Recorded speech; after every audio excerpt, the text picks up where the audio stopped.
The Aran Islands. By John M. Synge. Introduction. The geography of the Aran Islands is very simple, yet it may need a word to itself.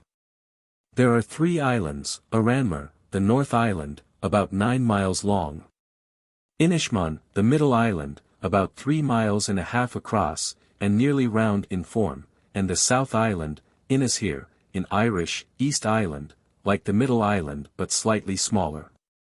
They lie about 30 miles from Galway, up the centre of the bay, but they are not far from the cliffs of County Clare, on the south, or the corner of Connemara on the north. Kilronan, the principal village on Aranmore, has been so much changed by the fishing industry, developed there by the Congested Districts Board, that it has now very little to distinguish it from any fishing village on the west coast of Ireland. The other islands are more primitive, but even on them many changes are being made, that it was not worth while to deal with in the text. In the pages that follow I have given a direct account of my life on the islands, and of what I met with among them, inventing nothing and changing nothing that is essential. As far as possible, however, I have disguised the identity of the people I speak of, by making changes in their names, and in the letters I quote, and by altering some local and family relationships.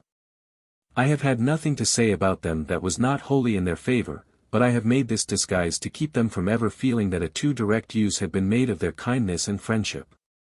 For which I am more grateful than it is easy to say. How do you find this book? Any thoughts about the book or the author? Any suggestion for improvement? Please take a moment to share your thoughts in a comment. If you like it, share it with your friends who might enjoy it as well. Subscribe to keep in touch. Visit CompleteAudiobooks.com for more quality content. Part 1. I am in Aranmore, sitting over a turf fire, listening to a murmur of Gaelic that is rising from a little public house under my room. The steamer which comes to Aran sails according to the tide, and it was 6 o'clock this morning when we left the quay of Galway in a dense shroud of mist. A low line of shore was visible at first on the right between the movement of the waves and fog, but when we came further it was lost sight of, and nothing could be seen but the mist curling in the rigging, and a small circle of foam. There were few passengers. A couple of men going out with young pigs tied loosely in sacking, 3 or 4 young girls who sat in the cabin with their heads completely twisted in their shawls, and a builder, on his way to repair the pier at Kilronan, who walked up and down and talked with me. In about 3 hours Aran came in sight. A dreary rock appeared at first sloping up from the sea into the fog, then, as we drew nearer, a coastguard station in the village. A little later I was wandering out along the one good roadway of the island, looking over low walls on either side into small flat fields of naked rock. I have seen nothing so desolate. Grey floods of water were sweeping everywhere upon the limestone, making at limes a wild torrent of the road, which twined continually over low hills and cavities in the rock or passed between a few small fields of potatoes or grass hidden away in corners that had shelter. Whenever the cloud lifted I could see the edge of the sea below me on the right, and the naked ridge of the island above me on the other side. Occasionally I passed a lonely chapel or schoolhouse, or a line of stone pillars with crosses above them and inscriptions asking a prayer for the soul of the person they commemorated. I met few people. But here and there a band of tall girls passed me on their way to Kilronan, and called out to me with humorous wonder, speaking English with a slight foreign intonation that differed a good deal from the brogue of Galway. The rain and cold seemed to have no influence on their vitality, and as they hurried past me with eager laughter and great talking in Gaelic, they left the wet masses of rock more desolate than before. A little after midday when I was coming back one old half-blind man spoke to me in Gaelic, but, in general, I was surprised at the abundance and fluency of the foreign tongue. In the afternoon the rain continued, so I sat here in the inn looking out through the mist at a few men who were unlading hookers that had come in with turf from Connemara, and at the long-legged pigs that were playing in the surf. As the fishermen came in and out of the public house underneath my room, I could hear through the broken panes that a number of them still used the Gaelic, though it seems to be falling out of use among the younger people of this village. The old woman of the house had promised to get me a teacher of the language, and after a while I heard a shuffling on the stairs, and the old dark man I had spoken to in the morning groped his way into the room. I brought him over to the fire, and we talked for many hours. He told me that he had known Petrie and Sir William Wilde, and many living antiquarians, and had taught Irish to Dr. Fink and Dr. Peterson, and given stories to Mr. Curtin of America. A little after middle age he had fallen over a cliff, and since then he had had little eyesight, and a trembling of his hands and head. As we talked he sat huddled together over the fire, shaking and blind, yet his face was indescribably pliant, lighting up with an ecstasy of humor when he told me anything that had a point of wit or malice. And growing sombre and desolate again when he spoke of religion or the fairies. He had great confidence in his own powers and talent, and in the superiority of his stories over all other stories in the world. When we were speaking of Mr. Curtin, he told me that this gentleman had brought out a volume of his Aran stories in America, and made £500 by the sale of them. And what do you think he did then? He continued. He wrote a book of his own stories after making that lot of money with mine. And he brought them out, and the divil a halfpenny did he get for them. Would you believe that? Afterwards he told me how one of his children had been taken by the fairies. One day a neighbor was passing, and she said, when she saw it on the road, "That's a fine child." Its mother tried to say, "God bless it," but something choked the words in her throat. A while later they found a wound on its neck, and for 3 nights the house was filled with noises. "I never wear a shirt at night," he said, "but I got up out of my bed, all naked as I was, when I heard the noises in the house, and lighted a light, but there was nothing in it. Then a dummy came and made signs of hammering nails in a coffin. The next day the seed potatoes were full of blood, and the child told his mother that he was going to America. That night it died, and, believe me, said the old man, the fairies were in it. When he went away, a little barefooted girl was sent up with turf and the bellows to make a fire that would last for the evening. She was shy, yet eager to talk, and told me that she had good spoken Irish, and was learning to read it in the school, and that she had been twice to Galway. Though there are many grown women in the place who have never set a foot upon the mainland. The rain has cleared off, and I have had my first real introduction to the island and its people. I went out through Killiany, the poorest village in Aranmore, to a long neck of sandhill that runs out into the sea towards the southwest. As I lay there on the grass the clouds lifted from the Connemara mountains and, for a moment, the green undulating foreground, backed in the distance by a mass of hills, reminded me of the country near Rome. Then the dun top sail of a hooker swept above the edge of the sandhill and revealed the presence of the sea. As I moved on a boy and a man came down from the next village to talk to me, and I found that here, at least, English was imperfectly understood. When I asked them if there were any trees in the island they held a hurried consultation in Gaelic, and then the man asked if tree meant the same thing as bush, for if so there were a few in sheltered hollows to the east. They walked on with me to the sound which separates this island from Inishmaan. The middle island of the group and showed me the roll from the Atlantic running up between 2 walls of cliff. They told me that several men had stayed on Inishmaan to learn Irish, and the boy pointed out a line of hovels where they had lodged running like a belt of straw around the middle of the island. The place looked hardly fit for habitation. There was no green to be seen, and no sign of the people except these beehive-like roofs, and the outline of a dun that stood out above them against the edge of the sky. After a while my companions went away and 2 other boys came and walked at my heels, till I turned and made them talk to me. They spoke at first of their poverty, and then one of them said, "I dare say you do have to pay 10 shillings a week in the hotel?" "More," I answered. 12. "More." 15. "More still." Then he drew back and did not question me any further, either thinking that I had lied to check his curiosity, or too awed by my riches to continue. Repassing Killiany I was joined by a man who had spent 20 years in America, where he had lost his health and then returned, so long ago that he had forgotten English and could hardly make me understand him. He seemed hopeless, dirty and asthmatic, and after going with me for a few hundred yards he stopped and asked for coppers. I had none left, so I gave him a fill of tobacco, and he went back to his hovel. When he was gone, 2 little girls took their place behind me and I drew them in turn into conversation. They spoke with a delicate exotic intonation that was full of charm, and told me with a sort of chant how they guide ladies and gentlemen in the summer to all that is worth seeing in their neighborhood. And sell them pampooties and maidenhair ferns, which are common among the rocks. We were now in Kilronan, and as we parted they showed me holes in their own pampooties, or cowskin sandals, and asked me the price of new ones. I told them that my purse was empty, and then with a few quaint words of blessing they turned away from me and went down to the pier. All this walk back had been extraordinarily fine. The intense insular clearness one sees only in Ireland, and after rain, was throwing out every ripple in the sea and sky, and every crevice in the hills beyond the bay. This evening an old man came to see me, and said he had known a relative of mine who passed some time on this island 43 years ago. I was standing under the pier wall mending nets, he said, when you came off the steamer, and I said to myself in that moment, if there is a man of the name of Synge left walking the world, it is that man yonder will be he.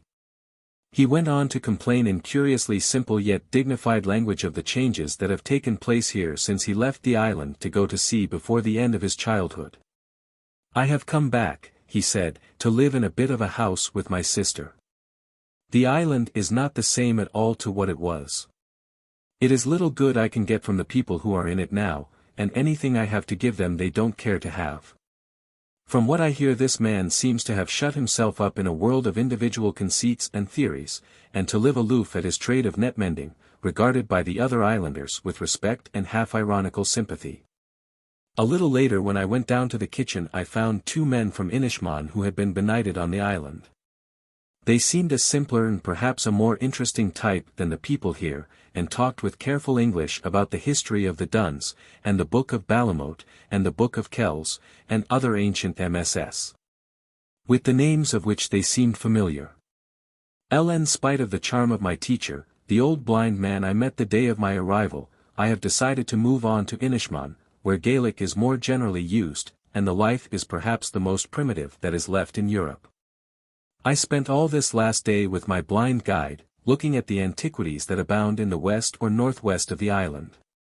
As we set out I noticed among the groups of girls who smiled at our fellowship old Mortine says we are like the cuckoo with its pipit, a beautiful oval face with the singularly spiritual expression that is so marked in one type of the West Ireland. Women. Later in the day, as the old man talked continually of the fairies and the women they have taken, it seemed that there was a possible link between the wild mythology that is accepted on the islands and the strange beauty of the women. At midday we rested near the ruins of a house, and 2 beautiful boys came up and sat near us. Old Mortine asked them why the house was in ruins, and who had lived in it. A rich farmer built it a while since, they said, but after 2 years he was driven away by the fairy host. The boys came on with us some distance to the north to visit one of the ancient beehive dwellings that is still in perfect preservation. When we crawled in on our hands and knees, and stood up in the gloom of the interior, old Mortine took a freak of earthly humor and began telling what he would have done if he could have come in there when he was a young man and a young girl along with him. Then he sat down in the middle of the floor and began to recite old Irish poetry, with an exquisite purity of intonation that brought tears to my eyes though I understood but little of the meaning. On our way home he gave me the Catholic theory of the fairies. When Lucifer saw himself in the glass he thought himself equal with God. Then the Lord threw him out of heaven, and all the angels that belonged to him. While he was chucking them out, an archangel asked him to spare some of them, and those that were falling are in the air still, and have power to wreck ships, and to work evil in the world.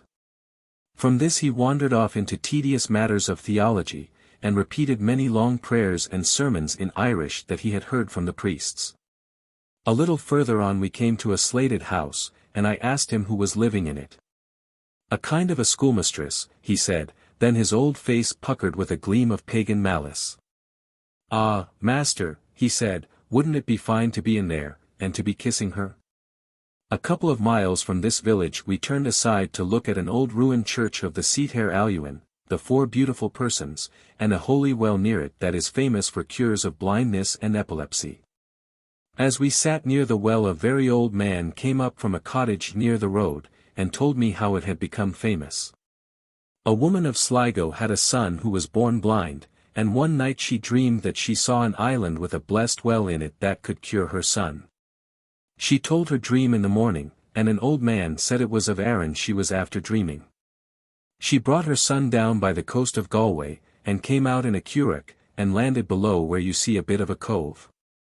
She walked up then to the house of my father, God rest his soul, and she told them what she was looking for. My father said that there was a well like what she had dreamed of, and that he would send a boy along with her to show her the way. There's no need, at all, said she, haven't I seen it all in my dream? Then she went out with the child and walked up to this well, and she kneeled down and began saying her prayers. Then she put her hand out for the water, and put it on his eyes, and the moment it touched him he called out, "Oh mother, look at the pretty flowers." After that Mortine described the feats of poteen drinking and fighting that he did in his youth, and went on to talk of Diarmid, who was the strongest man after Samson, and of one of the beds of Diarmid and Grain, which is on the east of the island. He says that Diarmid was killed by the Druids, who put a burning shirt on him, a fragment of mythology that may connect Diarmid with the legend of Hercules, if it is not due to the learning in some hedge schoolmaster's ballad. Then we talked about Inishmaan. "You'll have an old man to talk with you over there," he said, "and tell you stories of the fairies, but he's walking about with 2 sticks under him this 10 year. Did ever you hear what it is goes on 4 legs when it is young, and on 2 legs after that, and on 3 legs when it does be old?" I gave him the answer. "Ah, master," he said, "you're a cute one, and the blessing of God be on you. Well, I'm on 3 legs this minute, but the old man beyond is back on 4, I don't know if I'm better than the way he is, he's got his sight and I'm only an old dark man. I am settled at last on Inishmaan in a small cottage with a continual drone of Gaelic coming from the kitchen that opens into my room. Early this morning the man of the house came over for me with a forward curragh, that is, a curragh with 4 rowers and 4 oars on either side, as each man uses 2, and we set off a little before noon. It gave me a moment of exquisite satisfaction to find myself moving away from civilization in this rude canvas canoe of a model that has served primitive races since men first went to sea. We had to stop for a moment at a hulk that is anchored in the bay, to make some arrangement for the fish curing of the middle island. And my crew called out as soon as we were within earshot that they had a man with them who had been in France a month from this day. When we started again, a small sail was run up in the bow, and we set off across the sound with a leaping oscillation that had no resemblance to the heavy movement of a boat. The sail is only used as an aid, so the men continued to row after it had gone up, and as they occupied the 4 cross seats I lay on the canvas at the stern and the frame of slender laths, which bent and quivered as the waves passed under them. When we set off it was a brilliant morning of April, and the green, glittering waves seemed to toss the canoe among themselves, yet as we drew nearer this island a sudden thunderstorm broke out behind the rocks we were approaching, and lent a momentary tumult to this still vein of the Atlantic. We landed at a small pier, from which a rude track leads up to the village between small fields and bare sheets of rock like those in Aranmore. The youngest son of my boatman, a boy of about 17, who is to be my teacher and guide, was waiting for me at the pier and guided me to his house, while the men settled the curragh and followed slowly with my baggage. My room is at one end of the cottage, with a boarded floor and ceiling, and 2 windows opposite each other. Then there is the kitchen with earth floor and open rafters, and 2 doors opposite each other opening into the open air, but no windows. Beyond it there are 2 small rooms of half the width of the kitchen with 1 window apiece.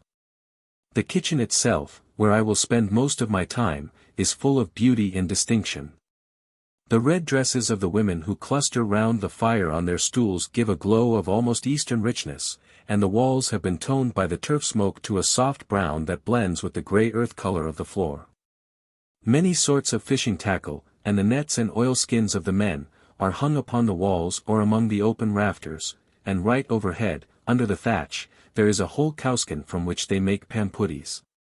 Every article on these islands has an almost personal character, which gives this simple life, where all art is unknown, something of the artistic beauty of medieval life. The curex and spinning wheels, the tiny wooden barrels that are still much used in the place of earthenware, the homemade cradles, churns, and baskets, are all full of individuality, and being made from materials that are common here. Yet to some extent peculiar to the island, they seem to exist as a natural link between the people and the world that is about them. The simplicity and unity of the dress increases in another way the local air of beauty. The women wear red petticoats and jackets of the island wool stained with madder, to which they usually add a plaid shawl twisted round their chests and tied at their back. When it rains they throw another petticoat over their heads with the waistband round their faces, or, if they are young, they use a heavy shawl like those worn in Galway. Occasionally other wraps are worn, and during the thunderstorm I arrived and I saw several girls with men's waistcoats buttoned round their bodies. Their skirts do not come much below the knee, and show their powerful legs in the heavy indigo stockings with which they are all provided. The men wear 3 colors, the natural wool, indigo, and a grey flannel that is woven of alternate threads of indigo and the natural wool. In Aran many of the younger men have adopted the usual fisherman's jersey, but I have only seen one on this island. As flannel is cheap the women spin the yarn from the wool of their own sheep, and it is then woven by a weaver in Kilronan for 4d a yard. The men seem to wear an indefinite number of waistcoats and woolen drawers one over the other. They are usually surprised at the lightness of my own dress, and one old man I spoke to for a minute on the pier, when I came ashore, asked me if I was not cold with my little clothes. As I sat in the kitchen to dry the spray from my coat, several men who had seen me walking up came in to me to talk to me, usually murmuring on the threshold, "The blessing of God on this place," or some similar words. The courtesy of the old woman of the house is singularly attractive, and though I could not understand much of what she said, she has no English. I could see with how much grace she motioned each visitor to a chair, or stool, according to his age, and said a few words to him till he drifted into our English conversation. For the moment my own arrival is the chief subject of interest, and the men who come in are eager to talk to me. Some of them express themselves more correctly than the ordinary peasant, others use the Gaelic idioms continually and substitute he or she for it, as the neuter pronoun is not found in modern Irish. A few of the men have a curiously full vocabulary, others know only the commonest words in English, and are driven to ingenious devices to express their meaning. Of all the subjects we can talk of war seems their favorite, and the conflict between America and Spain is causing a great deal of excitement. Nearly all the families have relations who have had to cross the Atlantic, and all eat of the flour and bacon that is brought from the United States, so they have a vague fear that, if anything happened to America, their own island would cease to be habitable.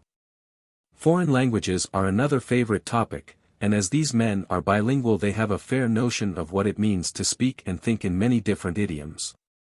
Most of the strangers they see on the islands are philological students, and the people have been led to conclude that linguistic studies, particularly Gaelic studies, are the chief occupation of the outside world. "I have seen Frenchmen, and Danes, and Germans," said one man, "and there does be a power o' Irish books along with them, and they reading them better than ourselves. Believe me, there are few rich men now in the world who are not studying the Gaelic. They sometimes ask me the French for simple phrases, and when they have listened to the intonation for a moment, most of them are able to reproduce it with admirable precision. When I was going out this morning to walk round the island with Michael, the boy who is teaching me Irish, I met an old man making his way down to the cottage. He was dressed in miserable black clothes which seemed to have come from the mainland, and was so bent with rheumatism that, at a little distance, he looked more like a spider than a human being. Michael told me it was Pat Doraine, the storyteller old Mortine had spoken of on the other island. I wished to turn back, as he appeared to be on his way to visit me, but Michael would not hear of it. "He will be sitting by the fire when we come in," he said. "Let you not be afraid, there will be time enough to be talking to him by and by." He was right. As I came down into the kitchen some hours later, old Pat was still in the chimney corner, blinking with the turf smoke.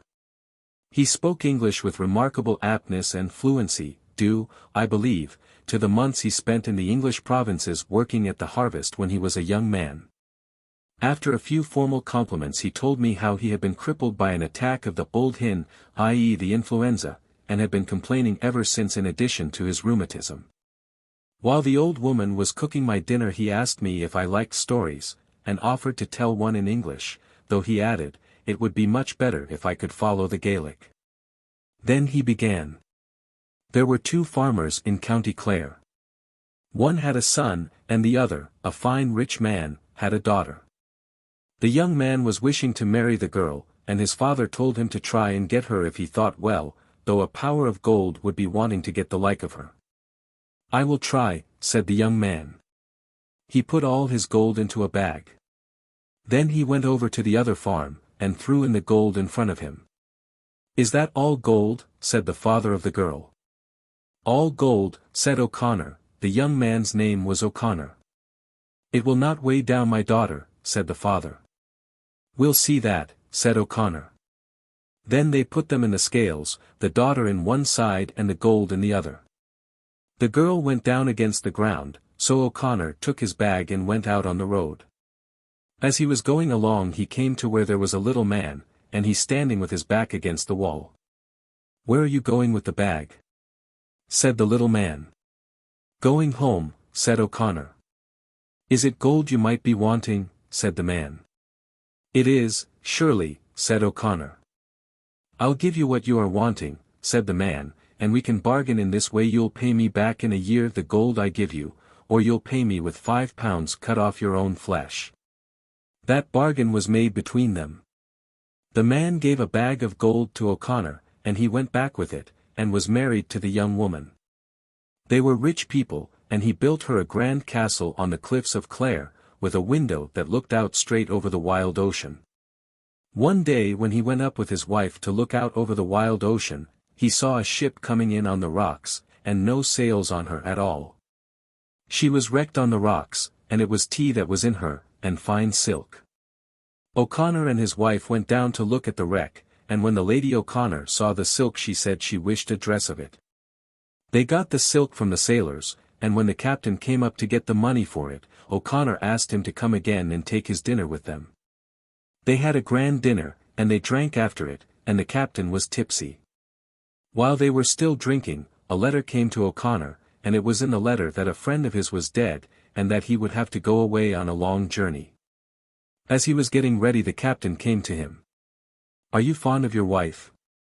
Said the captain. I am fond of her, said O'Connor.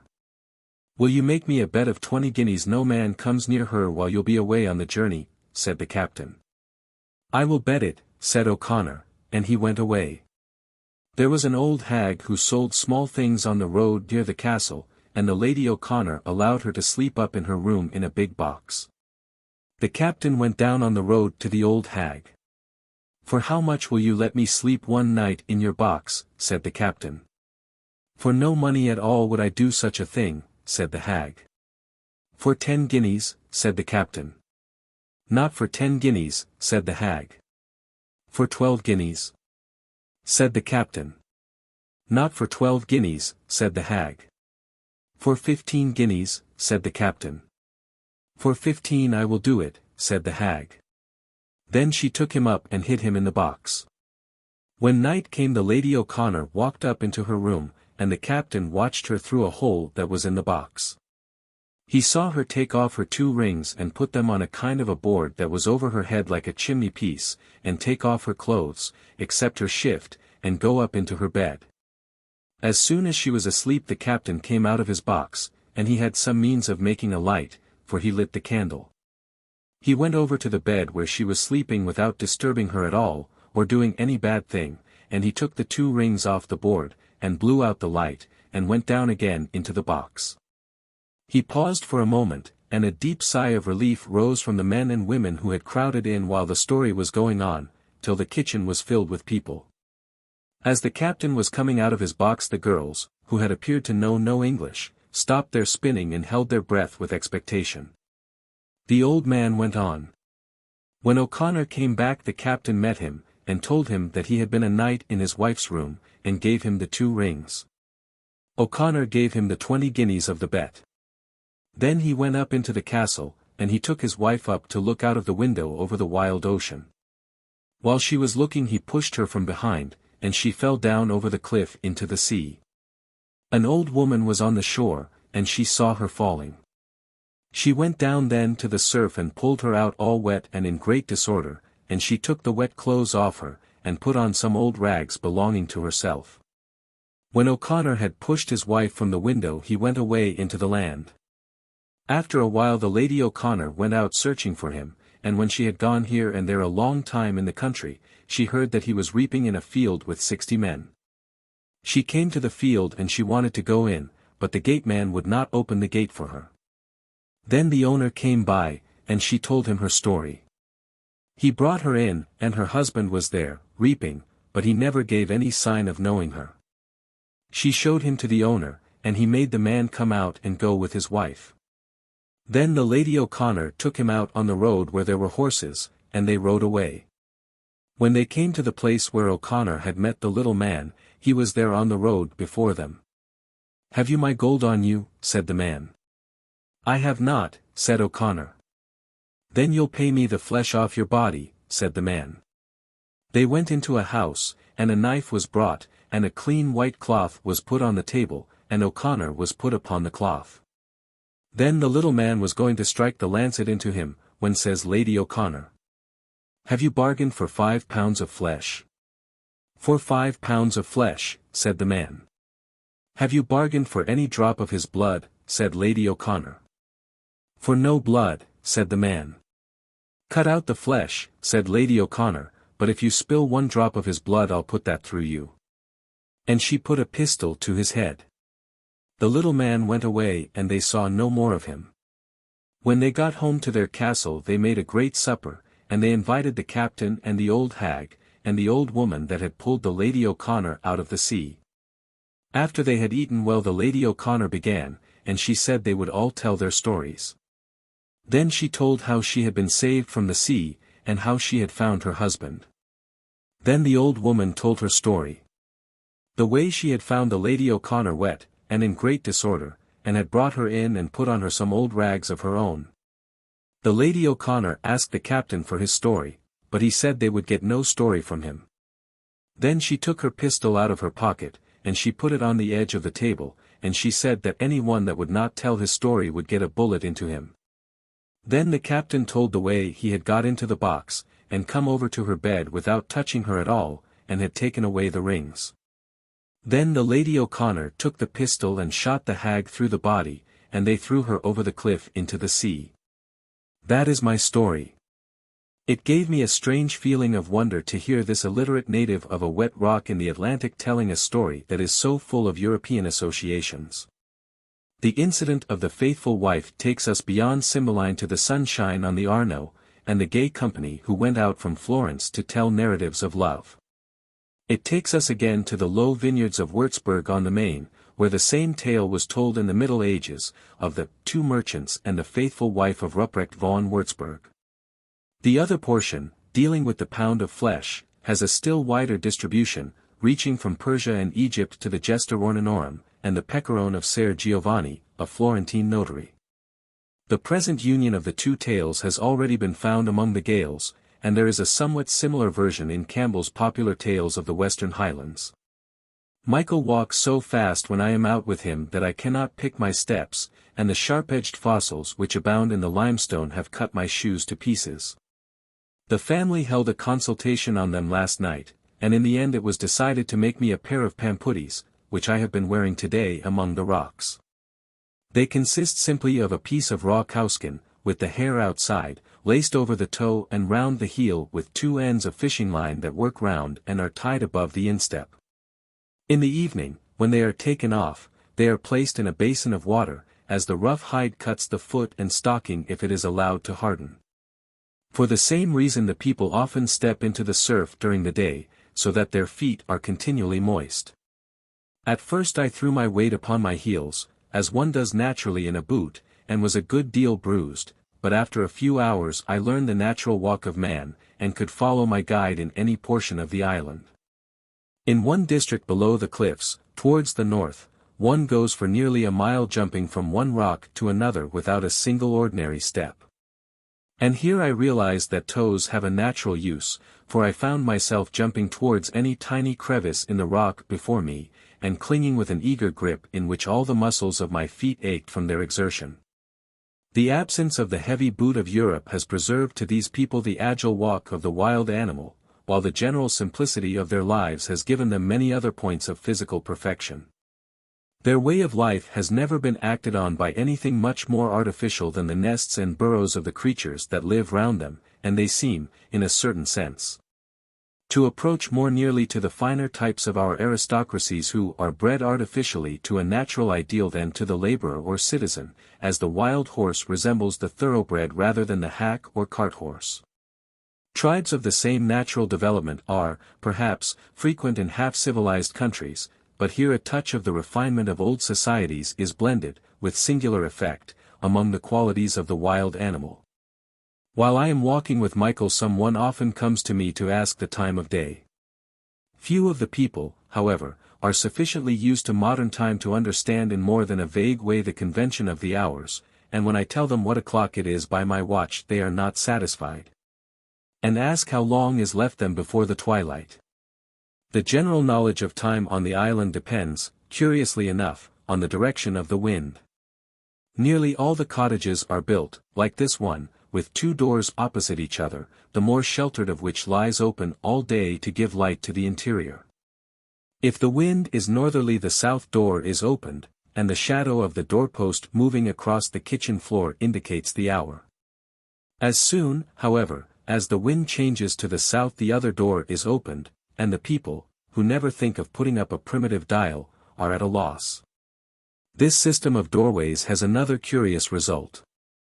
It usually happens that all the doors on one side of the village pathway are lying open with women sitting about on the thresholds, while on the other side the doors are shut and there is no sign of life. The moment the wind changes, everything is reversed, and sometimes when I come back to the village after an hour's walk there seems to have been a general flight from one side of the way to the other. In my own cottage the change of the doors alters the whole tone of the kitchen, turning it from a brilliantly lighted room looking out on a yard and laneway to a sombre cell with a superb view of the sea. When the wind is from the north the old woman manages my meals with fair regularity, but on the other days she often makes my tea at 3 o'clock instead of 6. If I refuse it she puts it down to simmer for 3 hours in the turf, and then brings it in at 6 o'clock full of anxiety to know if it is warm enough. The old man is suggesting that I should send him a clock when I go away. He'd like to have something from me in the house, he says, the way they wouldn't forget me, and wouldn't a clock be as handy as another thing, and they'd be thinking of me whenever they'd look on its face. The general ignorance of any precise hours in the day makes it impossible for the people to have regular meals. They seem to eat together in the evening, and sometimes in the morning, a little after dawn, before they scatter for their work, but during the day they simply drink a cup of tea and eat a piece of bread, or some potatoes, whenever they are hungry. For men who live in the open air they eat strangely little. Often when Michael has been out weeding potatoes for 8 or 9 hours without food, he comes in and eats a few slices of homemade bread, and then he is ready to go out with me and wander for hours about the island. They use no animal food except a little bacon and salt fish. The old woman says she would be very ill if she ate fresh meat. Some years ago, before tea, sugar, and flour had come into general use, salt fish was much more the staple article of diet than at present, and, I am told, skin diseases were very common, though they are now rare on the islands. No one who has not lived for weeks among these grey clouds and seas can realize the joy with which the eye rests on the red dresses of the women, especially when a number of them are to be found together, as happened early this morning. I heard that the young cattle were to be shipped for a fair on the mainland, which is to take place in a few days, and I went down on the pier, a little after dawn, to watch them. The bay was shrouded in the greys of coming rain, yet the thinness of the cloud threw a silvery light on the sea, and an unusual depth of blue to the mountains of Connemara. As I was going across the sandhills one dun-sailed hooker glided slowly out to begin her voyage, and another beat up to the pier. Troops of red cattle, driven mostly by the women, were coming up from several directions, forming, with the green of the long tract of grass that separates the sea from the rocks, a new unity of color. The pier itself was crowded with bullocks and a great number of the people. I noticed one extraordinary girl in the throng who seemed to exert an authority on all who came near her. Her curiously formed nostrils and narrow chin gave her a witch-like expression, yet the beauty of her hair and skin made her singularly attractive. When the empty hooker was made fast, its deck was still many feet below the level of the pier, so the animals were slung down by a rope from the masthead, with much struggling and confusion. Some of them made wild efforts to escape, nearly carrying their owners with them into the sea, but they were handled with wonderful dexterity, and there was no mishap. When the open hold was filled with young cattle, packed as tightly as they could stand, the owners with their wives or sisters, who go with them to prevent extravagance in Galway, jumped down on the deck, and the voyage was begun. Immediately afterwards a rickety old hooker beat up with turf from Connemara, and while she was unlading all the men sat along the edge of the pier and made remarks upon the rottenness of her timber till the owners grew wild with rage. The tide was now too low for more boats to come to the pier, so a move was made to a strip of sand towards the southeast, where the rest of the cattle were shipped through the surf. Here the hooker was anchored about 80 yards from the shore, and a curragh was rowed round to tow out the animals. Each bullock was caught in its turn and girded with a sling of rope by which it could be hoisted on board. Another rope was fastened to the horns and passed out to a man in the stem of the curragh. Then the animal was forced down through the surf and out of its depth before it had much time to struggle. Once fairly swimming, it was towed out to the hooker and dragged on board in a half-drowned condition. The freedom of the sand seemed to give a stronger spirit of revolt, and some of the animals were only caught after a dangerous struggle. The first attempt was not always successful, and I saw one 3-year-old lift 2 men with his horns, and drag another 50 yards along the sand by his tail before he was subdued. While this work was going on, a crowd of girls and women collected on the edge of the cliff and kept shouting down a confused babble of satire and praise. When I came back to the cottage I found that among the women who had gone to the mainland was a daughter of the old woman's, and that her baby of about 9 months had been left in the care of its grandmother. As I came in she was busy getting ready my dinner, and old Pat Derain, who usually comes at this hour, was rocking the cradle. It is made of clumsy wickerwork, with 2 pieces of rough wood fastened underneath to serve as rockers, and all the time I am in my room I can hear it bumping on the floor with extraordinary violence. When the baby is awake it sprawls on the floor, and the old woman sings it a variety of inarticulate lullabies that have much musical charm. Another daughter, who lives at home, has gone to the fair also, so the old woman has both the baby and myself to take care of, as well as a crowd of chickens that live in a hole beside the fire. Often when I want tea, or when the old woman goes for water, I have to take my own turn at rocking the cradle. One of the largest duns, or pagan forts, on the islands, is within a stone's throw of my cottage, and I often stroll up there after a dinner of eggs or salt pork, to smoke drowsily on the stones. The neighbors know my habit, and not infrequently someone wanders up to ask what news there is in the last paper I have received, or to make inquiries about the American War. If no one comes I prop my book open with stones touched by the fir balks, and sleep for hours in the delicious warmth of the sun.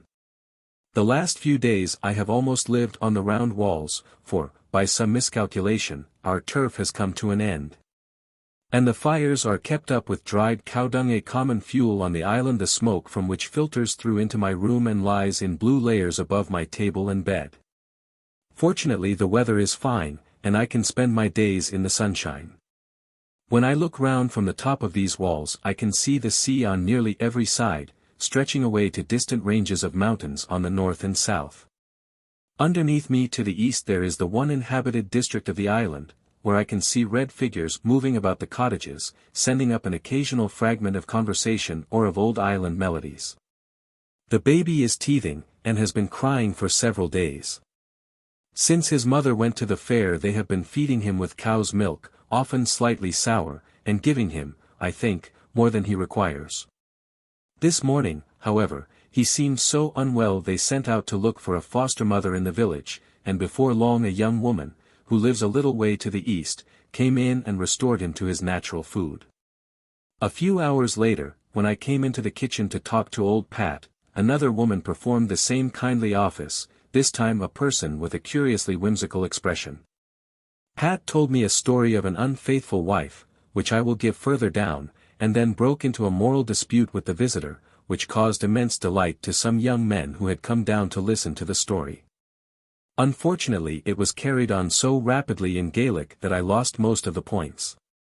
This old man talks usually in a mournful tone about his ill health, and his death, which he feels to be approaching, yet he has occasional touches of humor that remind me of old Mortine on the North Island.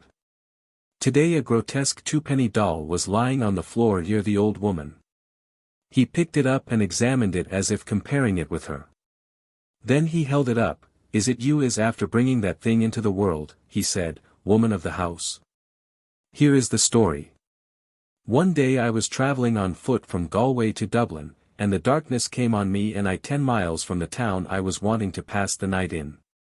Then a hard rain began to fall and I was tired walking, so when I saw a sort of a house with no roof on it up against the road, I got in the way the walls would give me shelter. As I was looking round I saw a light in some trees 2 perches off, and thinking any sort of a house would be better than where I was, I got over a wall and went up to the house to look in at the window. I saw a dead man laid on a table, and candles lighted, and a woman watching him. I was frightened when I saw him, but it was raining hard, and I said to myself, if he was dead he couldn't hurt me. Then I knocked on the door and the woman came and opened it. "Good evening, ma'am," says I. "Good evening kindly, stranger," says she, "come in out of the rain." Then she took me in and told me her husband was after dying on her, and she was watching him that night. "But it's thirsty you'll be, stranger," says she, "come into the parlour." Then she took me into the parlour and it was a fine clean house and she put a cup, with a saucer under it, on the table before me with fine sugar and bread. When I'd had a cup of tea I went back into the kitchen where the dead man was lying, and she gave me a fine new pipe off the table with a drop of spirits. "Stranger," says she, "would you be afeard to be alone with himself?" "Not a bit in the world, ma'am," says I, "he that's dead can do no hurt." Then she said she wanted to go over and tell the neighbours the way her husband was after dying on her, and she went out and locked the door behind her. I smoked one pipe, and I leaned out and took another off the table.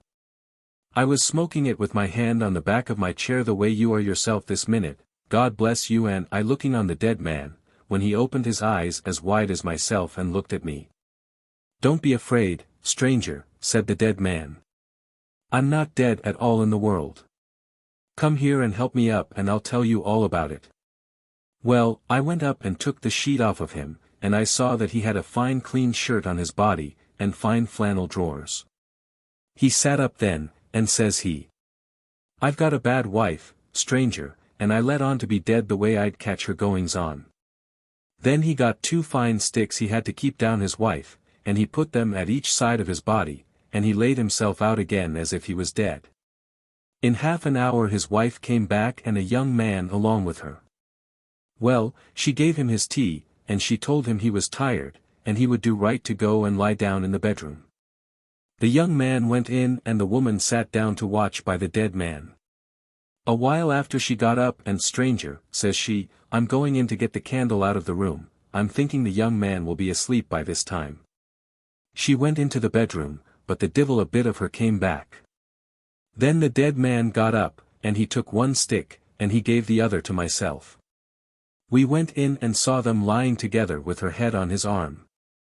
The dead man hit him a blow with the stick so that the blood out of him leapt up and hit the gallery. That is my story. In stories of this kind he always speaks in the first person, with minute details to show that he was actually present at the scenes that are described. At the beginning of this story he gave me a long account of what had made him be on his way to Dublin on that occasion, and told me about all the rich people he was going to see in the finest streets of the city. A week of sweeping fogs has passed over and given me a strange sense of exile and desolation.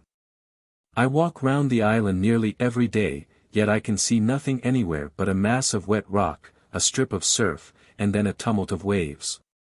The slaty limestone has grown black with the water that is dripping on it, and wherever I turn there is the same grey obsession twining and wreathing itself among the narrow fields. And the same wail from the wind that shrieks and whistles in the loose rubble of the walls. At first the people do not give much attention to the wilderness that is round them, but after a few days their voices sink in the kitchen. And their endless talk of pigs and cattle falls to the whisper of men who are telling stories in a haunted house. The rain continues, but this evening a number of young men were in the kitchen mending nets, and the bottle of poteen was drawn from its hiding place. One cannot think of these people drinking wine on the summit of this crumbling precipice, but their grey poteen, which brings a shock of joy to the blood, seems predestined to keep sanity in men who live forgotten in these worlds of mist. I sat in the kitchen part of the evening to feel the gaiety that was rising, and when I came into my own room after dark, one of the sons came in every time the bottle made its round, to pour me out my share. It has cleared, and the sun is shining with a luminous warmth that makes the whole island glisten with the splendor of a gem, and fills the sea and sky with a radiance of blue light. I have come out to lie on the rocks where I have the black edge of the North Island in front of me, Galway Bay, too blue almost to look at, on my right, the Atlantic on my left, a perpendicular cliff under my ankles. And over me innumerable gulls that chase each other in a white cirrus of wings. A nest of hooded crows is somewhere near me, and one of the old birds is trying to drive me away by letting itself fall like a stone every few moments, from about 40 yards above me to within reach of my hand. Gannets are passing up and down above the sound, swooping at times after a mackerel, and further off I can see the whole fleet of hookers coming out from Kilronan for a night's fishing in the deep water to the west. As I lie here hour after hour, I seem to enter into the wild pastimes of the cliff, and to become a companion of the cormorants and crows. Many of the birds display themselves before me with the vanity of barbarians, performing in strange evolutions as long as I am in sight, and returning to their ledge of rock when I am gone. Some are wonderfully expert, and cut graceful figures for an inconceivable time without a flap of their wings, growing so absorbed in their own dexterity that they often collide with one another in their flight. An incident always followed by a wild outburst of abuse. Their language is easier than Gaelic, and I seem to understand the greater part of their cries, though I am not able to answer. There is one plaintive note which they take up in the middle of their usual babble with extraordinary effect, and pass on from one to another along the cliff with a sort of an inarticulate wail. As if they remembered for an instant the horror of the mist. On the low sheets of rock to the east I can see a number of red and grey figures hurrying about their work. The continual passing in this island between the misery of last night and the splendor of today, seems to create an affinity between the moods of these people and the moods of varying rapture and dismay that are frequent in artists. And in certain forms of alienation. Yet it is only in the intonation of a few sentences or some old fragment of melody that I catch the real spirit of the island, for in general the men sit together and talk with endless iteration of the tides and fish. And of the price of kelp in Connemara. After Mass this morning an old woman was buried. She lived in the cottage next mine, and more than once before noon I heard a faint echo of the keen. I did not go to the wake for fear my presence might jar upon the mourners, but all last evening I could hear the strokes of a hammer in the yard, where, in the middle of a little crowd of idlers, the next of kin laboured slowly at the coffin. Today, before the hour for the funeral, poteen was served to a number of men who stood about upon the road, and a portion was brought to me in my room. Then the coffin was carried out sewn loosely in sailcloth, and held near the ground by 3 crosspoles lashed upon the top. As we moved down to the low eastern portion of the island, nearly all the men, and all the oldest women, wearing petticoats over their heads, came out and joined in the procession. While the grave was being opened the women sat down among the flat tombstones, bordered with a pale fringe of early bracken, and began the wild keen, or crying for the dead. Each old woman, as she took her turn in the leading recitative, seemed possessed for the moment with a profound ecstasy of grief, swaying to and fro, and bending her forehead to the stone before her. While she called out to the dead with a perpetually recurring chant of sobs. All round the graveyard other wrinkled women, looking out from under the deep red petticoats that cloaked them, rocked themselves with the same rhythm, and intoned the inarticulate chant that is sustained by all as an accompaniment. The morning had been beautifully fine, but as they lowered the coffin into the grave, thunder rumbled overhead and hailstones hissed among the bracken. In Inishmaan one is forced to believe in a sympathy between man and nature, and at this moment the thunder sounded a death peal of extraordinary grandeur above the voices of the women. I could see the faces near me stiff and drawn with emotion. When the coffin was in the grave, and the thunder had rolled away across the hills of Clare, the keen broke out again more passionately than before. This grief of the keen is no personal complaint for the death of one woman over 80 years, but seems to contain the whole passionate rage that lurks somewhere in every native of the island. In this cry of pain the inner consciousness of the people seems to lay itself bare for an instant, and to reveal the mood of beings who feel their isolation in the face of a universe that wars on them with winds and seas. They are usually silent, but in the presence of death all outward show of indifference or patience is forgotten, and they shriek with pitiable despair before the horror of the fate to which they are all doomed. Before they covered the coffin an old man kneeled down by the grave and repeated a simple prayer for the dead. There was an irony in these words of atonement and Catholic belief spoken by voices that were still hoarse with the cries of pagan desperation. A little beyond the grave I saw a line of old women who had recited in the keen sitting in the shadow of a wall beside the roofless shell of the church. They were still sobbing and shaken with grief, yet they were beginning to talk again of the daily trifles that veil from them the terror of the world. When we had all come out of the graveyard, and 2 men had rebuilt the hole in the wall through which the coffin had been carried in, we walked back to the village, talking of anything, and joking of anything. As if merely coming from the boat slip, or the pier. One man told me of the poteen drinking that takes place at some funerals. A while since, he said, there were 2 men fell down in the graveyard while the drink was on them. The sea was rough that day, the way no one could go to bring the doctor, and one of the men never woke again, and found death that night. The other day the men of this house made a new field. There was a slight bank of earth under the wall of the yard, and another in the corner of the cabbage garden. The old man and his eldest son dug out the clay, with the care of men working in a gold mine, and Michael packed it in panniers. There are no wheeled vehicles on this island for transport to a flat rock in a sheltered corner of their holding, where it was mixed with sand and seaweed and spread out in a layer upon the stone. Most of the potato growing of the island is carried on in fields of this sort for which the people pay a considerable rent, and if the season is at all dry, their hope of a fair crop is nearly always disappointed. It is now 9 days since rain has fallen, and the people are filled with anxiety, although the sun has not yet been hot enough to do harm. The drought is also causing a scarcity of water. There are a few springs on this side of the island, but they come only from a little distance, and in hot weather are not to be relied on. The supply for this house is carried up in a water barrel by one of the women. If it is drawn off at once it is not very nauseous, but if it has lain, as it often does, for some hours in the barrel, the smell, color, and taste are unendurable.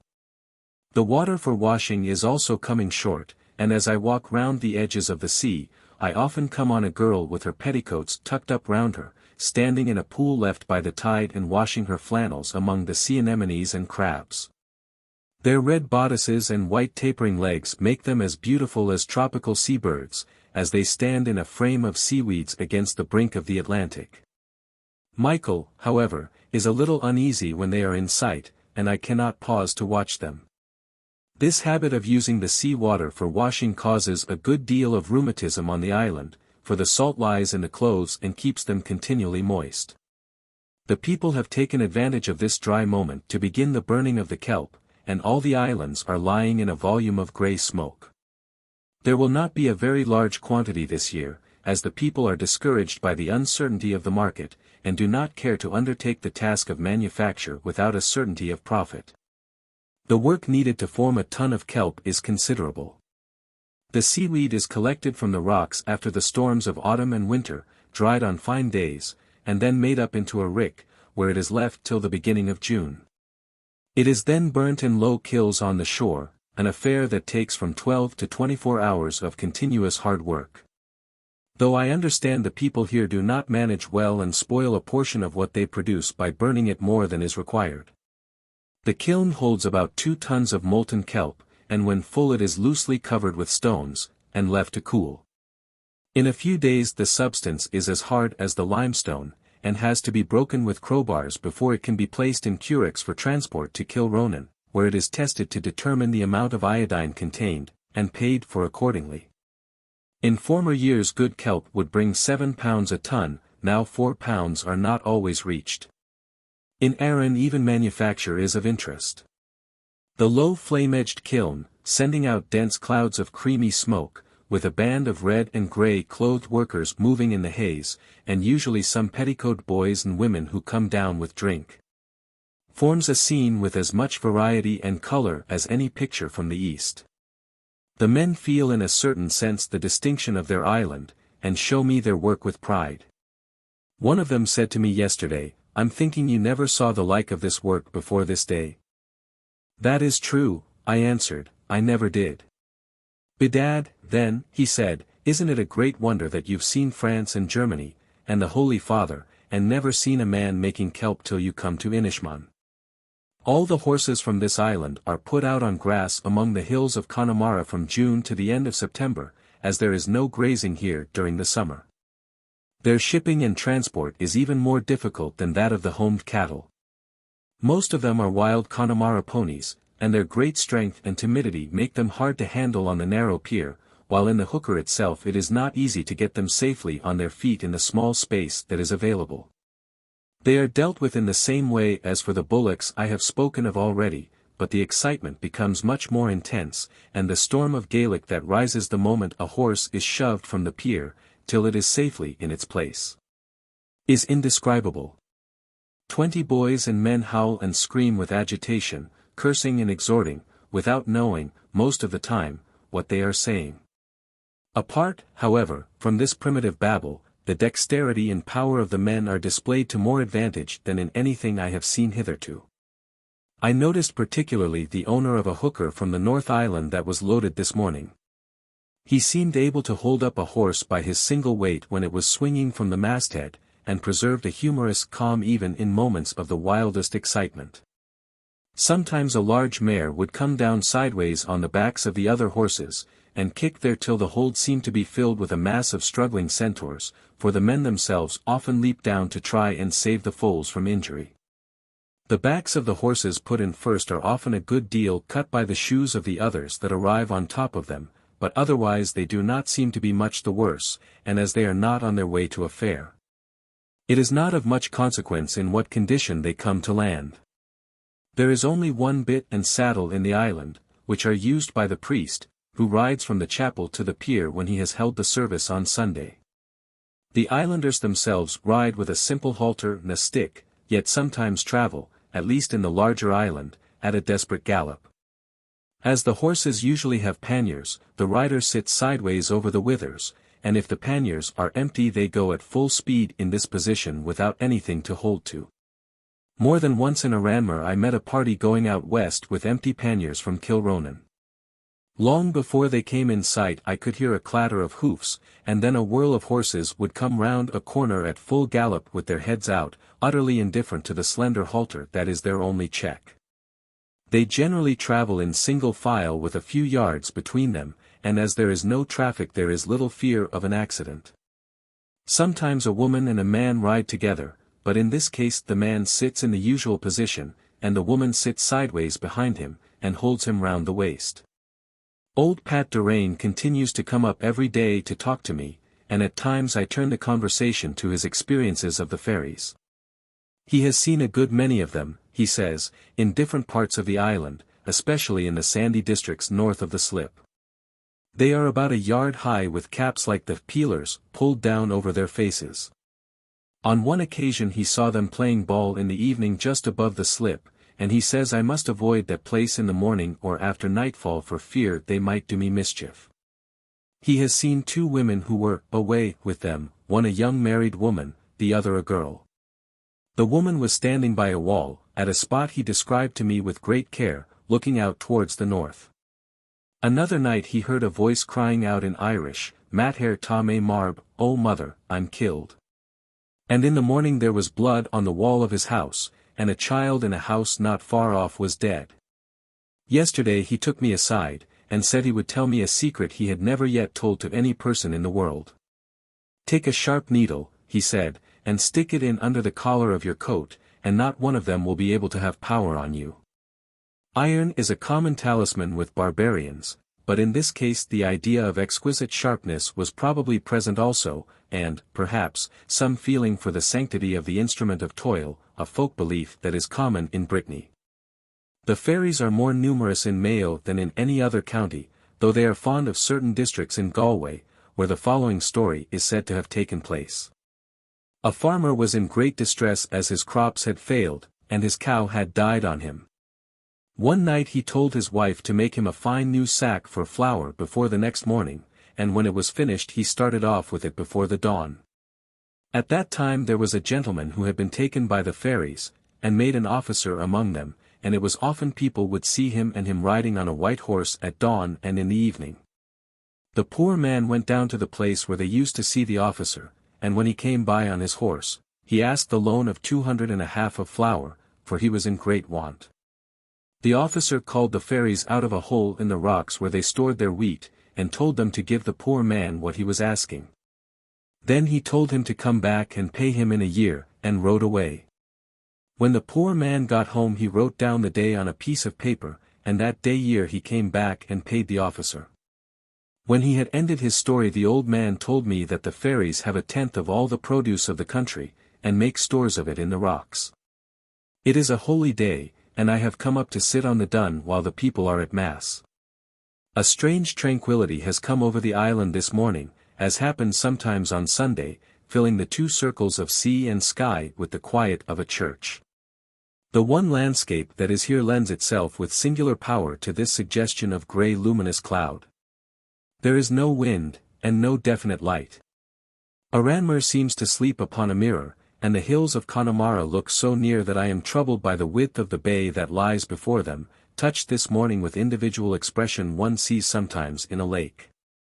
On these rocks, where there is no growth of vegetable or animal life, all the seasons are the same, and this June day is so full of autumn that I listen unconsciously for the rustle of dead leaves. The first group of men are coming out of the chapel, followed by a crowd of women, who divide at the gate and troop off in different directions, while the men linger on the road to gossip. The silence is broken. I can hear far off, as if over water, a faint murmur of Gaelic. In the afternoon the sun came out and I was rowed over for a visit to Kilronan. As my men were bringing round the curragh to take me off a headland near the pier, they struck a sunken rock, and came ashore shipping a quantity of water. They plugged the hole with a piece of sacking torn from a bag of potatoes they were taking over for the priest, and we set off with nothing but a piece of torn canvas between us and the Atlantic. Every few hundred yards one of the rowers had to stop and bail, but the hole did not increase. When we were about halfway across the sound we met a curragh coming towards us with its sails set. After some shouting in Gaelic, I learned that they had a packet of letters and tobacco for myself. We sidled up as near as was possible with the roll, and my goods were thrown to me wet with spray. After my weeks in Inishmaan, Kilronan seemed an imposing centre of activity. The half-civilized fishermen of the larger island are inclined to despise the simplicity of the life here, and some of them who were standing about when I landed asked me how at all I passed my time with no decent fishing to be looking at. I turned in for a moment to talk to the old couple in the hotel, and then moved on to pay some other visits in the village. Later in the evening I walked out along the northern road, where I met many of the natives of the outlying villages, who had come down to Kilronan for the holy day, and were now wandering home in scattered groups. The women and girls, when they had no men with them, usually tried to make fun with me. "Is it tired you are, stranger?" said one girl. I was walking very slowly, to pass the time before my return to the east. "Bedad, it is not, little girl," I answered in Gaelic, "it is lonely I am. Here is my little sister, stranger, who will give you her arm." And so it went. Quiet as these women are on ordinary occasions, when 2 or 3 of them are gathered together in their holiday petticoats and shawls, they are as wild and capricious as the women who live in towns.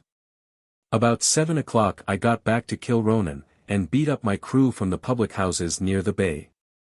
With their usual carelessness they had not seen to the leak in the curragh, nor to an oar that was losing the brace that holds it to the toll pin, and we moved off across the sound at an absurd pace with a deepening pool at our feet. A superb evening light was lying over the island, which made me rejoice at our delay. Looking back, there was a golden haze behind the sharp edges of the rock, and a long wake from the sun, which was making jewels of the bubbling left by the oars. The men had had their share of porter and were unusually voluble, pointing out things to me that I had already seen, and stopping now and then to make me notice the oily smell of mackerel that was rising from the waves. They told me that an evicting party is coming to the island tomorrow morning, and gave me a long account of what they make and spend in a year and of their trouble with the rent. "The rent is hard enough for a poor man," said one of them, "but this time we didn't pay, and they're after serving processes on every one of us. A man will have to pay his rent now, and a power of money with it for the process, and I'm thinking the agent will have money enough out of them processes to pay for his servant girl and his man all the year."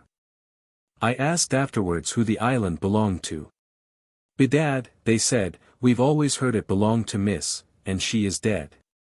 When the sun passed like a lozenge of gold flame into the sea, the cold became intense. Then the men began to talk among themselves, and losing the thread, I lay half in a dream looking at the pale oily sea about us, and the low cliffs of the island sloping up past the village with its wreath of smoke to the outline of Dunconnor. Old Pat was in the house when I arrived, and he told a long story after supper. There was once a widow living among the woods, and her only son living along with her.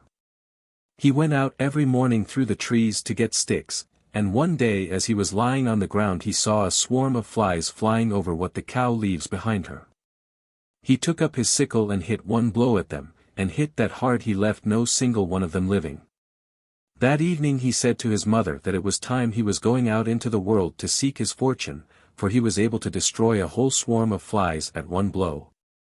And he asked her to make him 3 cakes the way he might take them with him in the morning. He started the next day a while after the dawn, with his 3 cakes in his wallet, and he ate one of them near 10 o'clock. He got hungry again by midday and ate the second, and when night was coming on him he ate the third. After that he met a man on the road who asked him where he was going. "I'm looking for some place where I can work for my living," said the young man. "Come with me," said the other man, "and sleep tonight in the barn, and I'll give you work tomorrow to see what you're able for."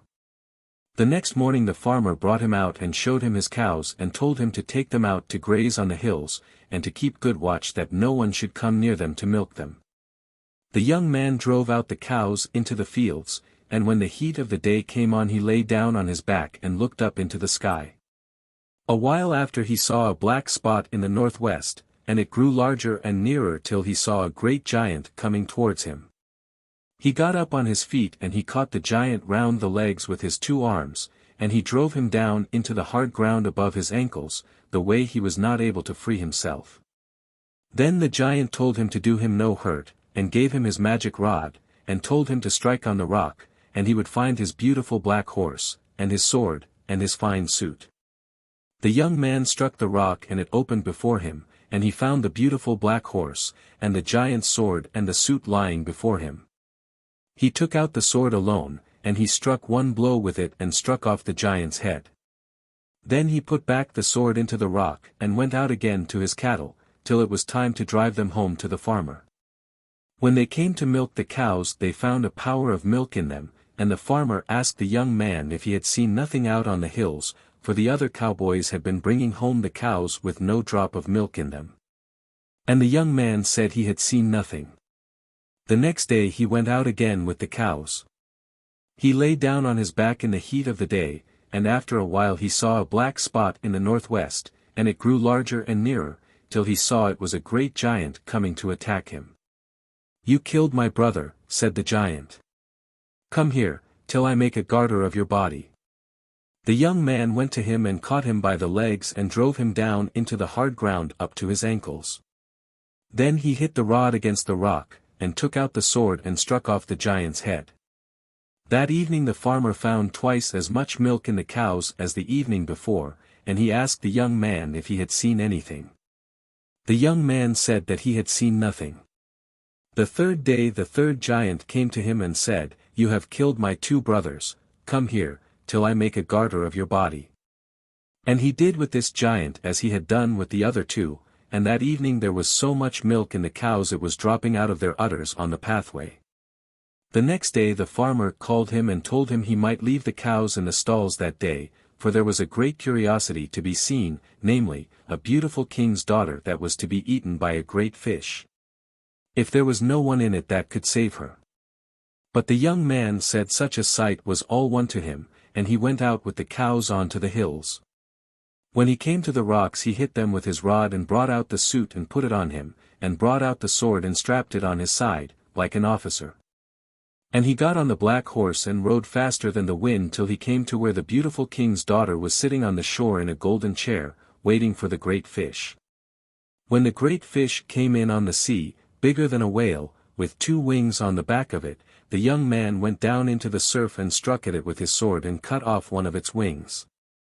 All the sea turned red with the bleeding out of it, till it swam away and left the young man on the shore.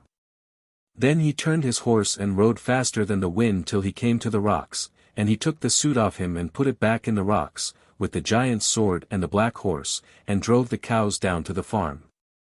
The man came out before him and said he had missed the greatest wonder ever was, and that a noble person was after coming down with a fine suit on him and cutting off one of the wings from the great fish.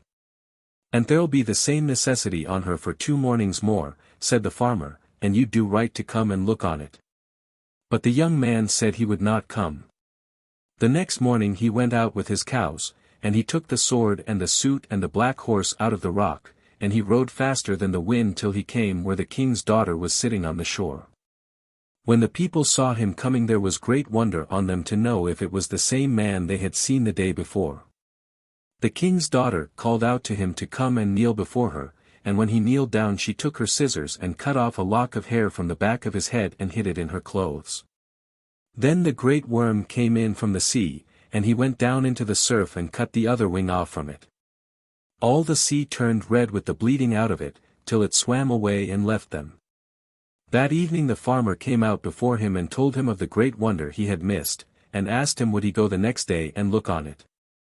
The young man said he would not go. The 3rd day he came again on the black horse to where the king's daughter was sitting on a golden chair waiting for the great worm. When it came in from the sea the young man went down before it, and every time it opened its mouth to eat him, he struck into its mouth, till his sword went out through its neck, and it rolled back and died. Then he rode off faster than the wind, and he put the suit and the sword and the black horse into the rock, and drove home the cows. The farmer was there before him and he told him that there was to be a great marriage feast held for 3 days, and on the 3rd day the king's daughter would be married to the man that killed the great worm, if they were able to find him. A great feast was held, and men of great strength came and said it was themselves were after killing the great worm. But on the 3rd day the young man put on the suit, and strapped the sword to his side like an officer, and got on the black horse and rode faster than the wind, till he came to the palace. The king's daughter saw him, and she brought him in and made him kneel down before her. Then she looked at the back of his head and saw the place where she had cut off the lock with her own hand. She led him in to the king, and they were married, and the young man was given all the estate. That is my story. 2 recent attempts to carry out evictions on the island came to nothing, for each time a sudden storm rose, by, it is said, the power of a native witch, when the steamer was approaching, and made it impossible to land. This morning, however, broke beneath a clear sky of June, and when I came into the open air the sea and rocks were shining with wonderful brilliancy. Groups of men, dressed in their holiday clothes, were standing about, talking with anger and fear, yet showing a lurking satisfaction at the thought of the dramatic pageant that was to break the silence of the seas. About 9:30 the steamer came in sight, on the narrow line of sea horizon that is seen in the center of the bay, and immediately a last effort was made to hide the cows and sheep of the families that were most in debt. Till this year no one on the island would consent to act as bailiff, so that it was impossible to identify the cattle of the defaulters. Now however, a man of the name of Patrick has sold his honor, and the effort of concealment is practically futile. This falling away from the ancient loyalty of the island has caused intense indignation, and early yesterday morning, while I was dreaming on the dun, this letter was nailed on the doorpost of the chapel. Patrick, the devil. A revolver is waiting for you. If you are missed with the first shot, there will be 5 more that will hit you. Any man that will talk with you, or work with you, or drink a pint of porter in your shop, will be done with the same way as yourself. As the steamer drew near, I moved down with the men to watch the arrival, though no one went further than about a mile from the shore. 2 currics from Kilronan with a man who was to give help in identifying the cottages, the doctor, and the relieving officer, were drifting with the tide, unwilling to come to land without the support of the larger party. When the anchor had been thrown, it gave me a strange throb of pain to see the boats being lowered, and the sunshine gleaming on the rifles and helmets of the constabulary who crowded into them. Once on shore, the men were formed in close marching order, a word was given, and the heavy rhythm of their boots came up over the rocks. We were collected in 2 straggling bands on either side of the roadway, and a few moments later the body of magnificent armed men passed close to us, followed by a low rabble, who had been brought to act as drivers for the sheriff. After my week spent among primitive men, this glimpse of the newer types of humanity was not reassuring. Yet these mechanical police, with the commonplace agents and sheriffs, and the rabble they had hired, represented aptly enough the civilization for which the homes of the island were to be desecrated. A stop was made at one of the first cottages in the village, and the day's work began. Here, however, and at the next cottage, a compromise was made, as some relatives came up at the last moment and lent the money that was needed to gain a respite. In another case, a girl was ill in the house, so the doctor interposed, and the people were allowed to remain after a merely formal eviction. About midday, however, a house was reached where there was no pretext for mercy, and no money could be procured. At a sign from the sheriff, the work of carrying out the beds and utensils was begun in the middle of a crowd of natives who looked on in absolute silence, broken only by the wild imprecations of the woman of the house. She belonged to one of the most primitive families on the island, and she shook with uncontrollable fury as she saw the strange armed men who spoke a language she could not understand driving her from the hearth she had brooded on for 30 years. For these people, the outrage to the hearth is the supreme catastrophe. They live here in a world of grey, where there are wild rains and mists every week in the year, and their warm chimney corners, filled with children and young girls, grow into the consciousness of each family in a way it is not easy to understand in more civilized places. The outrage to a tomb in China probably gives no greater shock to the Chinese than the outrage to a hearth in Inishmaan gives to the people. When the few trifles had been carried out, and the door blocked with stones, the old woman sat down by the threshold and covered her head with her shawl. 5 or 6 other women who lived close by sat down in a circle round her, with mute sympathy. Then the crowd moved on with the police to another cottage where the same scene was to take place, and left the group of desolate women sitting by the hovel. There were still no clouds in the sky and the heat was intense. The police, when not in motion, lay sweating and gasping under the walls with their tunics unbuttoned. They were not attractive, and I kept comparing them with the island men, who walked up and down as cool and fresh-looking as the seagulls. When the last eviction had been carried out, a division was made. Half the party went off with the bailiff to search the inner plain of the island for the cattle that had been hidden in the morning. The other half remained on the village road to guard some pigs that had already been taken possession of.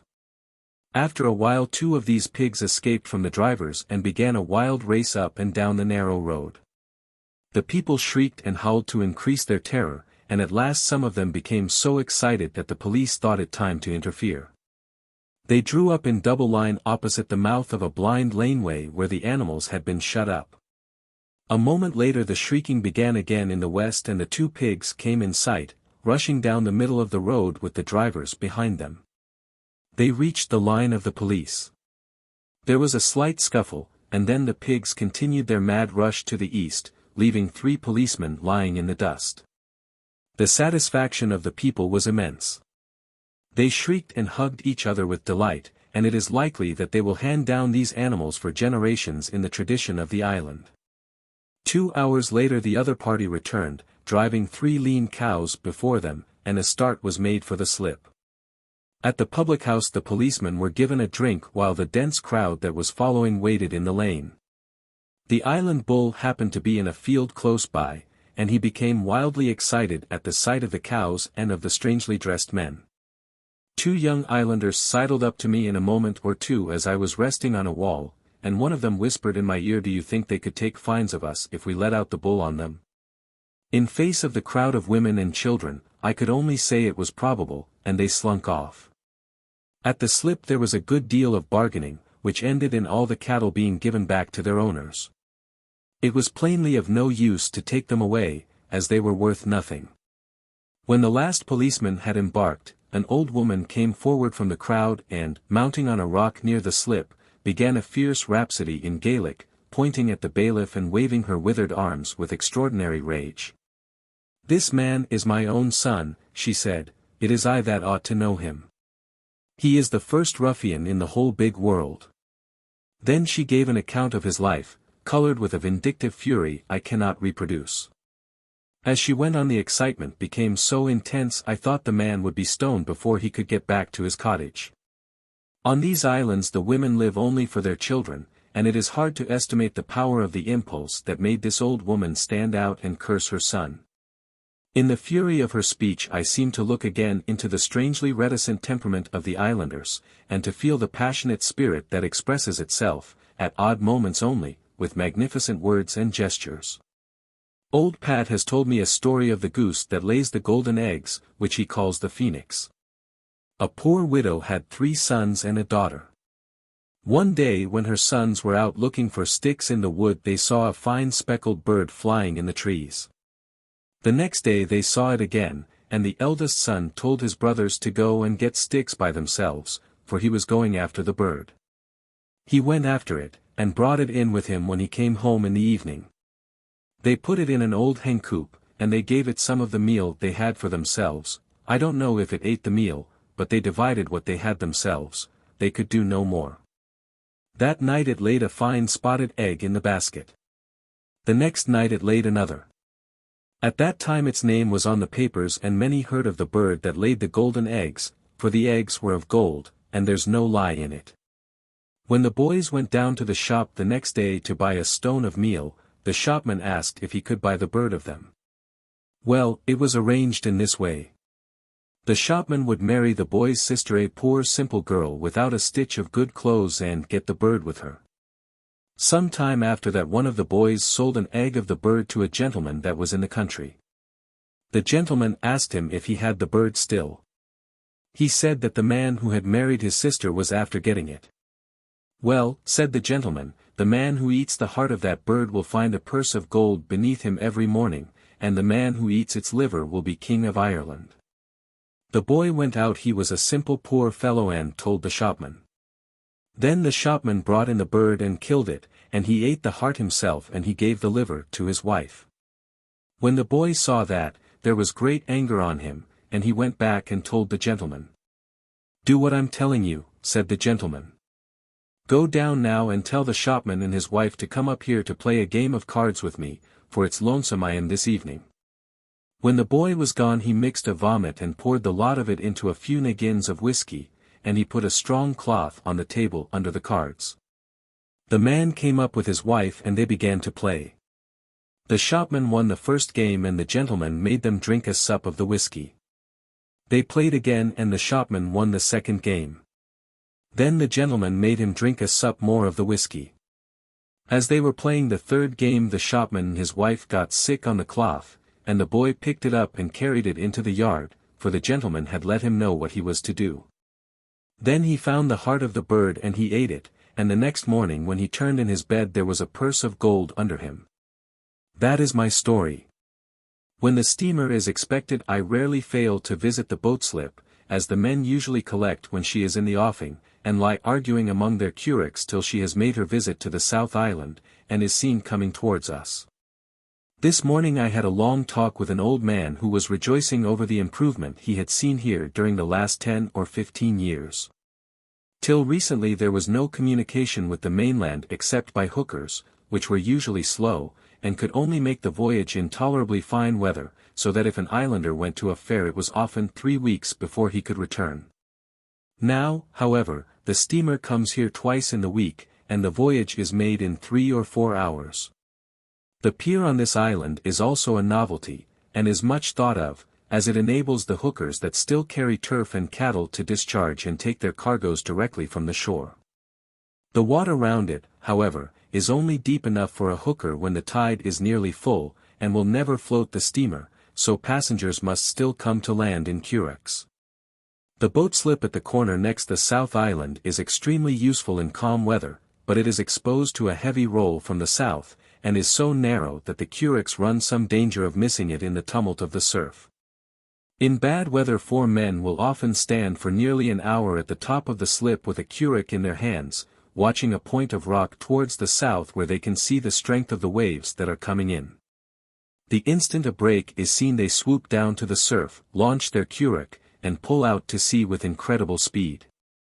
Coming to land is attended with the same difficulty, and, if their moment is badly chosen, they are likely to be washed sideways and swamped among the rocks. This continual danger, which can only be escaped by extraordinary personal dexterity, has had considerable influence on the local character, as the waves have made it impossible for clumsy, foolhardy, or timid men to live on these islands. When the steamer is within a mile of the slip, the curraghs are put out and range themselves. There are usually from 4 to a dozen in 2 lines at some distance from the shore. The moment she comes in among them there is a short but desperate struggle for good places at her side. The men are lolling on their oars talking with the dreamy tone which comes with the rocking of the waves. The steamer lies to, and in an instant their faces become distorted with passion, while the oars bend and quiver with the strain. For 1 minute they seem utterly indifferent to their own safety and that of their friends and brothers. Then the sequence is decided, and they begin to talk again with the dreamy tone that is habitual to them, while they make fast and clamber up into the steamer. While the curraghs are out I am left with a few women and very old men who cannot row. One of these old men, whom I often talk with, has some fame as a bone setter, and is said to have done remarkable cures, both here and on the mainland. Stories are told of how he has been taken off by the quality in their carriages through the hills of Connemara, to treat their sons and daughters, and come home with his pockets full of money. Another old man, the oldest on the island, is fond of telling me anecdotes, not folktales, of things that have happened here in his lifetime. He often tells me about a Connaught man who killed his father with the blow of a spade when he was in passion, and then fled to this island and threw himself on the mercy of some of the natives with whom he was said to be related. They hid him in a hole which the old man has shown me and kept him safe for weeks, though the police came and searched for him, and he could hear their boots grinding on the stones over his head.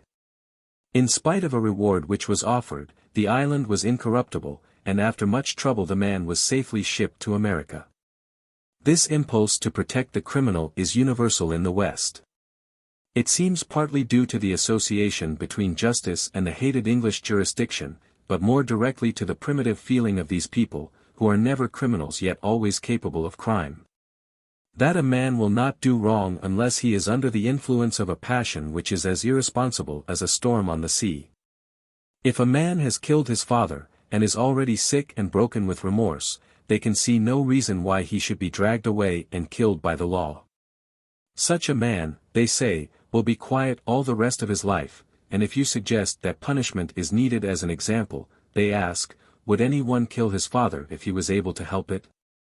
Some time ago, before the introduction of police, all the people of the islands were as innocent as the people here remain to this day. I have heard that at that time the ruling proprietor and magistrate of the North Island used to give any man who had done wrong a letter to a jailer in Galway, and send him off by himself to serve a term of imprisonment. As there was no steamer, the ill-doer was given a passage in some chance hooker to the nearest point on the mainland. Then he walked for many miles along a desolate shore till he reached the town. When his time had been put through he crawled back along the same route, feeble and emaciated, and had often to wait many weeks before he could regain the island. Such at least is the story. It seems absurd to apply the same laws to these people and to the criminal classes of a city. The most intelligent man on Inishmaan has often spoken to me of his contempt of the law, and of the increase of crime the police have brought to Aranmore. On this island, he says, if men have a little difference, or a little fight, their friends take care it does not go too far, and in a little time it is forgotten. In Kilronan there is a band of men paid to make out cases for themselves. The moment a blow is struck they come down and arrest the man who gave it. The other man he quarrelled with has to give evidence against him, whole families come down to the court and swear against each other till they become bitter enemies. If there is a conviction the man who is convicted never forgives. He waits his time, and before the year is out there is a cross summons, which the other man in turn never forgives. The feud continues to grow, till a dispute about the color of a man's hair may end in a murder, after a year's forcing by the law.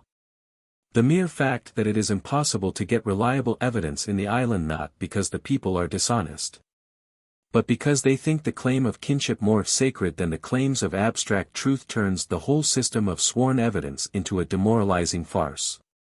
And it is easy to believe that law dealings on this false basis must lead to every sort of injustice. While I am discussing these questions with the old men the curates begin to come in with cargoes of salt, and flour, and porter. Today a stir was made by the return of a native who had spent 5 years in New York. He came on shore with half a dozen people who had been shopping on the mainland, and walked up and down on the slip in his neat suit, looking strangely foreign to his birthplace, while his old mother of 85 ran about on the slippery seaweed. Half crazy with delight, telling everyone the news. When the curates were in their places the men crowded round him to bid him welcome. He shook hands with them readily enough, but with no smile of recognition. He is said to be dying. Yesterday Sunday 3 young men rowed me over to Inisheer, the south island of the group. The stern of the curragh was occupied, so I was put in the bow with my head on a level with the gunwale. A considerable sea was running in the sound, and when we came out from the shelter of this island, the curragh rolled and vaulted in a way not easy to describe. At one moment, as we went down into the furrow, green waves curled and arched themselves above me. Then in an instant I was flung up into the air and could look down on the heads of the rowers, as if we were sitting on a ladder, or out across a forest of white crests to the black cliff of Inishmaan. The men seemed excited and uneasy, and I thought for a moment that we were likely to be swamped. In a little while, however, I realized the capacity of the curragh to raise its head among the waves, and the motion became strangely exhilarating. Even, I thought, if we were dropped into the blue chasm of the waves, this death, with the fresh sea saltness in one's teeth, would be better than most deaths one is likely to meet. When we reached the other island, it was raining heavily, so that we could not see anything of the antiquities or people. For the greater part of the afternoon we sat on the tops of empty barrels in the public house, talking of the destiny of Gaelic. We were admitted as travellers, and the shutters of the shop were closed behind us, letting in only a glimmer of grey light, and the tumult of the storm. Towards evening it cleared a little and we came home in a calmer sea, but with a dead head wind that gave the rowers all they could do to make the passage. On calm days I often go out fishing with Michael. When we reach the space above the slip where the curraghs are propped, bottom upwards, on the limestone, he lifts the prow of the one we are going to embark in, and I slip underneath and set the centre of the foremost seat upon my neck. Then he crawls under the stern and stands up with the last seat upon his shoulders. We start for the sea. The long prow bends before me so that I see nothing but a few yards of shingle at my feet. A quivering pain runs from the top of my spine to the sharp stones that seem to pass through my pampooties, and grate upon my ankles. We stagger and groan beneath the weight. But at last our feet reach the slip, and we run down with a half-trot like the pace of bare-footed children. A yard from the sea we stop and lower the curragh to the right. It must be brought down gently, a difficult task for our strained and aching muscles, and sometimes as the gunwale reaches the slip I lose my balance and roll in among the seats. Yesterday we went out in the curragh that had been damaged on the day of my visit to Kilronan, and as we were putting in the oars the freshly tarred patch stuck to the slip which was heated with the sunshine. We carried up water in the bailer the supine, a shallow wooden vessel like a soup plate, and with infinite pains we got free and rowed away. In a few minutes, however, I found the water spouting up at my feet. The patch had been misplaced, and this time we had no sacking. Michael borrowed my pocket scissors, and with admirable rapidity cut a square of flannel from the tail of his shirt and squeezed it into the hole, making it fast with a splint which he hacked from one of the oars. During our excitement the tide had carried us to the brink of the rocks, and I admired again the dexterity with which he got his oars into the water and turned us out as we were mounting on a wave that would have hurled us to destruction. With the injury to our curragh we did not go far from the shore. After a while I took a long spell at the oars, and gained a certain dexterity, though they are not easy to manage. The handles overlap by about 6 inches in order to gain leverage, as the curragh is narrow and at first it was almost impossible to avoid striking the upper or against one's knuckles. The oars are rough and square, except at the ends, so one cannot do so with impunity. Again, a curragh with 2 light people in it floats on the water like a nutshell, and the slightest inequality in the stroke throws the prow round at least a right angle from its course. In the first half-hour I found myself more than once moving towards the point I had come from, greatly to Michael's satisfaction.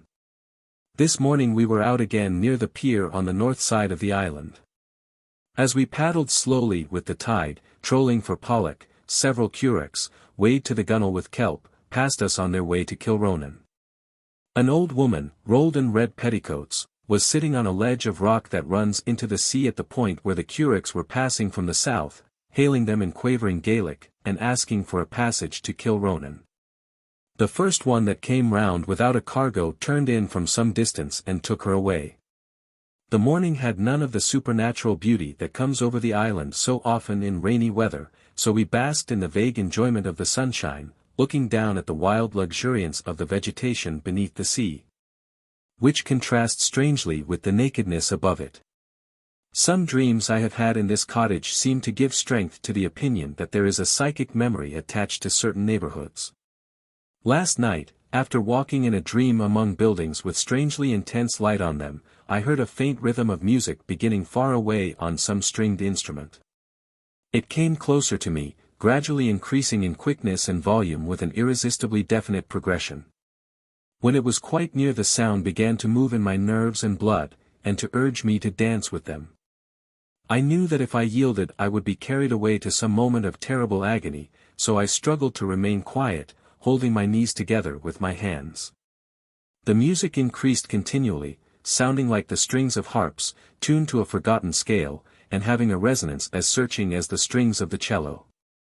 Then the luring excitement became more powerful than my will, and my limbs moved in spite of me. In a moment I was swept away in a whirlwind of notes.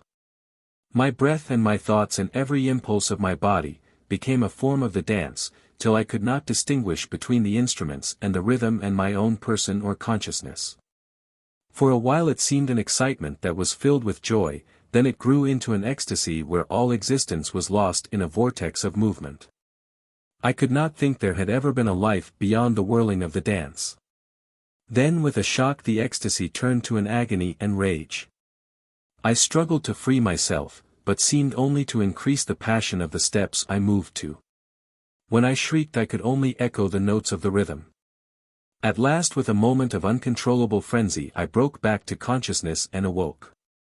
I dragged myself trembling to the window of the cottage and looked out. The moon was glittering across the bay, and there was no sound anywhere on the island. I am leaving in 2 days, and old Pat Derain has bidden me goodbye. He met me in the village this morning and took me into his little tint, a miserable hovel where he spends the night. I sat for a long time on his threshold, while he leaned on a stool behind me, near his bed, and told me the last story I shall have from him, a rude anecdote not worth recording. Then he told me with careful emphasis how he had wandered when he was a young man, and lived in a fine college, teaching Irish to the young priests. They say on the island that he can tell as many lies as 4 men. Perhaps the stories he has learned have strengthened his imagination. When I stood up in the doorway to give him God's blessing, he leaned over on the straw that forms his bed, and shed tears. Then he turned to me again, lifting up one trembling hand, with the mitten worn to a hole on the palm, from the rubbing of his crutch. "I'll not see you again," he said, with tears trickling on his face, "and you're a kindly man. When you come back next year I won't be in it. I won't live beyond the winter. But listen now to what I'm telling you, let you put insurance on me in the city of Dublin, and it's £500 you'll get on my burial. This evening, my last in the island, is also the evening of the Patternay festival, something like Pardons of Brittany. I waited especially to see it, but a piper who was expected did not come, and there was no amusement. A few friends and relations came over from the other island and stood about the public house in their best clothes, but without music dancing was impossible. I believe on some occasions when the piper is present there is a fine day of dancing and excitement, but the Galway piper is getting old, and is not easily induced to undertake the voyage. Last night, St. John's Eve, the fires were lighted and boys ran about with pieces of the burning turf, though I could not find out if the idea of lighting the house fires from the bonfires is still found on the island. I have come out of an hotel full of tourists and commercial travelers, to stroll along the edge of Galway Bay, and look out in the direction of the islands. The sort of yearning I feel towards those lonely rocks is indescribably acute. This town, that is usually so full of wild human interest, seems in my present mood a tawdry medley of all that is crudest in modern life. The nullity of the rich and the squalor of the poor give me the same pang of wondering disgust. Yet the islands are fading already, and I can hardly realize that the smell of the seaweed and the drone of the Atlantic are still moving round them. One of my island friends has written to me. Dear John Synge, I am for a long time expecting a letter from you, and I think you are forgetting this island altogether. Mr. died a long time ago on the big island, and his boat was on anchor in the harbor and the wind blew her to Blackhead and broke her up after his death. Tell me, are you learning Irish since you went? We have a branch of the Gaelic League here now, and the people is going on well with the Irish and reading. I will write the next letter in Irish to you.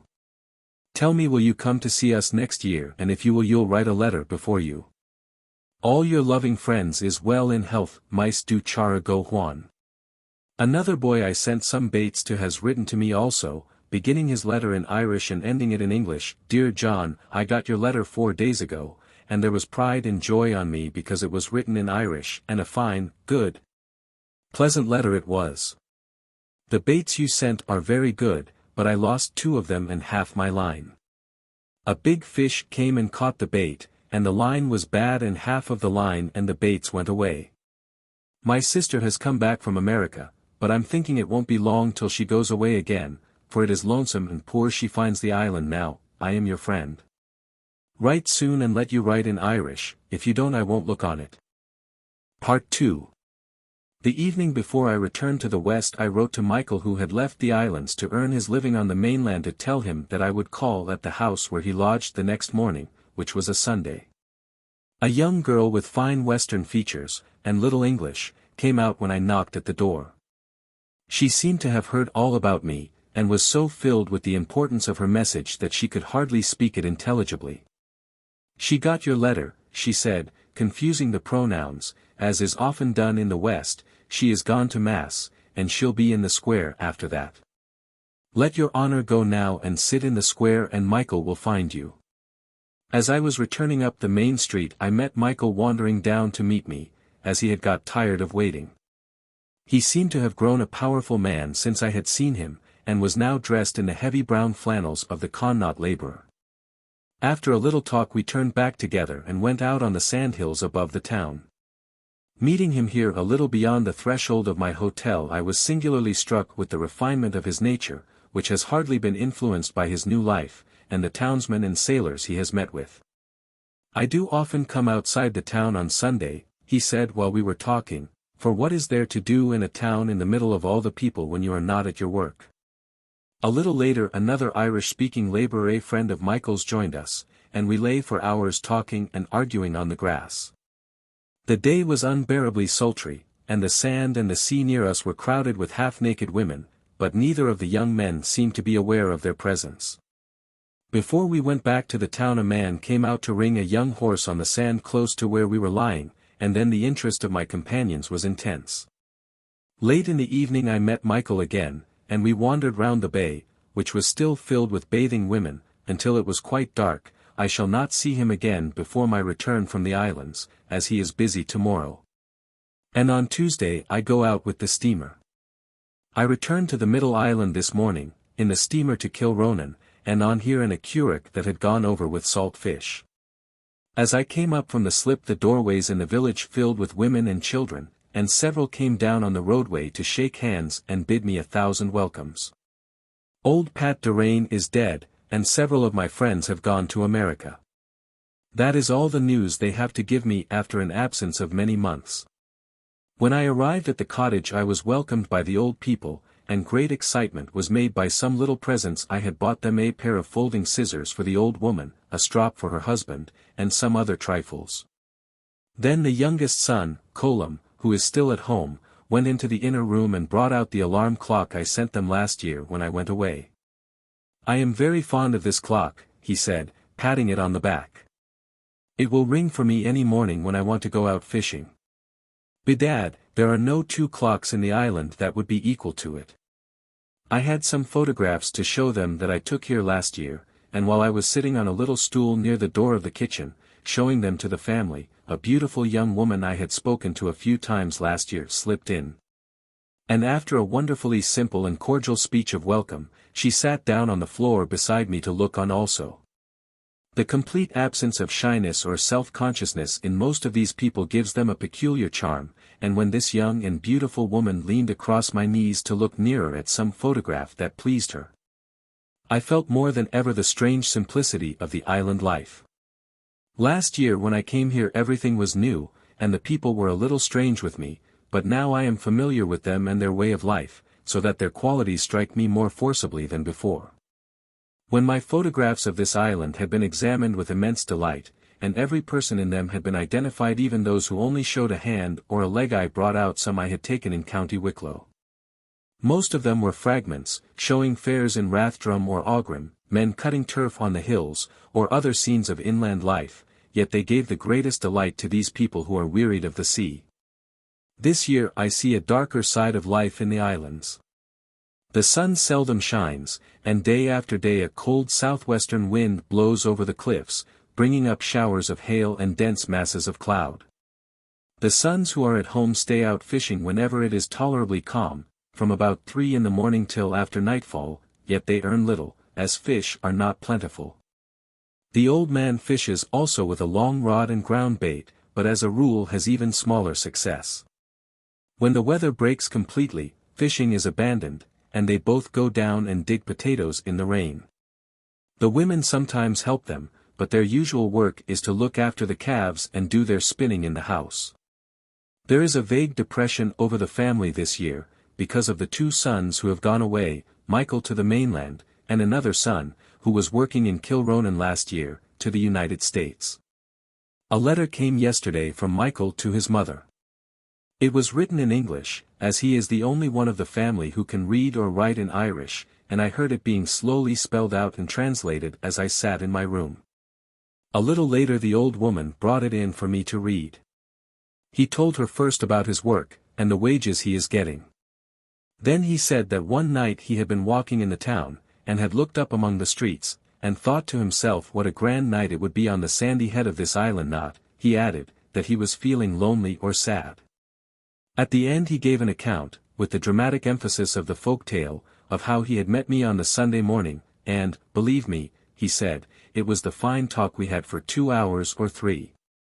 He told them also of a knife I had given him that was so fine, no one on the island had ever seen the like of her. Another day a letter came from the son who is in America, to say that he had had a slight accident to one of his arms, but was well again, and that he was leaving New York and going a few hundred miles up the country.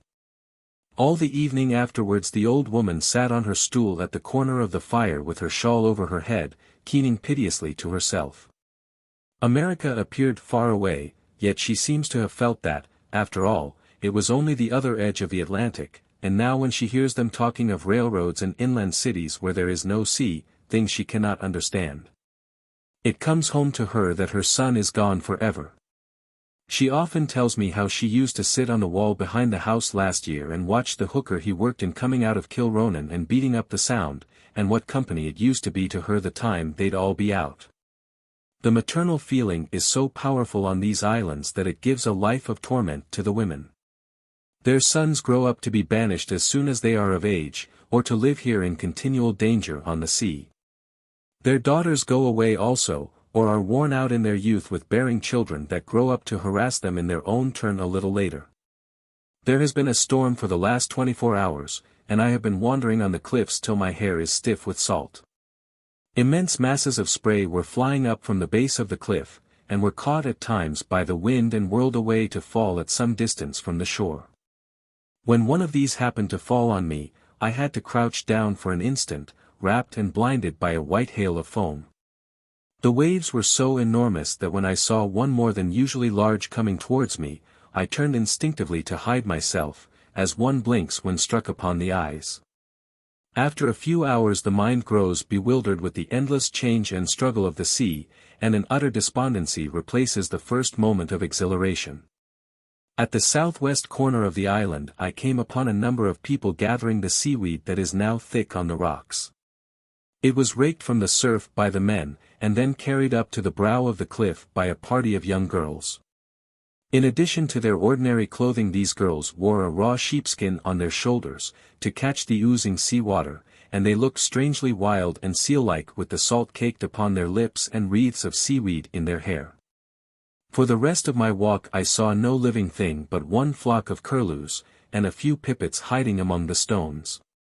About the sunset the clouds broke and the storm turned to a hurricane. Bars of purple cloud stretched across the sound where immense waves were rolling from the west, wreathed with snowy fantasies of spray. Then there was the bay full of green delirium, and the 12 pins touched with mauve and scarlet in the east.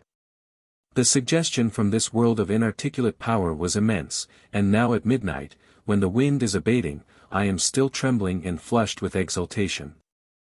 I have been walking through the wet lanes in my pampooties in spite of the rain, and I have brought on a feverish cold. The wind is terrific. If anything serious should happen to me I might die here and be nailed in my box, and shoved down into a wet crevice in the graveyard before anyone could know it on the mainland. 2 days ago a curragh passed from the South Island. They can go out when we are weather-bound because of a sheltered cove in their island. It was thought in search of the doctor. It became too rough afterwards to make the return journey, and it was only this morning we saw them repassing towards the southeast in a terrible sea. A forward curragh with 2 men in her besides the rowers, probably the priest and the doctor, went first, followed by the 3-oared curragh from the South Island, which ran more danger. Often when they go for the doctor in weather like this, they bring the priest also, as they do not know if it will be possible to go for him if he is needed later. As a rule there is little illness, and the women often manage their confinements among themselves without any trained assistance. In most cases all goes well, but at times a curragh is sent off in desperate haste for the priest and the doctor when it is too late. The baby that spent some days here last year is now established in the house. I suppose the old woman has adopted him to console herself for the loss of her own sons. He is now a well-grown child, though not yet able to say more than a few words of Gaelic. His favorite amusement is to stand behind the door with a stick, waiting for any wandering pig or hen that may chance to come in, and then to dash out and pursue them. There are 2 young kittens in the kitchen also, which he ill-treats, without meaning to do them harm. Whenever the old woman comes into my room with turf for the fire, he walks in solemnly behind her with a sod under each arm, deposits them on the back of the fire with great care, and then flies off round the corner with his long petticoats trailing behind him.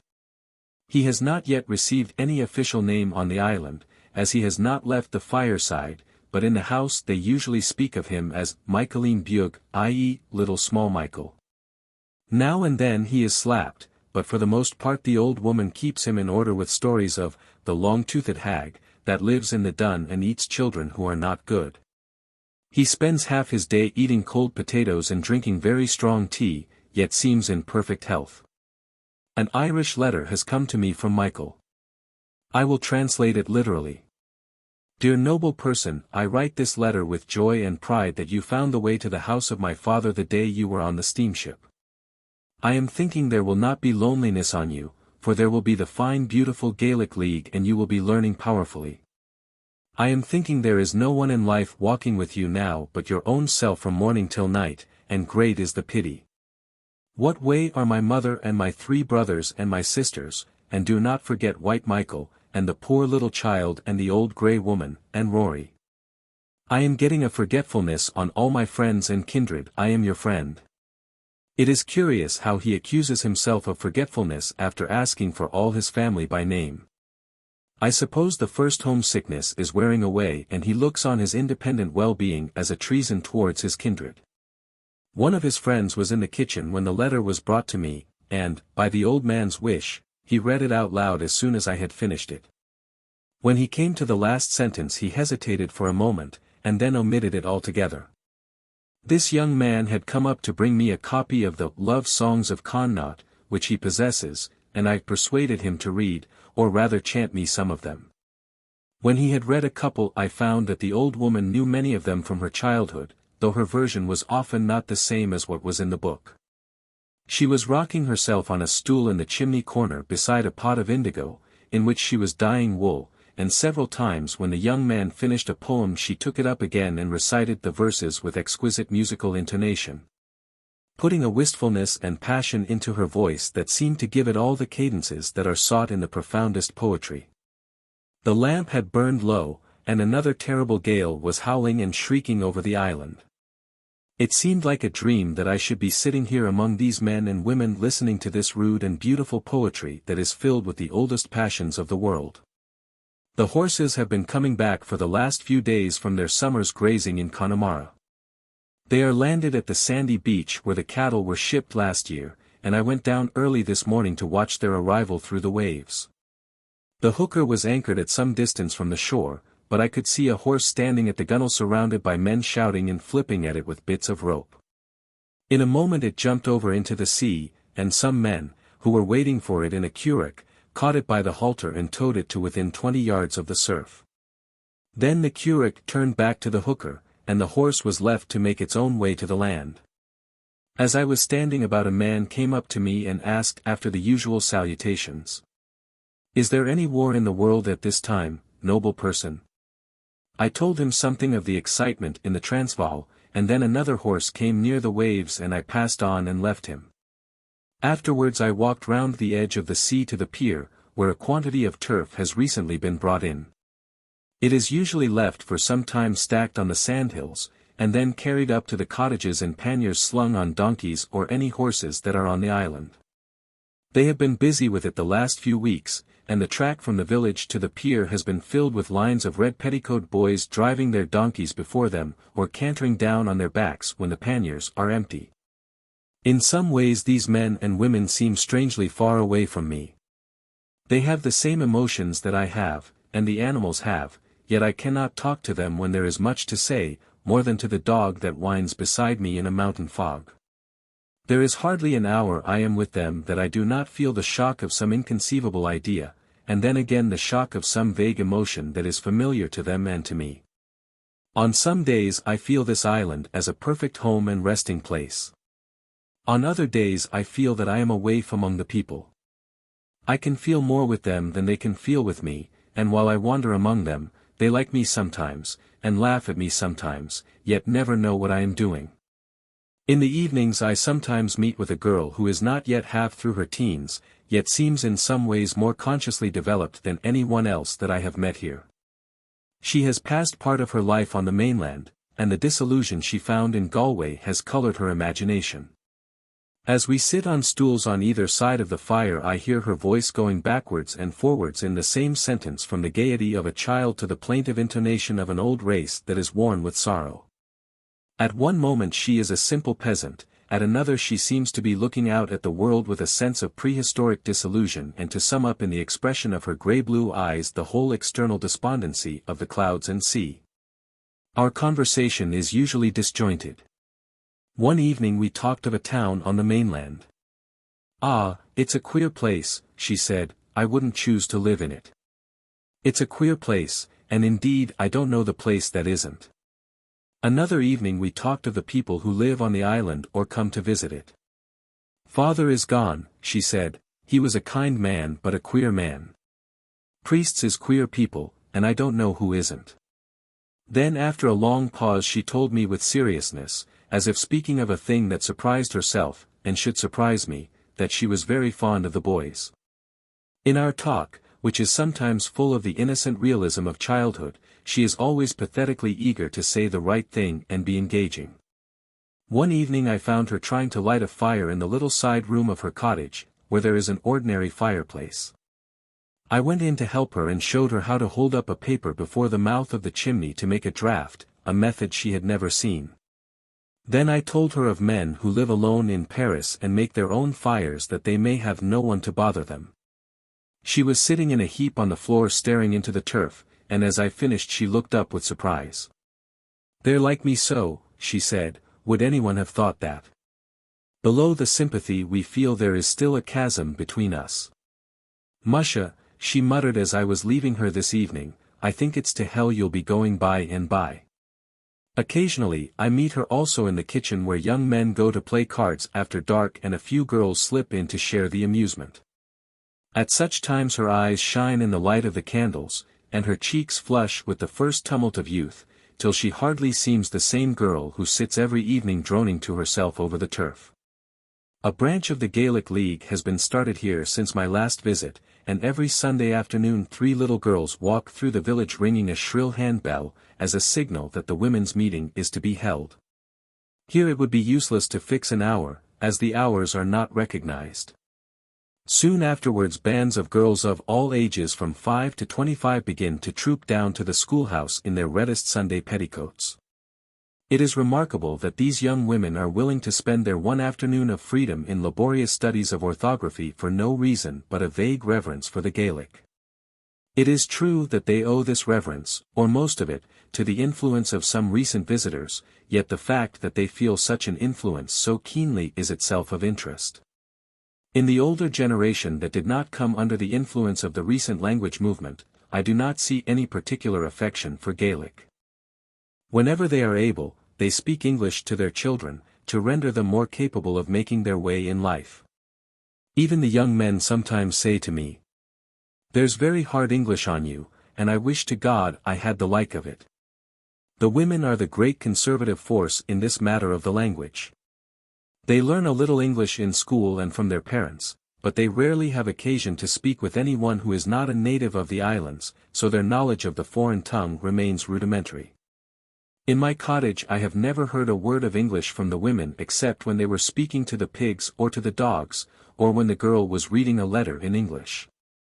Women, however, with a more assertive temperament, who have had, apparently, the same opportunities, often attain a considerable fluency, as is the case with one, a relative of the old woman of the house, who often visits here. In the boys' school, where I sometimes look in, the children surprise me by their knowledge of English, though they always speak in Irish among themselves.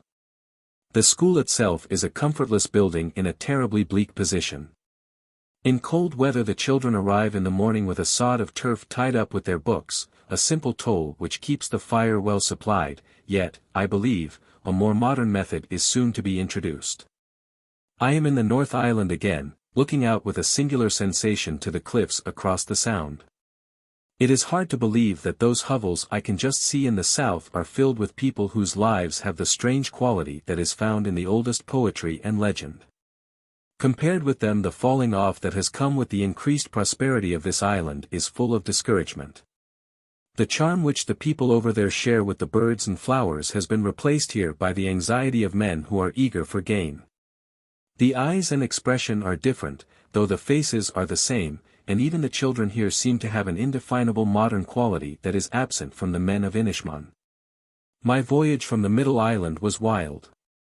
The morning was so stormy, that in ordinary circumstances I would not have attempted the passage. But as I had arranged to travel with a curate that was coming over for the parish priest who is to hold stations on Inishmaan, I did not like to draw back. I went out in the morning and walked up the cliffs as usual.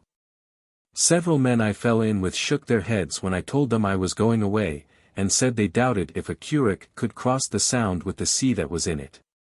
When I went back to the cottage I found the curate had just come across from the South Island, and had had a worse passage than any he had yet experienced. The tide was to turn at 2 o'clock, and after that it was thought the sea would be calmer, as the wind and the waves would be running from the same point. We sat about in the kitchen all the morning, with men coming in every few minutes to give their opinion whether the passage should be attempted, and at what points the sea was likely to be at its worst.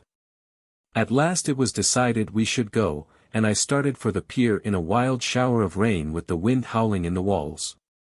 The schoolmaster and the priest who was to have gone with me came out as I was passing through the village and advised me not to make the passage, but my crew had gone on towards the sea, and I thought it better to go after them. The eldest son of the family was coming with me, and I considered that the old man, who knew the waves better than I did, would not send out his son if there was more than reasonable danger.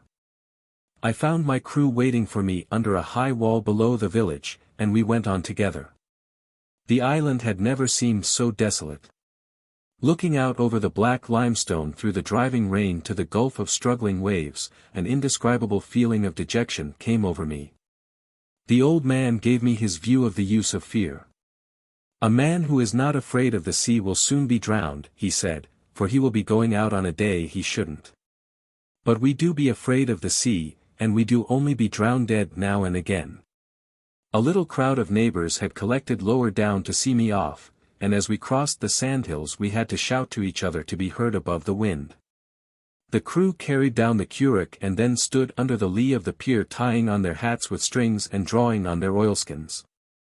They tested the braces of the oars, and the oar pins, and everything in the curragh with a care I had not seen them give to anything. Then my bag was lifted in, and we were ready. Besides the 4 men of the crew, a man was going with us who wanted a passage to this island. As he was scrambling into the bow, an old man stood forward from the crowd. "Don't take that man with you," he said. "Last week they were taking him to Clare and the whole lot of them were near drowned dead. Another day he went to Inisheer and they broke 3 ribs of the curragh, and they coming back. There is not the like of him for ill luck in the 3 islands." "The divil choke your old gob," said the man, "you will be talking." We set off. It was a 4-oared curragh, and I was given the last seat so as to leave the stern for the man who was steering with an oar, worked at right angles to the others by an extra thole pin in the stern gunwale. When we had gone about 100 yards they ran up a bit of a sail in the bow and the pace became extraordinarily rapid. The shower had passed over and the wind had fallen, but large, magnificently brilliant waves were rolling down on us at right angles to our course. Every instant the steersman whirled us round with a sudden stroke of his oar, the prow reared up and then fell into the next furrow with a crash, throwing up masses of spray. As it did so, the stern in its turn was thrown up, and both the steersman, who let go his oar and clung with both hands to the gunwale, and myself, were lifted high up above the sea. The wave passed, we regained our course and rowed violently for a few yards, then the same maneuver had to be repeated.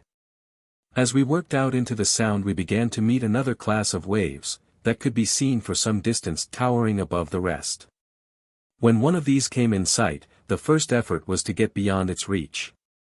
The steersman began crying out in Gaelic, "Siabhul, Siabhul, run, run," and sometimes, when the mass was gliding towards us with horrible speed, his voice rose to a shriek.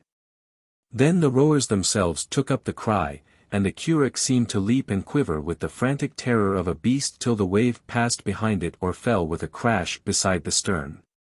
It was in this racing with the waves that our chief danger lay. If the wave could be avoided, it was better to do so, but if it overtook us while we were trying to escape, and caught us on the broadside, our destruction was certain. I could see the steersman quivering with the excitement of his task, for any error in his judgment would have swamped us. We had one narrow escape. A wave appeared high above the rest, and there was the usual moment of intense exertion. It was of no use, and in an instant the wave seemed to be hurling itself upon us. With a yell of rage the steersman struggled with his oar to bring our prow to meet it. He had almost succeeded, when there was a crash and rush of water round us. I felt as if I had been struck upon the back with knotted ropes. White foam gurgled round my knees and eyes. The curragh reared up, swaying and trembling for a moment, and then fell safely into the furrow. This was our worst moment, though more than once, when several waves came so closely together that we had no time to regain control of the canoe between them, we had some dangerous work. Our lives depended upon the skill and courage of the men, as the life of the rider or swimmer is often in his own hands, and the excitement was too great to allow time for fear. I enjoyed the passage.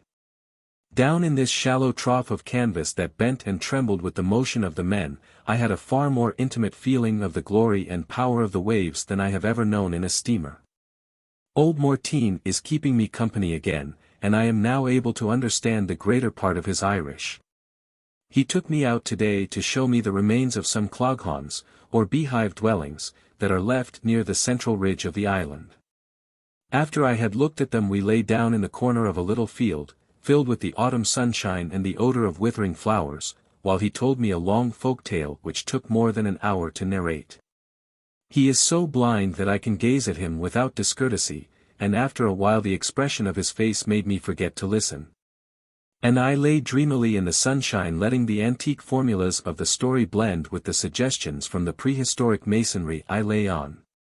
The glow of childish transport that came over him when he reached the nonsense ending so common in these tales recalled me to myself, and I listened attentively while he gabbled with delighted haste. They found the path and I found the puddle. They were drowned and I was found. If it's all one to me tonight, it wasn't all one to them the next night. Yet, if it wasn't itself, not a thing did they lose but an old back tooth or some such gibberish.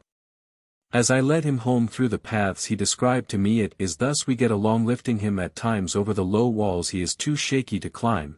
He brought the conversation to the topic. They are never weary of my views on marriage. He stopped as we reached the summit of the island, with the stretch of the Atlantic just visible behind him. Whisper, noble person, he began, do you never be thinking on the young girls? The time I was a young man, the devil a one of them could I look on without wishing to marry her. Ah, Morteen, I answered, it's a great wonder you'd be asking me. What at all do you think of me yourself? Bedad, noble person, I'm thinking it's soon you'll be getting married. Listen to what I'm telling you, a man who is not married is no better than an old jackass. He goes into his sister's house, and into his brother's house. He eats a bit in this place and a bit in another place, but he has no home for himself, like an old jackass straying on the rocks. I have left Aran. The steamer had a more than usually heavy cargo, and it was after 4 o'clock when we sailed from Kilronan. Again I saw the 3 low rocks sink down into the sea with a moment of inconceivable distress. It was a clear evening, and as we came out into the bay the sun stood like an aureole behind the cliffs of Inishmaan. A little later a brilliant glow came over the sky, throwing out the blue of the sea and of the hills of Connemara. When it was quite dark, the cold became intense, and I wandered about the lonely vessel that seemed to be making her own way across the sea. I was the only passenger, and all the crew, except one boy who was steering, were huddled together in the warmth of the engine room. 3 hours passed, and no one stirred. The slowness of the vessel and the lamentation of the cold sea about her sides became almost unendurable. Then the lights of Galway came in sight, and the crew appeared as we beat up slowly to the quay. Once on shore I had some difficulty in finding anyone to carry my baggage to the railway. When I found a man in the darkness and got my bag on his shoulders, he turned out to be drunk, and I had trouble to keep him from rolling from the wharf with all my possessions. He professed to be taking me by a short cut into the town, but when we were in the middle of a waste of broken buildings and skeletons of ships he threw my bag on the ground and sat down on it. It's real heavy she is, your honour, he said. I'm thinking it's gold there will be in it. Divil a hapworth is there in it at all but books, I answered him in Gaelic. Bedad, is more in truth, it's a big pity, he said. If it was gold was in it, it's the thundering spree we'd have together this night in Galway. In about half an hour I got my luggage once more on his back, and we made our way into the city. Later in the evening I went down towards the quay to look for Michael. As I turned into the narrow street where he lodges, someone seemed to be following me in the shadow, and when I stopped to find the number of his house I heard the fealty, welcome, of Inishmaan pronounced close to me. It was Michael. "I saw you in the street," he said, "but I was ashamed to speak to you in the middle of the people, so I followed you the way I'd see if you'd remember me." We turned back together and walked about the town till he had to go to his lodgings. He was still just the same, with all his old simplicity and shrewdness, but the work he has here does not agree with him, and he is not contented. It was the eve of the Parnell celebration in Dublin, and the town was full of excursionists waiting for a train which was to start at midnight. When Michael left me I spent some time in an hotel, and then wandered down to the railway. A wild crowd was on the platform, surging round the train in every stage of intoxication. It gave me a better instance than I had yet seen of the half-savage temperament of Connaught. The tension of human excitement seemed greater in this insignificant crowd than anything I have felt among enormous mobs in Rome or Paris. There were a few people from the islands on the platform, and I got in along with them to a third-class carriage. One of the women of the party had her niece with her, a young girl from Connaught who was put beside me. At the other end of the carriage there were some old men who were talking Irish, and a young man who had been a sailor. When the train started there were wild cheers and cries on the platform, and in the train itself the noise was intense. Men and women shrieking and singing and beating their sticks on the partitions. At several stations there was a rush to the bar, so the excitement increased as we proceeded. At Ballinasloe there were some soldiers on the platform looking for places. The sailor in our compartment had a dispute with one of them, and in an instant the door was flung open and the compartment was filled with reeling uniforms and sticks. Peace was made after a moment of uproar and the soldiers got out, but as they did so a pack of their women followers thrust their bare heads and arms into the doorway, cursing and blaspheming with extraordinary rage. As the train moved away a moment later, these women set up a frantic lamentation. I looked out and caught a glimpse of the wildest heads and figures I have ever seen, shrieking and screaming and waving their naked arms in the light of the lanterns. As the night went on girls began crying out in the carriage next us, and I could hear the words of obscene songs when the train stopped at a station. In our own compartment the sailor would allow no one to sleep, and talked all night with sometimes a touch of wit or brutality and always with a beautiful fluency with wild temperament behind it. The old men in the corner, dressed in black coats that had something of the antiquity of heirlooms, talked all night among themselves in Gaelic. The young girl beside me lost her shyness after a while, and let me point out the features of the country that were beginning to appear through the dawn as we drew nearer Dublin. She was delighted with the shadows of the trees. Trees are rare in Connaught and with the canal, which was beginning to reflect the morning light. Every time I showed her some new shadow she cried out with naive excitement. "Oh, it's lovely, but I can't see it." This presence at my side contrasted curiously with the brutality that shook the barrier behind us. The whole spirit of the west of Ireland, with its strange wildness and reserve, seemed moving in this single train to pay a last homage to the dead statesman of the East. Part 3. A letter has come from Michael while I am in Paris. It is in English. My dear friend, I hope that you are in good health since I have heard from you before. It's many a time I do think of you since, and it was not forgetting you I was for the future. I was at home in the beginning of March for a fortnight and was very bad with the influence, but I took good care of myself. I am getting good wages from the first of this year, and I am afraid I won't be able to stand with it, although it is not hard. I am working in a sawmills and getting the money for the wood and keeping an account of it. I am getting a letter and some news from home 2 or 3 times a week, and they are all well in health, and your friends in the island as well as if I mentioned them. Did you see any of my friends in Dublin, Mr.? Or any of those gentlemen or gentlewomen? I think I soon try America, but not until next year if I am alive. I hope we might meet again in good and pleasant health.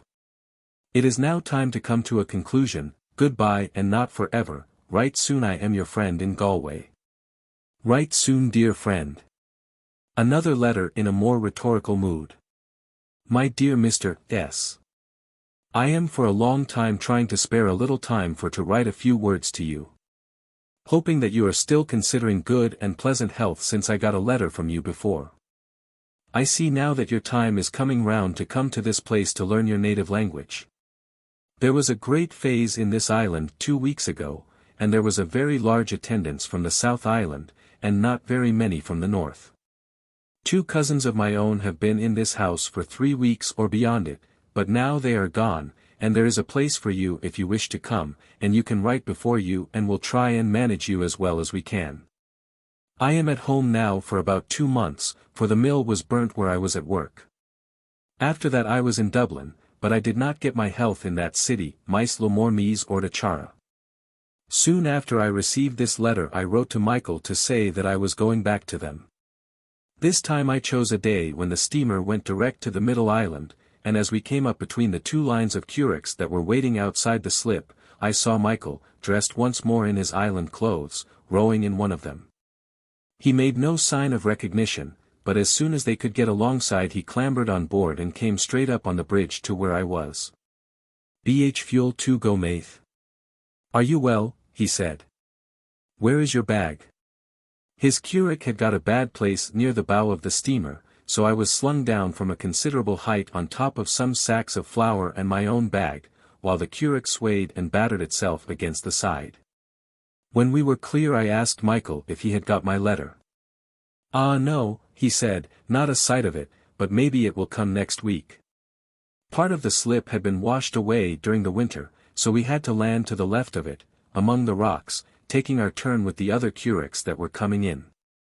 As soon as I was on shore the men crowded round me to bid me welcome, asking me as they shook hands if I had travelled far in the winter, and seen many wonders, ending, as usual, with the inquiry if there was much war at present in the world. It gave me a thrill of delight to hear their Gaelic blessings, and to see the steamer moving away, leaving me quite alone among them. The day was fine with a clear sky, and the sea was glittering beyond the limestone. Further off a light haze on the cliffs of the larger island, and on the Connaught hills, gave me the illusion that it was still summer. A little boy was sent off to tell the old woman that I was coming, and we followed slowly, talking and carrying the baggage. When I had exhausted my news they told me theirs. A power of strangers, 4 or 5, a French priest among them, had been on the island in the summer. The potatoes were bad, but the rye had begun well, till a dry week came and then it had turned into oats. "If you didn't know us so well," said the man who was talking, "you'd think it was a lie we were telling, but the sorrow a lie is in it. It grew straight and well till it was high as your knee, then it turned into oats. Did ever you see the like of that in County Wicklow?" In the cottage everything was as usual, but Michael's presence has brought back the old woman's humour and contentment. As I sat down on my stool and lit my pipe with the corner of a sod, I could have cried out with the feeling of festivity that this return procured me. This year Michael is busy in the daytime, but at present there is a harvest moon, and we spend most of the evening wandering about the island, looking out over the bay where the shadows of the clouds throw strange patterns of gold and black. As we were returning through the village this evening a tumult of revelry broke out from one of the smaller cottages, and Michael said it was the young boys and girls who have sport at this time of the year. I would have liked to join them, but feared to embarrass their amusement.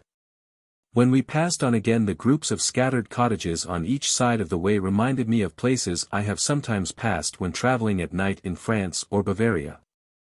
Places that seemed so enshrined in the blue silence of night one could not believe they would reawaken. Afterwards we went up on the Dun, where Michael said he had never been before after nightfall, though he lives within a stone's throw. The place gains unexpected grandeur in this light, standing out like a corona of prehistoric stone upon the summit of the island. We walked round the top of the wall for some time looking down on the faint yellow roofs, with the rocks glittering beyond them, and the silence of the bay. Though Michael is sensible of the beauty of the nature round him, he never speaks of it directly, and many of our evening walks are occupied with long Gaelic discourses about the movements of the stars and moon. These people make no distinction between the natural and the supernatural. This afternoon it was Sunday, when there is usually some interesting talk among the islanders. It rained, so I went into the schoolmaster's kitchen, which is a good deal frequented by the more advanced among the people. I know so little of their ways of fishing and farming that I do not find it easy to keep up our talk without reaching matters where they cannot follow me. And since the novelty of my photographs has passed off I have some difficulty in giving them the entertainment they seem to expect from my company. Today I showed them some simple gymnastic feats and conjurers' tricks, which gave them great amusement. "Tell us now," said an old woman when I had finished, "didn't you learn those things from the witches that do be out in the country?" In one of the tricks I seemed to join a piece of string which was cut by the people, and the illusion was so complete that I saw one man going off with it into a corner and pulling at the apparent joining till he sank red furrows round his hands. Then he brought it back to me. "Bedad," he said, "this is the greatest wonder ever I seen. The cord is a taste thinner where you joined it but as strong as ever it was." A few of the younger men looked doubtful, but the older people, who have watched the rye turning into oats, seemed to accept the magic frankly. And did not show any surprise that a Duin Yuzil, a noble person, should be able to do like the witches. My intercourse with these people has made me realize that miracles must abound wherever the new conception of law is not understood. On these islands alone miracles enough happen every year to equip a divine emissary. Rye is turned into oats, storms are raised to keep evictors from the shore, cows that are isolated on lonely rocks bring forth calves. And other things of the same kind are common. The wonder is a rare expected event, like the thunderstorm or the rainbow, except that it is a little rarer and a little more wonderful. Often, when I am walking and get into conversation with some of the people, and tell them that I have received a paper from Dublin, they ask me, "And is there any great wonder in the world at this time?" When I had finished my feats of dexterity, I was surprised to find that none of the islanders, even the youngest and most agile, could do what I did. As I pulled their limbs about in my effort to teach them, I felt that the ease and beauty of their movements has made me think them lighter than they really are. Seen in their currachs between these cliffs and the Atlantic, they appear lithe and small, but if they were dressed as we are and seen in an ordinary room, many of them would seem heavily and powerfully made. One man, however, the champion dancer of the island, got up after a while and displayed the salmon leap lying flat on his face and then springing up, horizontally, high in the air, and some other feats of extraordinary agility. But he is not young and we could not get him to dance. In the evening I had to repeat my tricks here in the kitchen, for the fame of them had spread over the island. No doubt these feats will be remembered here for generations. The people have so few images for description that they seize on anything that is remarkable in their visitors and use it afterwards in their talk. For the last few years when they are speaking of any one with fine rings they say, "She had beautiful rings on her fingers like Lady, a visitor to the island." I have been down sitting on the pier till it was quite dark. I am only beginning to understand the Knights of Inishmaan and the influence they have had in giving distinction to these men who do most of their work after nightfall. I could hear nothing but a few curlews and other wildfowl whistling and shrieking in the seaweed, and the low rustling of the waves. It was one of the dark sultry nights peculiar to September, with no light anywhere except the phosphorescence of the sea, and an occasional rift in the clouds that showed the stars behind them. The sense of solitude was immense. I could not see or realize my own body, and I seemed to exist merely in my perception of the waves and of the crying birds, and of the smell of seaweed. When I tried to come home I lost myself among the sandhills, and the night seemed to grow unutterably cold and dejected, as I groped among slimy masses of seaweed and wet crumbling walls. After a while I heard a movement in the sand, and two grey shadows appeared beside me. They were two men who were going home from fishing. I spoke to them and knew their voices, and we went home together. In the autumn season the threshing of the rye is one of the many tasks that fall to the men and boys. The sheaves are collected on a bare rock, and then each is beaten separately on a couple of stones placed on end one against the other. The land is so poor that a field hardly produces more grain than is needed for seed the following year, so the rye growing is carried on merely for the straw, which is used for thatching. The stooks are carried to and from the threshing fields, piled on donkeys that one meets everywhere at this season, with their black, unbridled heads just visible beneath a pinnacle of golden straw. While the threshing is going on, sons and daughters keep turning up with one thing and another till there is a little crowd on the rocks, and anyone who is passing stops for an hour or two to talk on his way to the sea, so that, like the kelp burning in the summer-time, this work is full of sociability. When the threshing is over the straw is taken up to the cottages and piled up in an outhouse, or more often in a corner of the kitchen, where it brings a new liveliness of color. A few days ago when I was visiting a cottage where there are the most beautiful children on the island, the eldest daughter, a girl of about 14, went and sat down on a heap of straw by the doorway. A ray of sunlight fell on her and on a portion of the rye, giving her figure and red dress with the straw under it a curious relief against the nets and oilskins, and forming a natural picture of exquisite harmony and color. In our own cottage the thatching it is done every year has just been carried out. The rope twisting was done partly in the lane, partly in the kitchen when the weather was uncertain. 2 men usually sit together at this work, one of them hammering the straw with a heavy block of wood, the other forming the rope, the main body of which is twisted by a boy or girl with a bent stick specially formed for this employment. In wet weather, when the work must be done indoors, the person who is twisting recedes gradually out of the door, across the lane, and sometimes across a field or 2 beyond it.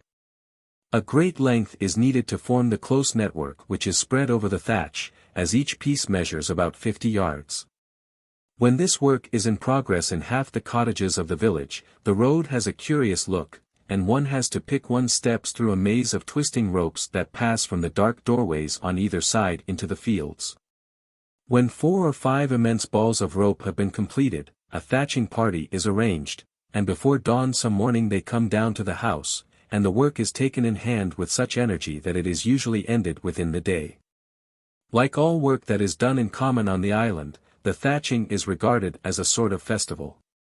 From the moment a roof is taken in hand there is a whirl of laughter and talk till it is ended, and, as the man whose house is being covered is a host instead of an employer, he lays himself out to please the men who work with him. The day our own house was thatched the large table was taken into the kitchen from my room, and high teas were given every few hours. Most of the people who came along the road turned down into the kitchen for a few minutes, and the talking was incessant. Once when I went into the window I heard Michael retailing my astronomical lectures from the apex of the gable, but usually their topics have to do with the affairs of the island.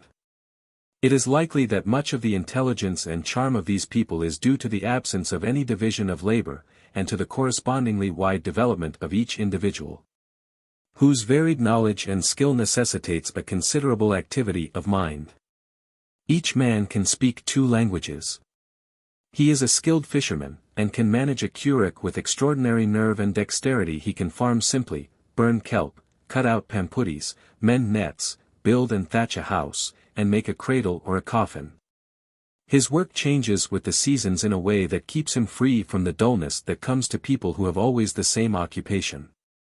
The danger of his life on the sea gives him the alertness of the primitive hunter, and the long nights he spends fishing in his curragh bring him some of the emotions that are thought peculiar to men who have lived with the arts.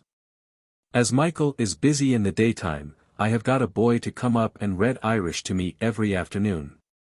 He is about 15, and is singularly intelligent, with a real sympathy for the language and the stories we read. One evening when he had been reading to me for 2 hours, I asked him if he was tired. "Tired?" he said, "sure you wouldn't ever be tired reading." A few years ago this predisposition for intellectual things would have made him sit with old people and learn their stories, but now boys like him turn to books and to papers in Irish that are sent them from Dublin.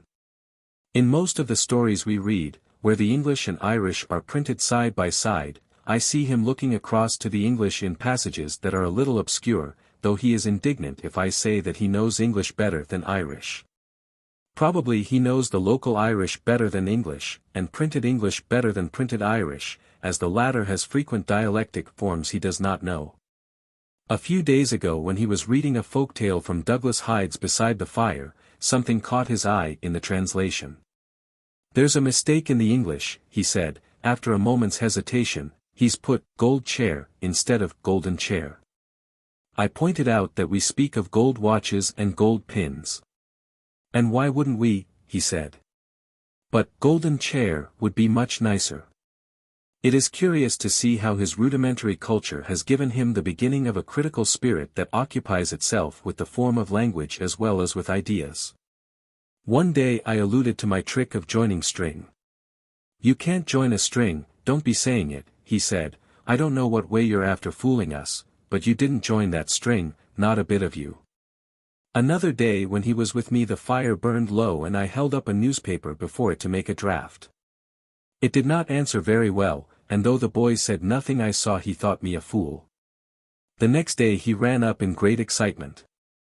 "I'm after trying the paper over the fire," he said, "and it burned grand. Didn't I think, when I seen you doing it there was no good in it at all, but I put a paper over the schoolmaster's, fire and it flamed up.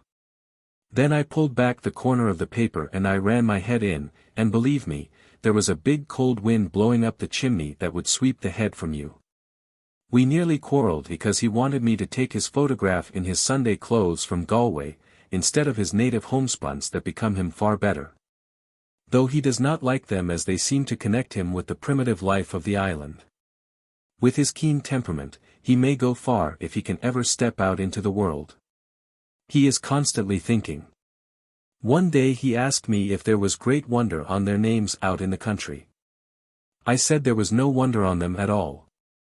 Well, he said, there is great wonder on your name in the island, and I was thinking maybe there would be great wonder on our names out in the country. In a sense he is right. Though the names here are ordinary enough, they are used in a way that differs altogether from the modern system of surnames. When a child begins to wander about the island, the neighbors speak of it by its Christian name, followed by the Christian name of its father. If this is not enough to identify it, the father's epithet, whether it is a nickname or the name of his own father, is added. Sometimes when the father's name does not lend itself, the mother's Christian name is adopted as epithet for the children. An old woman near this cottage is called Pegeen, and her sons are Patch Fegeen, Segan Fegeen, etc. Occasionally the surname is employed in its Irish form, but I have not heard them using the Mac prefix when speaking Irish among themselves. Perhaps the idea of a surname which it gives is too modern for them, perhaps they do use it at times that I have not noticed. Sometimes a man is named from the color of his hair. There is thus a Segan Ruad, Red John, and his children are Mortine Segan Ruad, etc. Another man is known as an Inisheer, the fisher, and his children are Mayor and Inisheer, Mary daughter of the fisher, and so on. The schoolmaster tells me that when he reads out the roll in the morning the children repeat the local name all together in a whisper after each official name, and then the child answers. If he calls, for instance, Patrick O'Flaherty, the children murmur, Patch Segan Dirge or some such name, and the boy answers. People who come to the island are treated in much the same way. A French Gaelic student was in the islands recently, and he is always spoken of as an Sagart Ruad, the Red Priest, or as an Sagart Francac, the French priest, but never by his name. If an islander's name alone is enough to distinguish him it is used by itself, and I know one man who is spoken of as Eamon. There may be other Edmonds on the island, but if so they have probably good nicknames or epithets of their own. In other countries where the names are in a somewhat similar condition, as in modern Greece, the man's calling is usually one of the most common means of distinguishing him, but in this place, where all have the same calling, this means is not available. Late this evening I saw a 3-oared curragh with 2 old women in her besides the rowers, landing at the slip through a heavy roll. They were coming from Inisheer, and they rowed up quickly enough till they were within a few yards of the surf line, where they spun round and waded with the prow towards the sea. While wave after wave passed underneath them and broke on the remains of the slip. 5 minutes passed, 10 minutes, and still they waded with the oars just paddling in the water, and their heads turned over their shoulders. I was beginning to think that they would have to give up and row round to the lee side of the island, when the curragh seemed suddenly to turn into a living thing. The prow was again towards the slip, leaping and hurling itself through the spray. Before it touched, the man in the bow wheeled round, 2 white legs came out over the prow like the flash of a sword, and before the next wave arrived he had dragged the curragh out of danger. This sudden and united action in men without discipline shows well the education that the waves have given them. When the curragh was in safety the 2 old women were carried up through the surf and slippery seaweed on the backs of their sons. In this broken weather a curragh cannot go out without danger, yet accidents are rare and seem to be nearly always caused by drink, since I was here last year 4 men have been drowned on their way home from the large island. First a curate belonging to the South Island which put off with 2 men in her heavy with drink, came to shore here the next evening dry and uninjured, with the sail half set, and no one in her. More recently a curate from this island with 3 men, who were the worse for drink, was upset on its way home. The steamer was not far off, and saved 2 of the men, but could not reach the 3rd. Now a man has been washed ashore in Donegal with 1 pampooty on him, and a striped shirt with a purse in one of the pockets, and a box for tobacco. For 3 days the people have been trying to fix his identity. Some think it is the man from this island, others think that the man from the south answers the description more exactly. Tonight as we were returning from the slip we met the mother of the man who was drowned from this island, still weeping and looking out over the sea. She stopped the people who had come over from the South Island to ask them with a terrified whisper what is thought over there. Later in the evening, when I was sitting in one of the cottages, the sister of the dead man came in through the rain with her infant, and there was a long talk about the rumors that had come in. She pieced together all she could remember about his clothes, and what his purse was like, and where he had got it, and the same for his tobacco box, and his stockings. In the end there seemed little doubt that it was her brother. "Ah," she said, "it's Mike sure enough, and please God they'll give him a decent burial." Then she began to keen slowly to herself. She had loose yellow hair plastered round her head with the rain, and as she sat by the door sucking her infant, she seemed like a type of the women's life upon the islands. For a while the people sat silent, and one could hear nothing but the lips of the infant, the rain hissing in the yard, and the breathing of 4 pigs that lay sleeping in one corner. Then one of the men began to talk about the new boats that have been sent to the South Island, and the conversation went back to its usual round of topics. The loss of 1 man seems a slight catastrophe to all except the immediate relatives. Often when an accident happens a father is lost with his 2 eldest sons, or in some other way all the active men of a household die together. A few years ago 3 men of a family that used to make the wooden vessels like tiny barrels that are still used among the people, went to the big island together. They were drowned on their way home, and the art of making these little barrels died with them, at least on Inishmaan, though it still lingers in the North and South Islands. Another catastrophe that took place last winter gave a curious zest to the observance of holy days. It seems that it is not the custom for the men to go out fishing on the evening of a holy day, but one night last December some men, who wished to begin fishing early the next morning, rode out to sleep in their hookers. Towards morning a terrible storm rose, and several hookers with their crews on board were blown from their moorings and wrecked. The sea was so high that no attempt at rescue could be made, and the men were drowned. "Ah," said the man who told me the story, "I'm thinking it will be a long time before men will go out again on a holy day. That storm was the only storm that reached into the harbor the whole winter, and I'm thinking there was something in it." Today when I went down to the slip I found a pig jobber from Kilronan with about 20 pigs that were to be shipped for the English market. When the steamer was getting near, the whole drove was moved down on the slip and the curates were carried out close to the sea. Then each beast was caught in its turn and thrown on its side, while its legs were hitched together in a single knot, with a tag of rope remaining, by which it could be carried.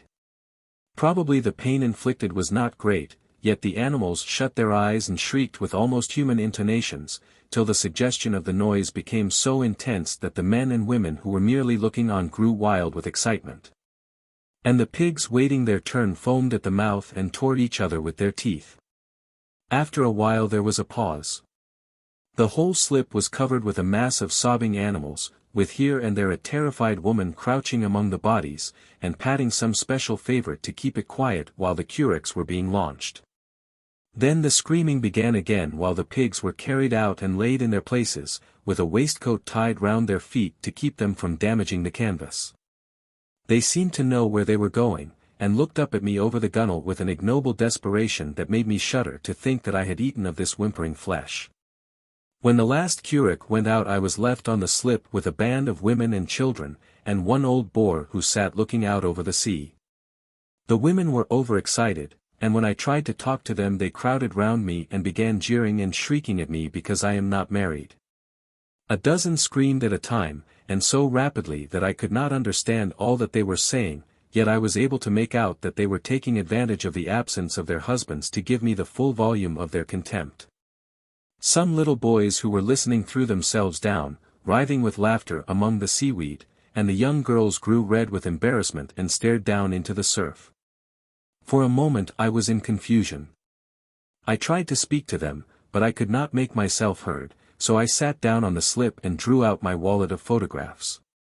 In an instant I had the whole band clambering round me, in their ordinary mood. When the curates came back, one of them towing a large kitchen table that stood itself up on the waves and then turned somersaults in an extraordinary manner, word went round that the Senwai, peddler, was arriving. He opened his wares on the slip as soon as he landed, and sold a quantity of cheap knives and jewellery to the girls and the younger women. He spoke no Irish, and the bargaining gave immense amusement to the crowd that collected round him. I was surprised to notice that several women who professed to know no English could make themselves understood without difficulty when it pleased them. "The rings is too dear at you, sir," said one girl using the Gaelic construction. "Let you put less money on them and all the girls will be buying." After the jewellery, he displayed some cheap religious pictures, abominable oleographs, but I did not see many buyers. I am told that most of the pedlars who come here are Germans or Poles, but I did not have occasion to speak with this man by himself. I have come over for a few days to the South Island, and, as usual, my voyage was not favourable. The morning was fine, and seemed to promise one of the peculiarly hushed, pellucid days that occur sometimes before rain in early winter. From the first gleam of dawn the sky was covered with white cloud, and the tranquillity was so complete that every sound seemed to float away by itself across the silence of the bay. Lines of blue smoke were going up in spirals over the village, and further off heavy fragments of rain cloud were lying on the horizon. We started early in the day, and, although the sea looked calm from a distance, we met a considerable roll coming from the southwest when we got out from the shore. Near the middle of the sound the man who was rowing in the bow broke his oar pin, and the proper management of the canoe became a matter of some difficulty. We had only a 3-oared curragh, and if the sea had gone much higher we should have run a good deal of danger. Our progress was so slow that clouds came up with a rise in the wind before we reached the shore, and rain began to fall in large single drops. The black curragh working slowly through this world of grey, and the soft hissing of the rain gave me one of the moods in which we realize with immense distress the short moment we have left us to experience all the wonder and beauty of the world. The approach to the South Island is made at a fine sandy beach on the northwest. This interval in the rocks is of great service to the people, but the tract of wet sand with a few hideous fishermen's houses, lately built on it, looks singularly desolate in broken weather. The tide was going out when we landed, so we merely stranded the curragh and went up to the little hotel. The cess collector was at work in one of the rooms, and there were a number of men and boys waiting about, who stared at us while we stood at the door and talked to the proprietor. When we had had our drink I went down to the sea with my men, who were in a hurry to be off. Some time was spent in replacing the oar pin, and then they set out, though the wind was still increasing. A good many fishermen came down to see the start, and long after the curragh was out of sight I stood and talked with them in Irish, as I was anxious to compare their language and temperament with what I knew of the other island. The language seems to be identical, though some of these men speak rather more distinctly than any Irish speakers I have yet heard. In physical type, dress, and general character, however, there seems to be a considerable difference.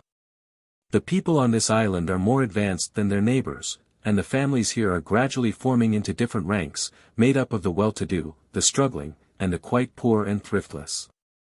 These distinctions are present in the middle island also, but over there they have had no effect on the people, among whom there is still absolute equality.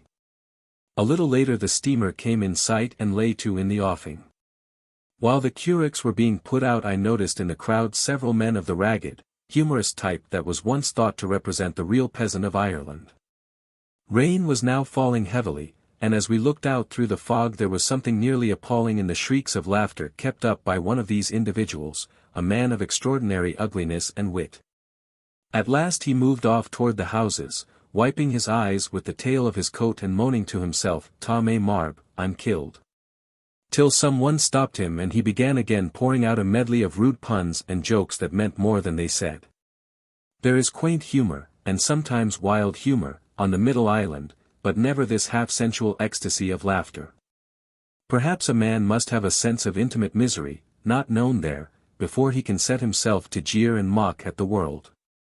These strange men with receding foreheads, high cheekbones, and ungovernable eyes seem to represent some old type found on these few acres at the extreme border of Europe, where it is only in wild jests and laughter that they can express their loneliness and desolation.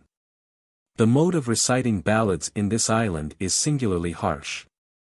I fell in with a curious man today beyond the East Village, and we wandered out on the rocks towards the sea. A wintry shower came on while we were together, and we crouched down in the bracken, under a loose wall. When we had gone through the usual topics he asked me if I was fond of songs, and began singing to show what he could do. The music was much like what I have heard before on the islands, a monotonous chant with pauses on the high and low notes to mark the rhythm, but the harsh nasal tone in which he sang was almost intolerable. His performance reminded me in general effect of a chant I once heard from a party of Orientals I was traveling with in a third-class carriage from Paris to Dieppe, but the islander ran his voice over a much wider range.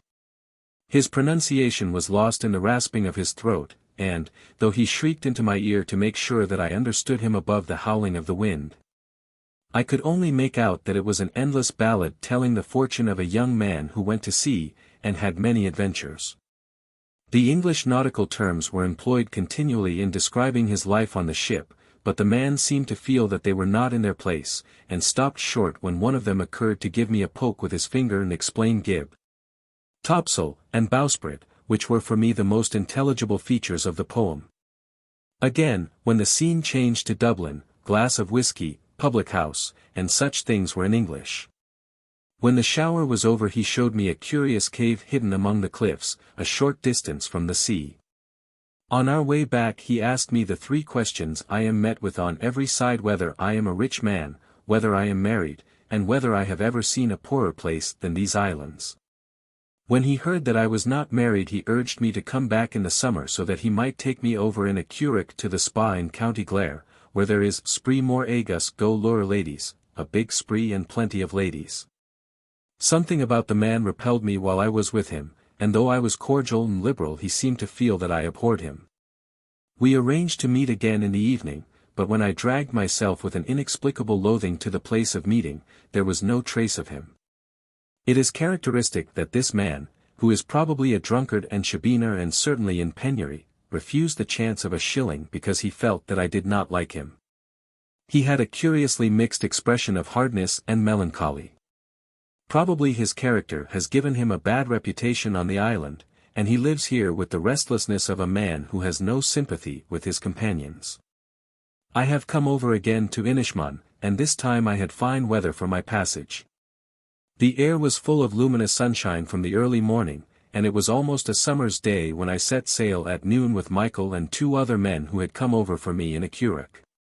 The wind was in our favor, so the sail was put up and Michael sat in the stem to steer with an oar while I rowed with the others. We had had a good dinner and drink and were wrought up by this sudden revival of summer to a dreamy voluptuous gaiety, that made us shout with exultation to hear our voices passing out across the blue twinkling of the sea. Even after the people of the South Island, these men of Inishmaan seemed to be moved by strange archaic sympathies with the world.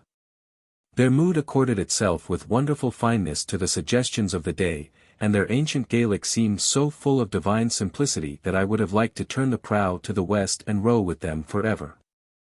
I told them I was going back to Paris in a few days to sell my books and my bed, and that then I was coming back to grow as strong and simple as they were among the islands of the west. When our excitement sobered down, Michael told me that one of the priests had left his gun at our cottage and given me leave to use it till he returned to the island. There was another gun and a ferret in the house also, and he said that as soon as we got home he was going to take me out fowling on rabbits. A little later in the day we set off, and I nearly laughed to see Michael's eagerness that I should turn out a good shot. We put the ferret down in a crevice between two bare sheets of rock, and waited. In a few minutes we heard rushing paws underneath us, then a rabbit shot up straight into the air from the crevice at our feet and set off for a wall that was a few feet away. I threw up the gun and fired. "Buell 2A," screamed Michael at my elbow as he ran up the rock. I had killed it. We shot 7 or 8 more in the next hour, and Michael was immensely pleased. If I had done badly, I think I should have had to leave the islands. The people would have despised me. A Duin Yuzel, who cannot shoot, seems to these descendants of hunters a fallen type who is worse than an apostate. The women of this island are before conventionality, and share some of the liberal features that are thought peculiar to the women of Paris and New York. Many of them are too contented and too sturdy to have more than a decorative interest, but there are others full of curious individuality. This year I have got to know a wonderfully humorous girl, who has been spinning in the kitchen for the last few days with the old woman's spinning wheel. The morning she began I heard her exquisite intonation almost before I awoke, brooding and cooing over every syllable she uttered. I have heard something similar in the voices of German and Polish women, but I do not think men, at least European men who are always further than women from the simple, animal emotions, or any speakers who use languages with weak gutturals, like French or English, can produce this inarticulate chant in their ordinary talk. She plays continual tricks with her Gaelic in the way girls are fond of, piling up diminutives and repeating adjectives with a humorous scorn of syntax. While she is here the talk never stops in the kitchen. Today she has been asking me many questions about Germany, for it seems one of her sisters married a German husband in America some years ago, who kept her in great comfort, with a fine, Capul glass, grey horse, to ride on. And this girl has decided to escape in the same way from the drudgery of the island. This was my last evening on my stool in the chimney corner, and I had a long talk with some neighbors who came in to bid me prosperity, and lay about on the floor with their heads on low stools and their feet stretched out to the embers of the turf. The old woman was at the other side of the fire, and the girl I have spoken of was standing at her spinning wheel, talking and joking with every one. She says when I go away now I am to marry a rich wife with plenty of money, and if she dies on me I am to come back here and marry herself for my second wife. I have never heard talk so simple and so attractive as the talk of these people. This evening they began disputing about their wives, and it appeared that the greatest merit they see in a woman is that she should be fruitful and bring them many children. As no money can be earned by children on the island, this one attitude shows the immense difference between these people and the people of Paris. The direct sexual instincts are not weak on the island, but they are so subordinated to the instincts of the family that they rarely lead to irregularity. The life here is still at an almost patriarchal stage, and the people are nearly as far from the romantic moods of love as they are from the impulsive life of the savage. The wind was so high this morning that there was some doubt whether the steamer would arrive, and I spent half the day wandering about with Michael watching the horizon. At last, when we had given her up, she came in sight far away to the north, where she had gone to have the wind with her where the sea was at its highest. I got my baggage from the cottage and set off for the slip with Michael and the old man, turning into a cottage here and there to say good-bye. In spite of the wind outside, the sea at the slip was as calm as a pool. The men who were standing about while the steamer was at the South Island wondered for the last time whether I would be married when I came back to see them. Then we pulled out and took our place in the line. As the tide was running hard, the steamer stopped a certain distance from the shore, and gave us a long race for good places at her side. In the struggle we did not come off well, so I had to clamber across 2 curraghs, twisting and fumbling with the roll, in order to get on board. It seemed strange to see the curraghs full of well-known faces turning back to the slip without me, but the roll and the sound soon took off my attention. Some men were on board whom I had seen on the South Island, and a good many Kilronan people on their way home from Galway, who told me that in one part of their passage in the morning they had come in for heavy seas.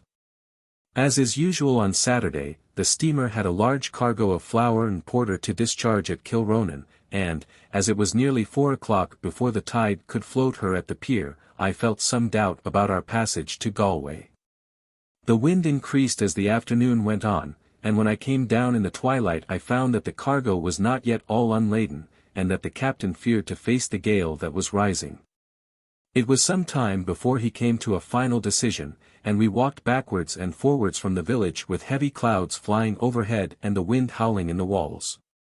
At last he telegraphed to Galway to know if he was wanted the next day, and we went into a public house to wait for the reply. The kitchen was filled with men sitting closely on long forms ranged in lines at each side of the fire. A wild-looking but beautiful girl was kneeling on the hearth talking loudly to the men, and a few natives of Inishmaan were hanging about the door, miserably drunk. At the end of the kitchen the bar was arranged, with a sort of alcove beside it, where some older men were playing cards.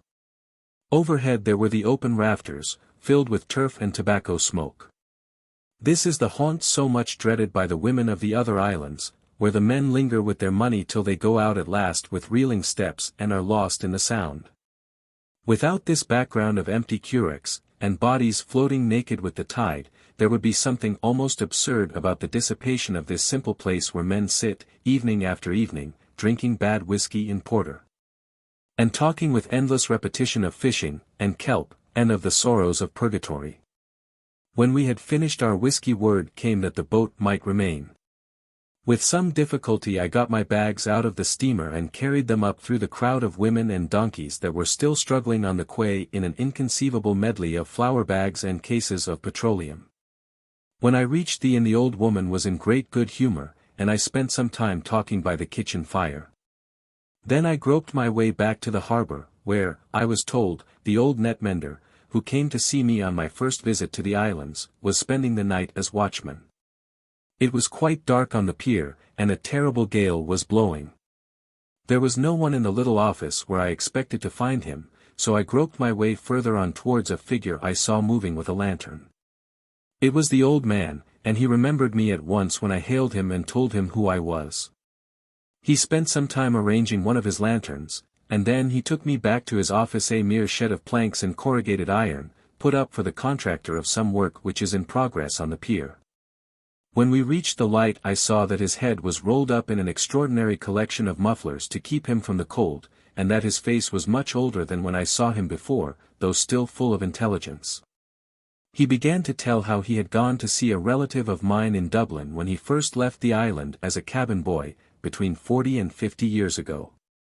He told his story with the usual detail. We saw a man walking about on the quay in Dublin, and looking at us without saying a word. Then he came down to the yacht. "Are you the men from Aran?" said he. "We are," said we. "You're to come with me, so," said he. "Why?" said we.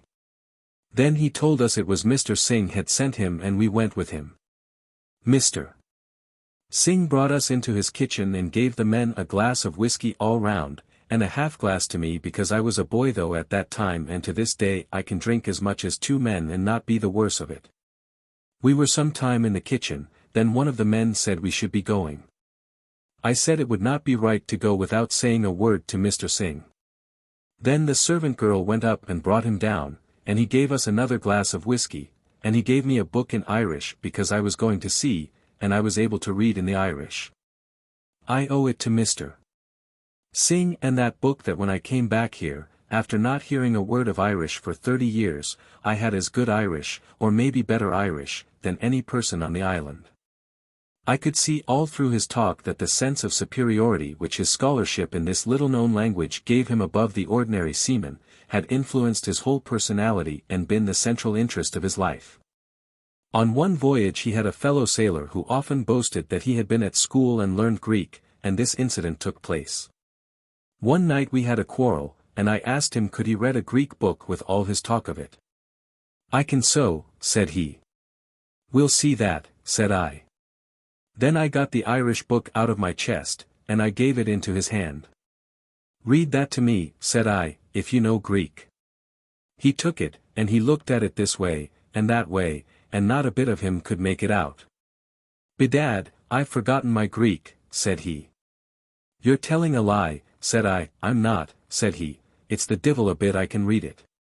Then I took the book back into my hand, and said to him it's the sorra a word of Greek you ever knew in your life, for there's not a word of Greek in that book, and not a bit of you knew.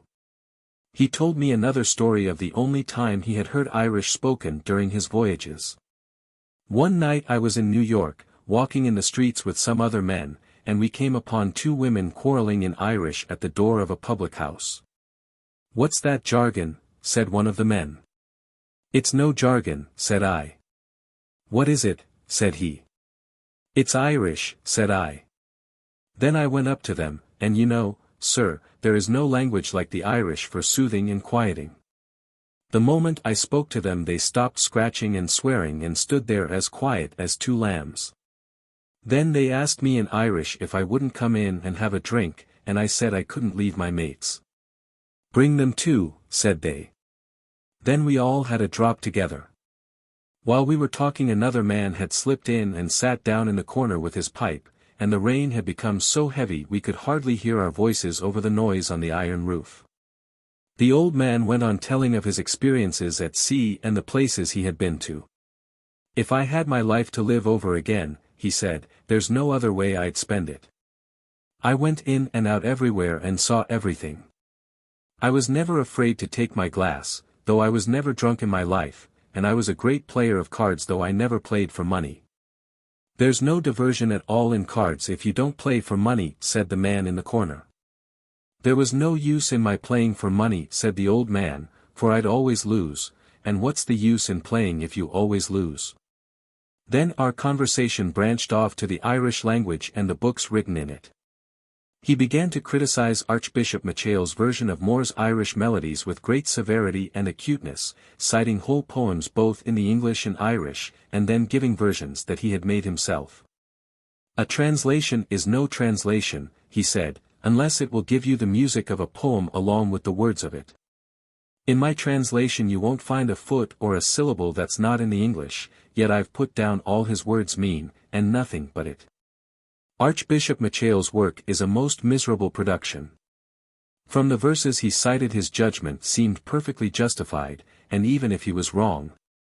It is interesting to note that this poor sailor and night watchman was ready to rise up and criticize an eminent dignitary and scholar on rather delicate points of versification and the finer distinctions between old words of Gaelic.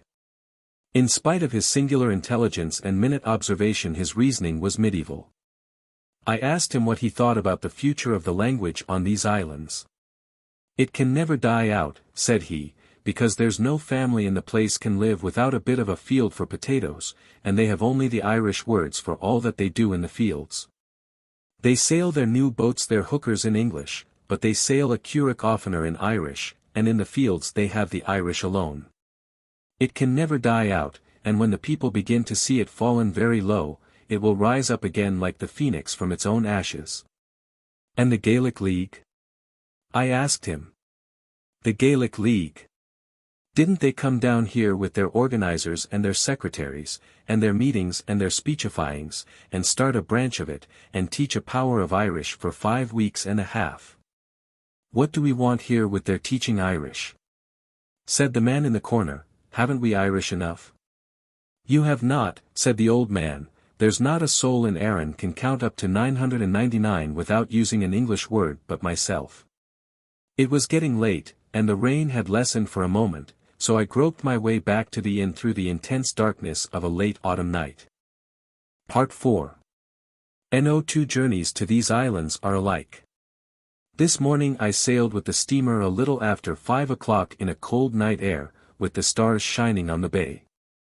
A number of Claddagh fishermen had been out all night fishing not far from the harbour, and without thinking, or perhaps caring to think, of the steamer, they had put out their nets in the channel where she was to pass. Just before we started the mate sounded the steam whistle repeatedly to give them warning, saying as he did so, "If you were out now in the bay, gentlemen, you'd hear some fine prayers being said." When we had gone a little way we began to see the light from the turf fires carried by the fishermen flickering on the water, and to hear a faint noise of angry voices. Then the outline of a large fishing boat came in sight through the darkness, with the forms of 3 men who stood on the course.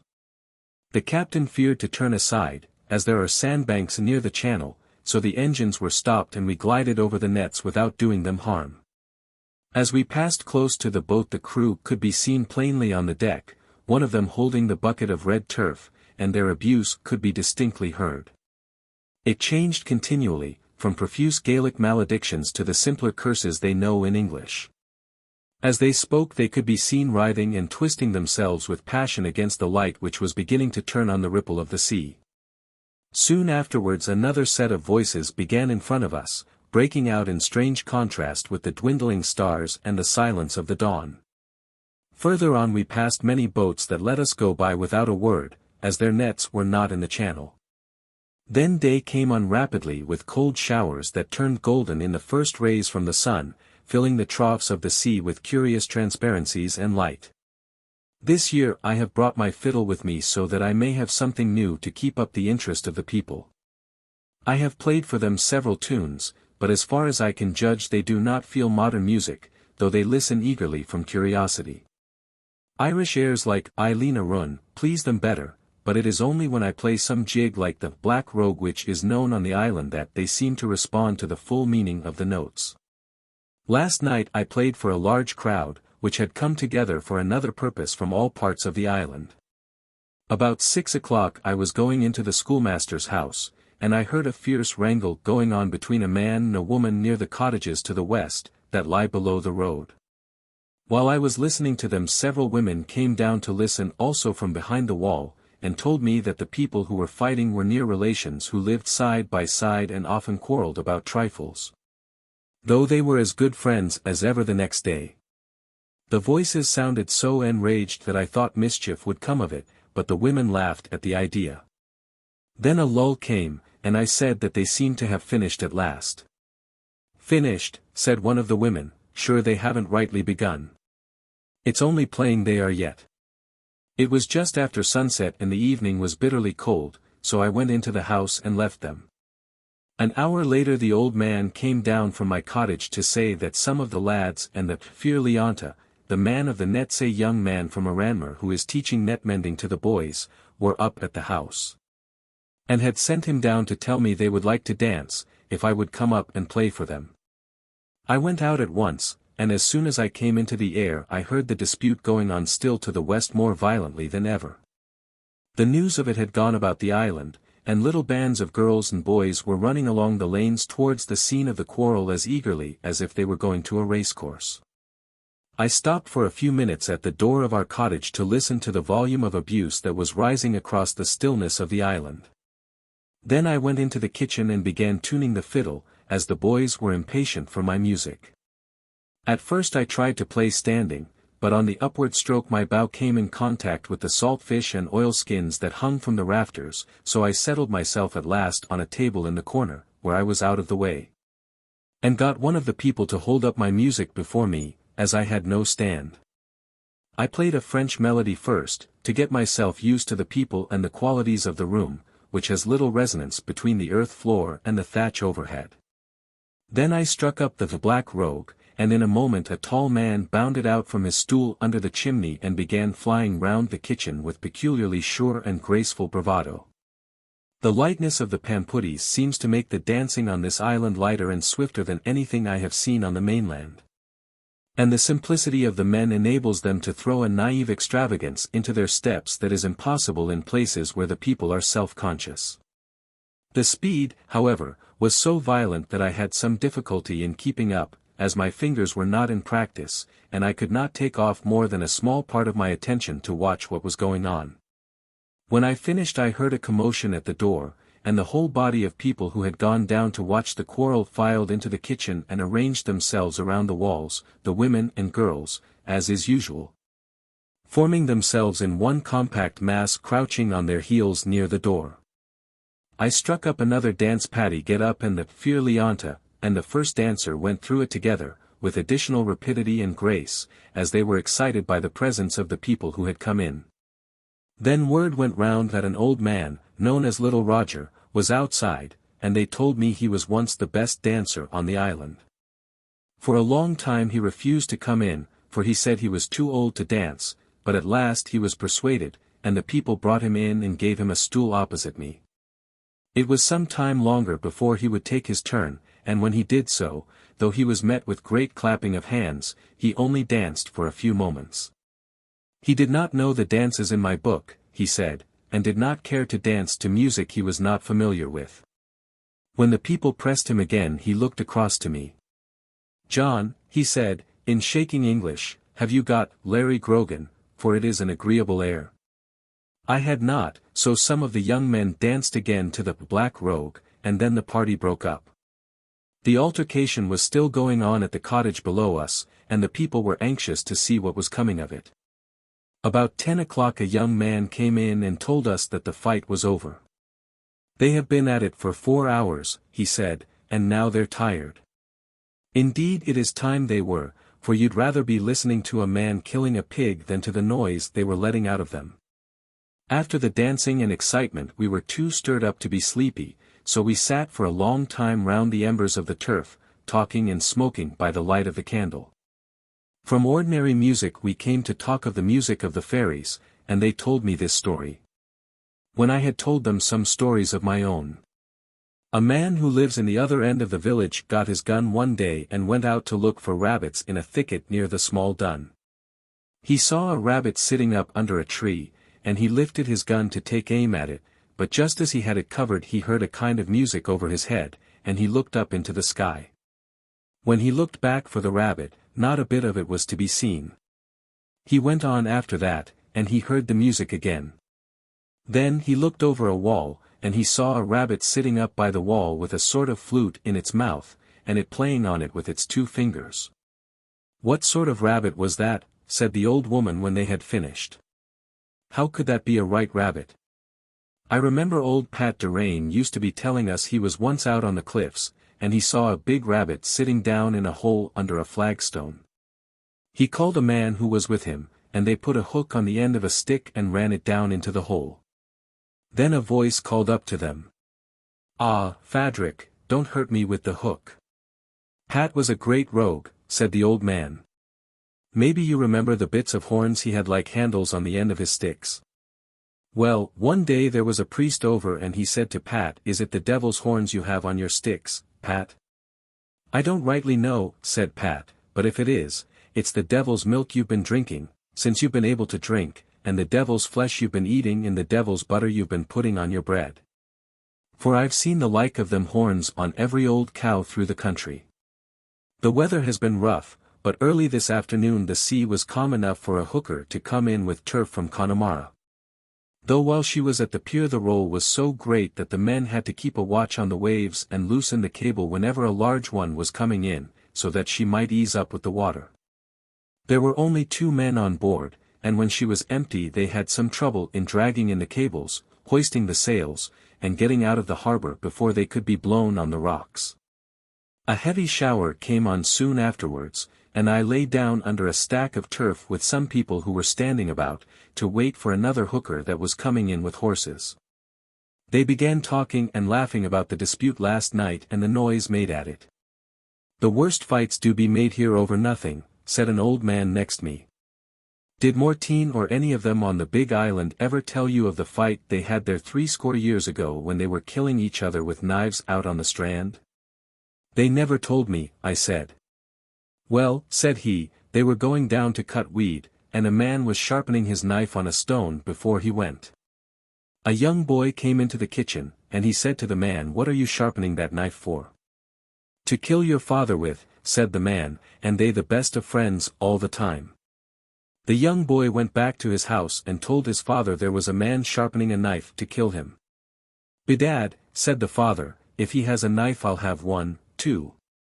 He sharpened his knife after that, and they went down to the strand. Then the 2 men began making fun about their knives, and from that they began raising their voices, and it wasn't long before there were 10 men fighting with their knives, and they never stopped till there were 5 of them dead. They buried them the day after, and when they were coming home, what did they see but the boy who began the work playing about with the son of the other man, and their 2 fathers down in their graves. When he stopped, a gust of wind came and blew up a bundle of dry seaweed that was near us, right over our heads. Another old man began to talk. 'That was a great wind,' he said. 'I remember one time there was a man in the South Island who had a lot of wool up in shelter against the corner of a wall. He was after washing it, and drying it, and turning it, and he had it all nice and clean the way they could cart it. Then a wind came down and the wool began blowing all over the wall. The man was throwing out his arms on it and trying to stop it, and another man saw him. "The devil mend your head," says he, "the like of that wind is too strong for you." "If the devil himself is in it," said the other man, "I'll hold on to it while I can." Then whether it was because of the word or not I don't know, but the whole of the wool went up over his head and blew all over the island, yet, when his wife came to spin afterwards she had all they expected. As if that lot was not lost on them at all. "There was more than that in it," said another man, "for the night before a woman had a great sight out to the west in this island, and saw all the people that were dead a while back in this island and the South Island. And they all talking with each other. There was a man over from the other island that night, and he heard the woman talking of what she had seen. The next day he went back to the South Island, and I think he was alone in the curragh. As soon as he came near the other island he saw a man fishing from the cliffs. And this man called out to him, 'Make haste now and go up and tell your mother to hide the poteen.' His mother used to sell poteen, for I'm after seeing the biggest party of peelers and yeomanry passing by on the rocks was ever seen on the island. It was at that time the wool was taken with the other man above, under the hill, and no peelers in the island at all. A little after that the old men went away, and I was left with some young men between 20 and 30, who talked to me of different things. One of them asked me if ever I was drunk, and another told me I would be right to marry a girl out of this island, for they were nice women in it, fine fat girls, who would be strong, and have plenty of children, and not be wasting my money on me. When the horses were coming ashore a curragh that was far out after lobster pots came hurrying in, and a man out of her ran up the sandhills to meet a little girl who was coming down with a bundle of Sunday clothes. He changed them on the sand and then went out to the hooker, and went off to Connemara to bring back his horses. A young married woman I used often to talk with is dying of a fever typhus I am told, and her husband and brothers have gone off in a curragh to get the doctor and the priest from the North Island, though the sea is rough. I watched them from the Dun for a long time after they had started. Wind and rain were driving through the Sound, and I could see no boats or people anywhere except this one black curragh splashing and struggling through the waves. When the wind fell a little I could hear people hammering below me to the east. The body of a young man who was drowned a few weeks ago came ashore this morning, and his friends have been busy all day making a coffin in the yard of the house where he lived. After a while the curragh went out of sight into the mist, and I came down to the cottage shuddering with cold and misery. The old woman was keening by the fire. "I have been to the house where the young man is," she said, "but I couldn't go to the door with the air was coming out of it. They say his head isn't on him at all, and indeed it isn't any wonder, and he 3 weeks in the sea. Isn't it great danger and sorrow is over every one on this island?" I asked her if the curragh would soon be coming back with the priest. "It will not be coming soon or at all tonight," she said. "The wind has gone up now, and there will come no curragh to this island for maybe 2 days or 3. And wasn't it a cruel thing to see the haste was on them, and they in danger all the time to be drowned themselves?" Then I asked her how the woman was doing. "She's nearly lost," said the old woman, "she won't be alive at all tomorrow morning. They have no boards to make her a coffin, and they'll want to borrow the boards that a man below has had this 2 years to bury his mother, and she alive still. I heard them saying there are 2 more women with the fever, and a child that's not 3. The Lord have mercy on us all." I went out again to look over the sea, but night had fallen and the hurricane was howling over the Dun. I walked down the lane and heard the keening in the house where the young man was. Further on I could see a stir about the door of the cottage that had been last struck by typhus. Then I turned back again in the teeth of the rain, and sat over the fire with the old man and woman talking of the sorrows of the people till it was late in the night. This evening the old man told me a story he had heard long ago on the mainland. There was a young woman, he said, and she had a child. In a little time the woman died and they buried her the day after. That night another woman, a woman of the family, was sitting by the fire with the child on her lap, giving milk to it out of a cup. Then the woman they were after burying opened the door, and came into the house. She went over to the fire, and she took a stool and sat down before the other woman. Then she put out her hand and took the child on her lap, and gave it her breast. After that she put the child in the cradle and went over to the dresser and took milk and potatoes off it, and ate them. Then she went out. The other woman was frightened, and she told the man of the house when he came back, and 2 young men.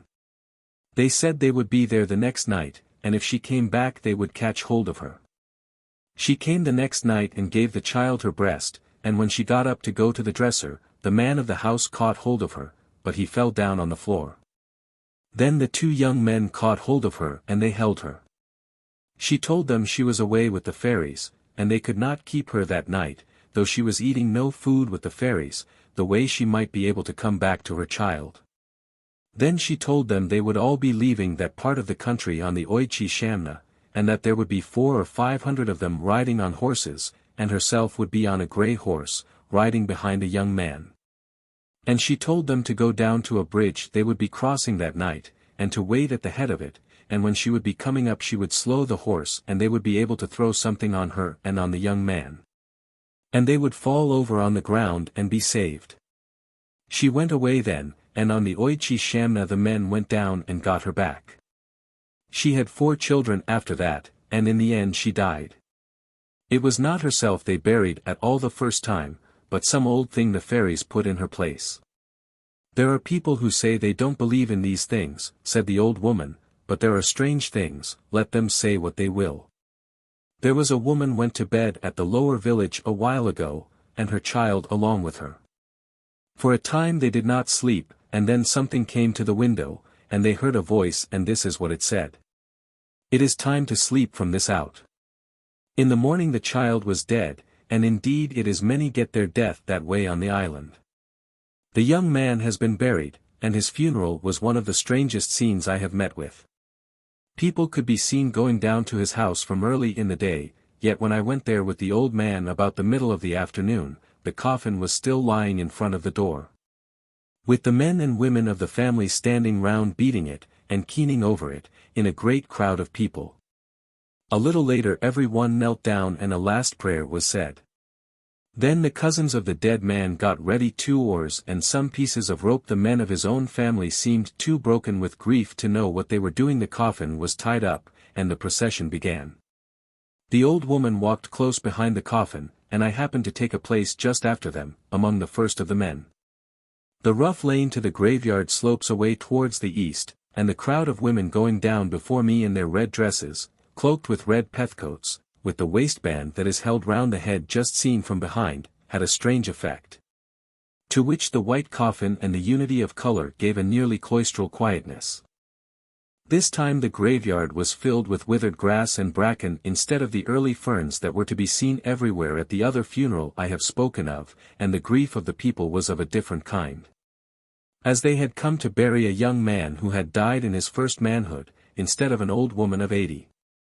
For this reason the keen lost a part of its formal nature, and was recited as the expression of intense personal grief by the young men and women of the man's own family. When the coffin had been laid down, near the grave that was to be opened, 2 long switches were cut out from the brambles among the rocks, and the length and breadth of the coffin were marked on them. Then the men began their work, clearing off stones and thin layers of earth, and breaking up an old coffin that was in the place into which the new one had to be lowered. When a number of blackened boards and pieces of bone had been thrown up with the clay, a skull was lifted out, and placed upon a gravestone. Immediately the old woman, the mother of the dead man, took it up in her hands, and carried it away by herself. Then she sat down and put it in her lap. It was the skull of her own mother, and began keening and shrieking over it with the wildest lamentation. As the pile of mouldering clay got higher beside the grave a heavy smell began to rise from it, and the men hurried with their work, measuring the hole repeatedly with the 2 rods of bramble.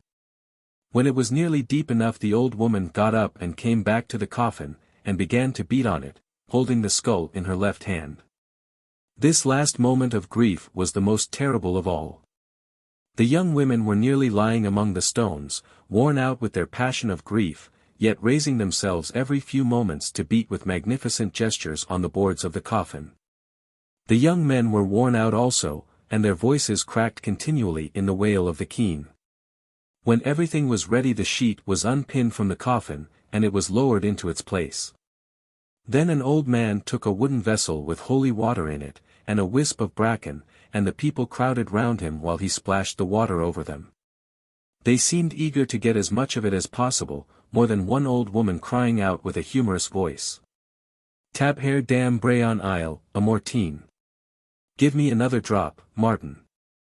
When the grave was half filled in, I wandered round towards the north watching two seals that were chasing each other near the surf.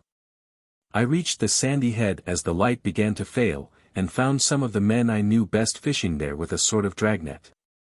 It is a tedious process, and I sat for a long time on the sand watching the net being put out, and then drawn in again by 8 men working together with a slow rhythmical movement.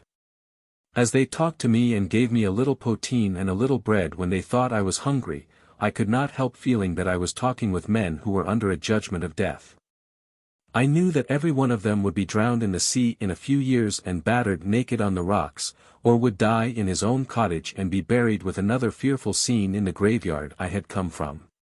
When I got up this morning I found that the people had gone to mass and latched the kitchen door from the outside, so that I could not open it to give myself light. I sat for nearly an hour beside the fire with a curious feeling that I should be quite alone in this little cottage. I am so used to sitting here with the people that I have never felt the room before as a place where any man might live and work by himself. After a while, as I waited, with just light enough from the chimney to let me see the rafters and the greyness of the walls, I became indescribably mournful, for I felt that this little corner on the face of the world, and the people who live in it, have a peace and dignity from which we are shut forever. While I was dreaming, the old woman came in a great hurry and made tea for me and the young priest, who followed her a little later drenched with rain and spray. The curate who has charge of the Middle and South Islands has a wearisome and dangerous task. He comes to this island or Inisheer on Saturday night whenever the sea is calm enough and has mass the first thing on Sunday morning. Then he goes down fasting and is rowed across to the other island and has mass again, so that it is about midday when he gets a hurried breakfast before he sets off again for Aranmore, meeting often on both passages a rough and perilous sea. A couple of Sundays ago I was lying outside the cottage in the sunshine smoking my pipe, when the curate, a man of the greatest kindliness and humour, came up, wet and worn out, to have his first meal. He looked at me for a moment and then shook his head. "Tell me," he said, "did you read your Bible this morning?" I answered that I had not done so. "Well, begod, Mr. Synge," he went on, "if you ever go to heaven, you'll have a great laugh at us. Although these people are kindly towards each other and to their children, they have no feeling for the sufferings of animals, and little sympathy for pain when the person who feels it is not in danger. I have sometimes seen a girl writhing and howling with toothache while her mother sat at the other side of the fireplace pointing at her and laughing at her as if amused by the sight. A few days ago, when we had been talking of the death of President McKinley, I explained the American way of killing murderers, and a man asked me how long the man who killed the president would be dying. "Well, you'd be snapping your fingers," I said. "Well," said the man, "they might as well hang him so, and not be bothering themselves with all them wires. A man who would kill a king or a president knows he has to die for it, and it's only giving him the thing he bargained for if he dies easy. It would be right he should be 3 weeks dying, and there'd be fewer of those things done in the world. If 2 dogs fight at the slip when we are waiting for the steamer, the men are delighted and do all they can to keep up the fury of the battle. They tie down donkeys' heads to their hoofs to keep them from straying, in a way that must cause horrible pain. And sometimes when I go into a cottage I find all the women of the place down on their knees plucking the feathers from live ducks and geese. When the people are in pain themselves they make no attempt to hide or control their feelings. An old man who was ill in the winter took me out the other day to show me how far down the road they could hear him yelling the time he had a pain in his head. There was a great storm this morning, and I went up on the cliff to sit in the shanty they have made there for the men who watch for wrack. Soon afterwards a boy, who was out minding sheep, came up from the west, and we had a long talk. He began by giving me the first connected account I have had of the accident that happened some time ago, when the young man was drowned on his way to the South Island. Some men from the South Island, he said, came over and bought some horses on this island, and they put them in a hooker to take across. They wanted a curric to go with them to tow the horses onto the strand, and a young man said he would go, and they could give him a rope and tow him behind the hooker. When they were out in the sound a wind came down on them, and the man in the curric couldn't turn her to meet the waves, because the hooker was pulling her and she began filling up with water. When the men in the hooker saw it they began crying out one thing and another thing without knowing what to do. One man called out to the man who was holding the rope, "Let go the rope now, or you'll swamp her." And the man with the rope threw it out on the water, and the curric half filled already, and I think only one oar in her. A wave came into her then, and she went down before them, and the young man began swimming about. Then they let fall the sails and the hooker the way they could pick him up. And when they had them down they were too far off, and they pulled the sails up again the way they could tack back to him. He was there in the water swimming round, and before they got up with him again he sank the third time, and they didn't see any more of him. I asked if anyone had seen him on the island since he was dead. "They have not," he said, "but there were queer things in it. Before he went out on the sea that day his dog came up and sat beside him on the rocks, and began crying. When the horses were coming down to the slip an old woman saw her son, that was drowned a while ago, riding on one of them. She didn't say what she was after seeing, and this man caught the horse. He caught his own horse first. And then he caught this one, and after that he went out and was drowned. 2 days after I dreamed they found him on the Synge, the sandy head, and carried him up to the house on the plain, and took his pampooties off him and hung them up on a nail to dry. It was there they found him afterwards, as you'll have heard them say. Are you always afraid when you hear a dog crying?" I said. "We don't like it," he answered.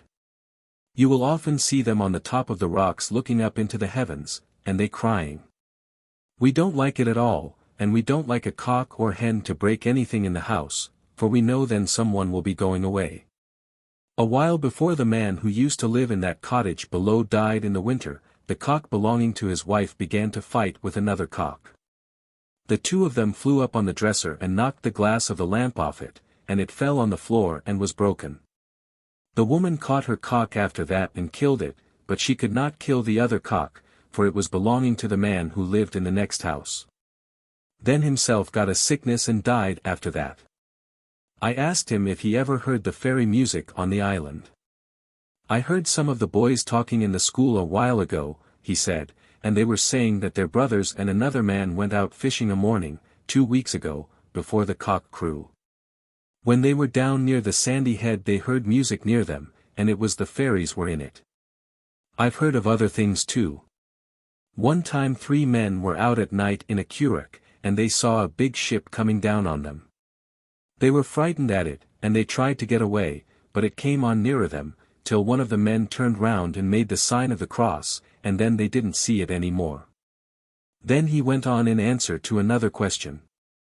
"We do often see the people who do be away with them. There was a young man died a year ago, and he used to come to the window of the house where his brothers slept, and be talking to them in the night.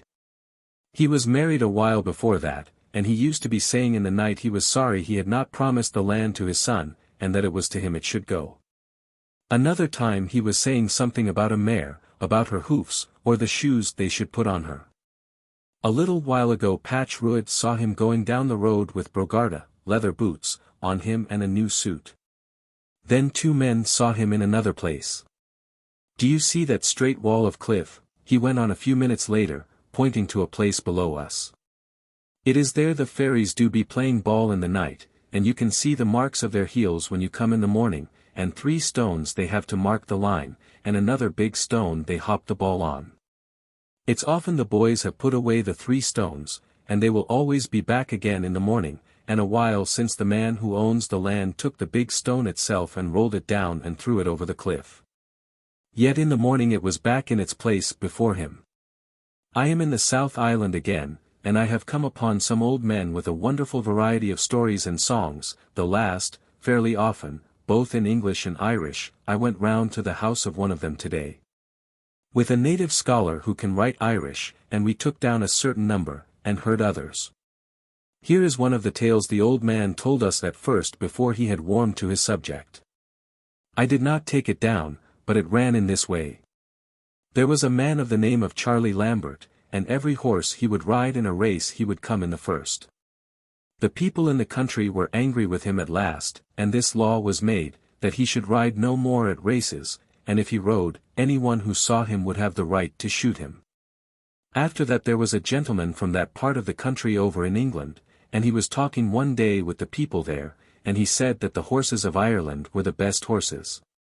The English said it was the English horses were the best, and at last they said there should be a race, and the English horses would come over and race against the horses of Ireland, and the gentleman put all his money on that race. Well, when he came back to Ireland he went to Charlie Lambert, and asked him to ride on his horse.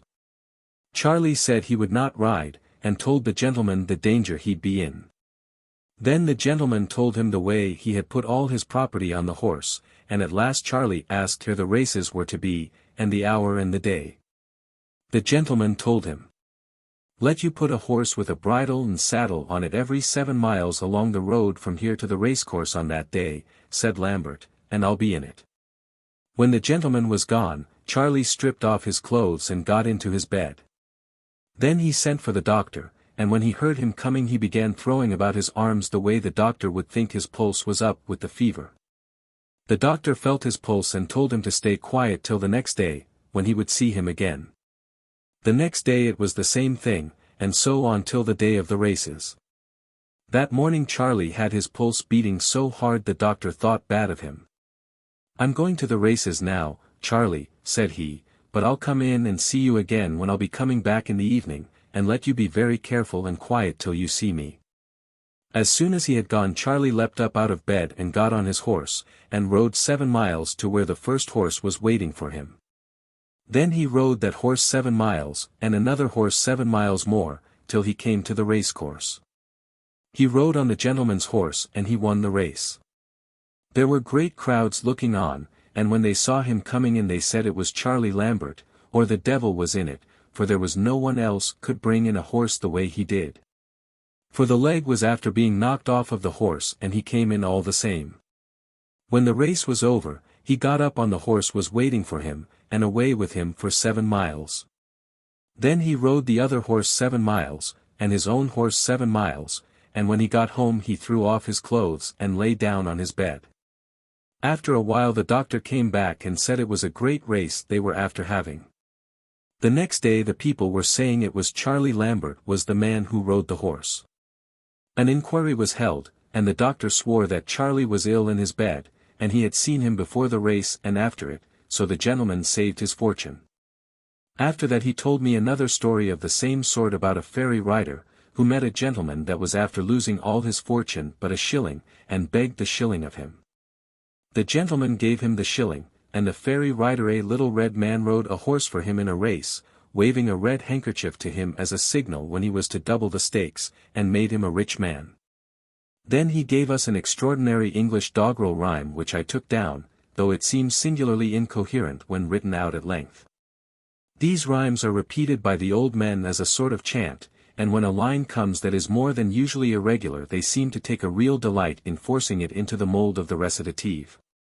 All the time he was chanting the old man kept up a kind of snake-like movement in his body, which seemed to fit the chant and make it part of him. The white horse. My horse he is white. Though at first he was bay.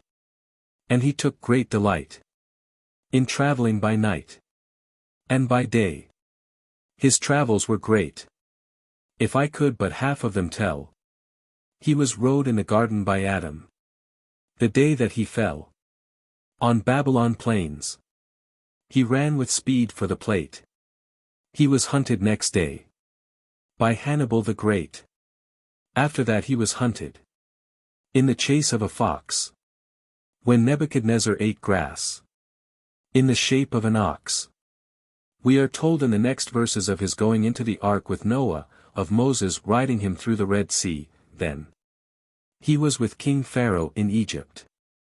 When fortune did smile. And he rode him stately along. The gay banks of the Nile. He was with King Saul and all his troubles went through. He was with King David the day that Goliath he slew. For a few verses he is with Judah and Maccabeus the Great, with Cyrus, and back again to Babylon. Next we find him as the horse that came into Troy. When, came to Troy with joy. My horse he was found. He crossed over the walls and entered the city I'm told.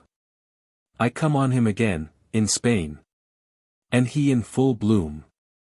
By Hannibal the Great he was rode. And he crossing the Alps into Rome. The horse being tall. And the Alps very high. His rider did fall. And Hannibal the Great lost an eye. Afterwards he carries young Scipio, and then he is ridden by Brian when driving the Danes from Ireland, and by St. Ruth when he fell at the battle of Aughrim, and by Sarsfield at the siege of Limerick. He was with King James who sailed to the Irish shore. But at last he got lame. When the Boyne's bloody battle was o'er. He was rode by the greatest of men. At famed Waterloo. Brave Daniel O'Connell he sat. On his back it is true. Brave Dan's on his back. He's ready once more for the field. He never will stop till the Tories. He'll make them to yield. Grotesque as this long rhyme appears, it has, as I said, a sort of existence when it is crooned by the old man at his fireside, and it has great fame in the island.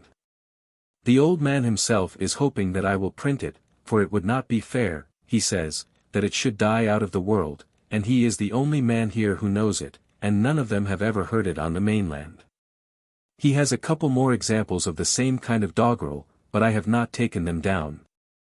Both in English and in Irish the songs are full of words the people do not understand themselves, and when they come to say the words slowly their memory is usually uncertain. All the morning I have been digging maidenhair ferns with a boy I met on the rocks, who was in great sorrow because his father died suddenly a week ago of a pain in his heart. We wouldn't have chosen to lose our father for all the gold there is in the world, he said, and it's great loneliness and sorrow there is in the house now. Then he told me that a brother of his who is a stoker in the Navy had come home a little while before his father died, and that he had spent all his money in having a fine funeral, with plenty of drink at it, and tobacco. My brother has been a long way in the world, he said, and seen great wonders. He does be telling us of the people that do come out to them from Italy, and Spain, and Portugal, and that it is a sort of Irish they do be talking not English at all though it is only a word here and there you'd understand. When we had dug out enough of roots from the deep crannies in the rocks where they are only to be found, I gave my companion a few pence, and sent him back to his cottage. The old man who tells me the Irish poems is curiously pleased with the translations I have made from some of them. He would never be tired, he says, listening while I would be reading them, and they are much finer things than his old bits of rhyme. Here is one of them, as near the Irish as I am able to make it. Rookard Moor. I put the sorrow of destruction on the bad luck. For it would be a pity ever to deny it. It is to me it is stuck. By loneliness my pain, my complaining. It is the fairy host. Put me a wandering. And took from me my goods of the world. At Manastir na Ruaith. It is on me the shameless deed was done. Finn Bara and his fairy host. Took my little horse on me from under the bag. If they left me the skin. It would bring me tobacco for 3 months. But they did not leave anything with me. But the old minister in its place. Am not I to be pitied? My bond and my note are on her. And the price of her not yet paid. My loneliness, my pain, my complaining. The devil a hill or a glen, or highest fort. Ever was built in Ireland. Is not searched on me for my mare. And I am still at my complaining. I got up in the morning. I put a red spark in my pipe. I went to the knockmaid. To get satisfaction from them. I spoke to them. If it was in them to do a right thing. To get me my little mare. Or I would be changing my wits. Do you hear, Rookard Moor? It is not here is your mare. She is in Knock Bally Brishlon. With the ferrymen these 3 months. I ran on in my walking. I followed the road straightly. I was in Glenismoyle. Before the moon was ended. I spoke to the ferryman. If it was in him to do a right thing. To get me my little mare. Or I would be changing my wits. Do you hear Ruggedness? It is not here is your mare. She is in Knock Bally Brishlon. With the horsemen of the music these 3 months. I ran off on my walking. I followed the road straightly. I was in Knock Bally Brishlon. With the black fall of the night.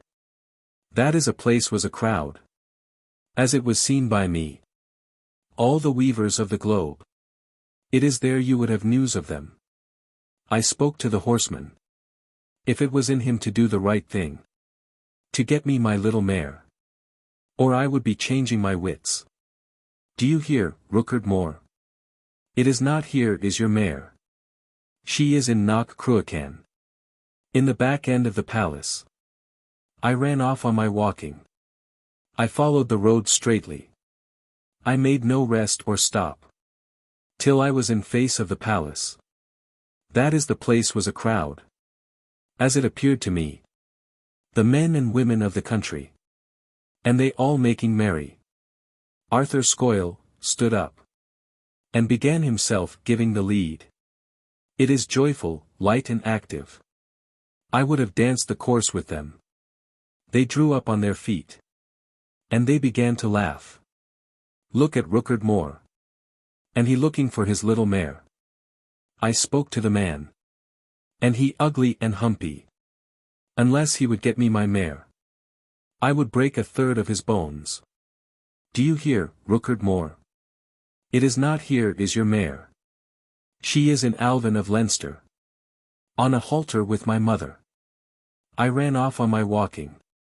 And I came to Alvin of Leinster. I met the old woman. On my word she was not pleasing. I spoke to the old woman. And she broke out in English. Get agone, you rascal. I don't like your notions. Do you hear, you old woman? Keep away from me with your English. But speak to me with the tongue. I hear from every person. It is from me you will get word of her. Only you come too late. I made a hunting cap. For Conal Cath of her yesterday. I ran off on my walking. Through roads that were cold and dirty. I fell in with the ferryman. And he lying down in the ruath. I pity a man without a cow. I pity a man without a sheep. But in the case of a man without a horse. It is hard for him to be long in the world. This morning, when I had been lying for a long time on a rock near the sea watching some hooded crows that were dropping shellfish on the rocks to break them. I saw one bird that had a large white object which it was dropping continually without any result. I got some stones and tried to drive it off when the thing had fallen, but several times the bird was too quick for me and made off with it before I could get down to him. At last, however, I dropped a stone almost on top of him and he flew away. I clambered down hastily, and found to my amazement a worn golf ball. No doubt it had been brought out in some way or other from the links in County Clare, which are not far off, and the bird had been trying half the morning to break it. Further on I had a long talk with a young man who is inquisitive about modern life, and I explained to him an elaborate trick or corner on the stock exchange that I heard of lately. When I got him to understand it fully, he shouted with delight and amusement. Well, he said when he was quiet again, isn't it a great wonder to think that those rich men are as big rogues as ourselves? The old storyteller has given me a long rhyme about a man who fought with an eagle. It is rather irregular and has some obscure passages, but I have translated it with the scholar. Phelim and the Eagle. On my getting up in the morning. And I bothered, on a Sunday. I put my brogues on me. And I going to Tierney. In the glen of the dead people. It is there the big eagle fell in with me. He like a black stack of turf sitting up stately. I called him a lout and a fool. The son of a female and a fool. Of the race of the clan Cleopa, the biggest rogues in the land. That and my 7 curses. And never a good day to be on you. Who stole my little cock from me that could crow the sweetest. Keep your wits right in you. And don't curse me too greatly. By my strength and my oath. I never took rent of you. I didn't grudge what you would have to spare. In the house of the burnt pigeons. It is always useful you were to men of business. But get off home. And ask Nora. What name was on the young woman that scalded his head? The feathers there were on his ribs. Are burnt on the hearth. And they eat him and they taking and it wasn't much we're thankful. You are a liar, you stealer. They did not eat him, and they're taking. Nor a taste of the sort without being thankful. You took him yesterday. As Nora told me. And the harvest quarter will not be spent till I take a tax of you. Before I lost the Fianna.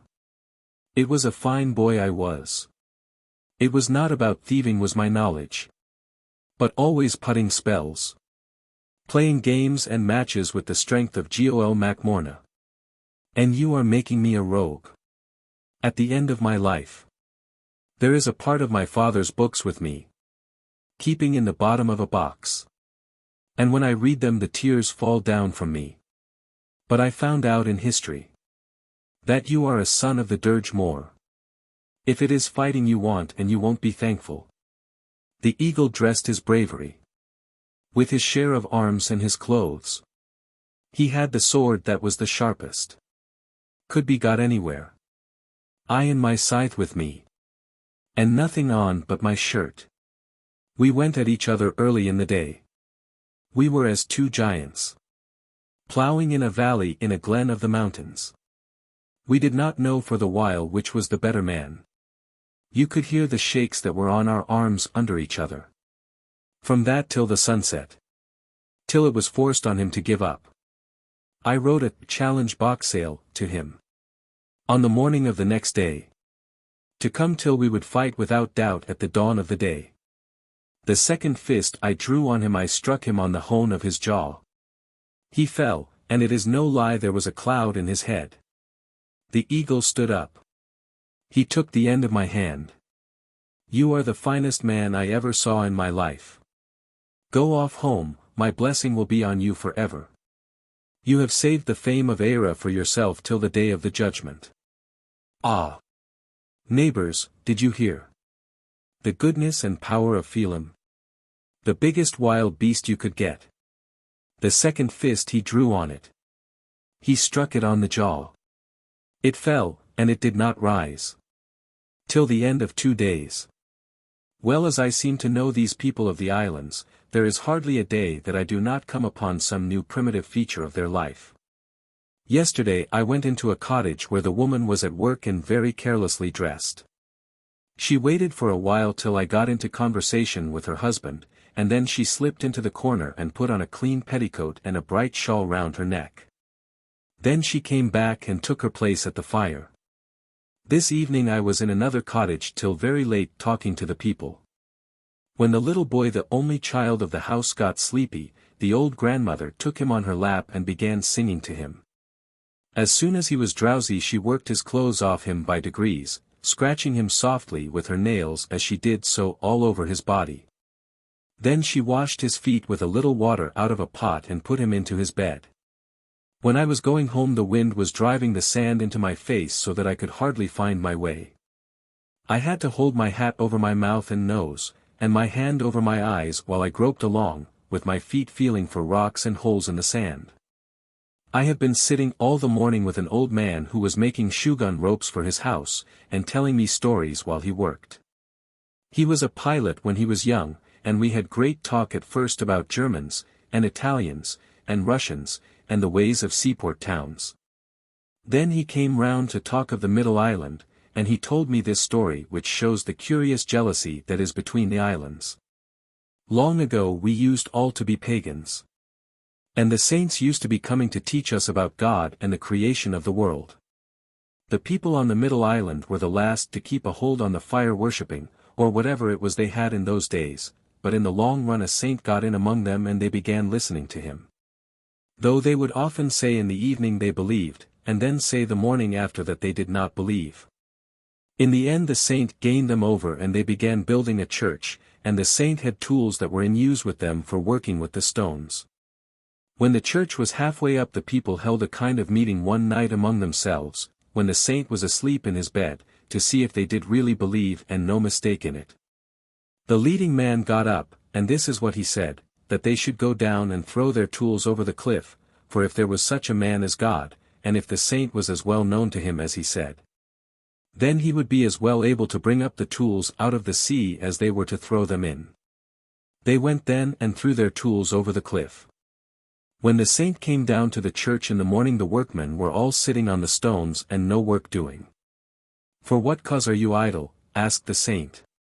"We have no tools," said the men, and then they told him the story of what they had done.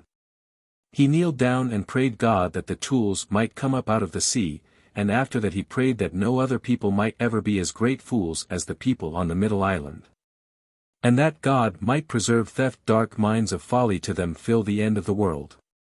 And that is why no man out of that island can tell you a whole story without stammering, or bring any work to end without a fault in it. I asked him if he had known old Pat Durain on the middle island, and heard the fine stories he used to tell. No one knew him better than I did, he said, for I do often be in that island making currachs for the people. One day old Pat came down to me when I was after tarring a new currach, and he asked me to put a little tar on the knees of his breeches the way the rain wouldn't come through on him. I took the brush in my hand, and I had him tarred down to his feet before he knew what I was at.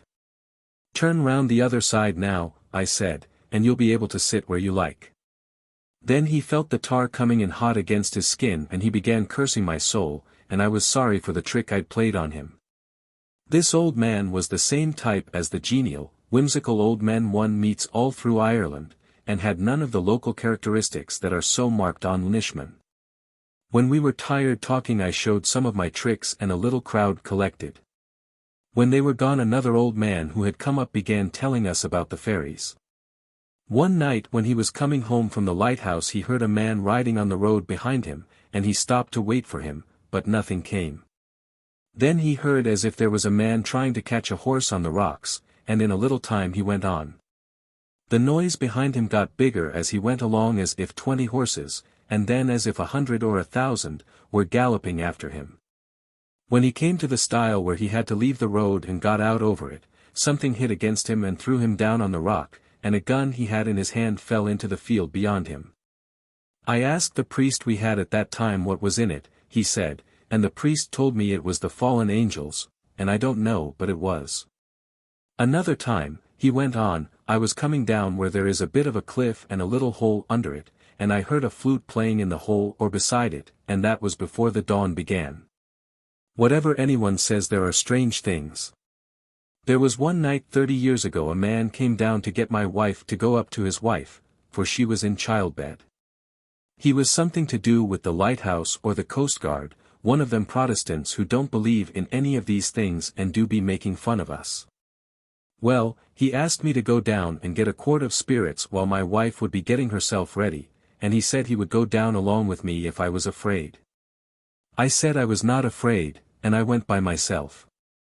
When I was coming back there was something on the path, and wasn't I a foolish fellow, I might have gone to one side or the other over the sand. But I went on straight till I was near it till I was too near it then I remembered that I had heard them saying none of those creatures can stand before you and you saying the de profundis, so I began saying it. And the thing ran off over the sand and I got home. Some of the people used to say it was only an old jackass that was on the path before me, but I never heard tell of an old jackass would run away from a man and he saying the de profundis. I told him the story of the fairy ship which had disappeared when the man made the sign of the cross, as I had heard it on the middle island. There do be strange things on the sea, he said. One night I was down there where you can see that green point, and I saw a ship coming in and I wondered what it would be doing coming so close to the rocks. It came straight on towards the place I was in, and then I got frightened and I ran up to the houses, and when the captain saw me running he changed his course and went away. Sometimes I used to go out as a pilot. At that time I went a few times only. Well, one Sunday a man came down and said there was a big ship coming into the Sound. I ran down with 2 men and we went out in a curragh. We went round the point where they said the ship was, and there was no ship in it. As it was a Sunday we had nothing to do, and it was a fine, calm day, so we rowed out a long way looking for the ship, till I was further than I ever was before or after. When I wanted to turn back we saw a great flock of birds on the water, and they all black, without a white bird through them. They had no fear of us at all, and the men with me wanted to go up to them, so we went further. When we were quite close they got up, so many that they blackened the sky, and they lit down again 100 or maybe 120 yards off. We went after them again, and one of the men wanted to kill one with a thole pin, and the other man wanted to kill one with his rowing stick. I was afraid they would upset the curragh, but they would go after the birds. When we were quite close one man threw the pin and the other man hit at them with his rowing stick, and the 2 of them fell over in the curragh, and she turned on her side, and only it was quite calm the lot of us were drowned. I think those black gulls and the ship were the same sort, and after that I never went out again as a pilot. It is often curraghs go out to ships and find there is no ship. A while ago a curragh went out to a ship from the big island, and there was no ship, and all the men in the curragh were drowned. A fine song was made about them after that, though I never heard it myself. Another day a curragh was out fishing from this island, and the men saw a hooker not far from them. And they rowed up to it to get a light for their pipes. At that time there were no matches, and when they up to the big boat it was gone out of its place, and they were in great fear. Then he told me a story he had got from the mainland about a man who was driving one night through the country, and met a woman who came up to him and asked him to take her into his cart. He thought something was not right about her, and he went on. When he had gone a little way he looked back, and it was a pig was on the road and not a woman at all. He thought he was a done man, but he went on. When he was going through a wood further on, 2 men came out to him, one from each side of the road, and they took hold of the bridle of the horse and led it on between them. They were old stale men with frieze clothes on them, and the old fashions. When they came out of the wood he found people as if there was a fair on the road, with the people buying and selling and they not living people at all. The old men took him through the crowd, and then they left him. When he got home and told the old people of the 2 old men the ways and fashions they had about them, the old people told him it was his 2 grandfathers had taken care of him, for they had had a great love for him and he a lad growing up. This evening we had a dance in the inn parlour, where a fire had been lighted and the tables had been pushed into the corners. There was no master of the ceremonies, and when I had played 2 or 3 jigs and other tunes on my fiddle, there was a pause, as I did not know how much of my music the people wanted, or who else could be got to sing or play. For a moment a deadlock seemed to be coming, but a young girl I knew fairly well saw my difficulty, and took the management of our festivities into her hands. At first she asked a coastguard's daughter to play a reel on the mouth organ, which she did at once with admirable spirit and rhythm. Then the little girl asked me to play again, telling me what I should choose, and went on in the same way managing the evening till she thought it was time to go home. Then she stood up, thanked me in Irish, and walked out of the door, without looking at anybody, but followed almost at once by the whole party. When they had gone I sat for a while on a barrel in the public house talking to some young men who were reading a paper in Irish. Then I had a long evening with the scholar and 2 storytellers, both old men who had been pilots, taking down stories and poems. We were at work for nearly 6 hours, and the more matter we got the more the old men seemed to remember. I was to go out fishing tonight, said the younger as he came in, but I promised you to come, and you're a civil man, so I wouldn't take £5 to break my word to you. And now taking up his glass of whiskey, here's to your good health, and may you live till they make you a coffin out of a gooseberry bush, or till you die in childbed. They drank my health and our work began. Have you heard tell of the poet Mac Sweeney, said the same man, sitting down near me.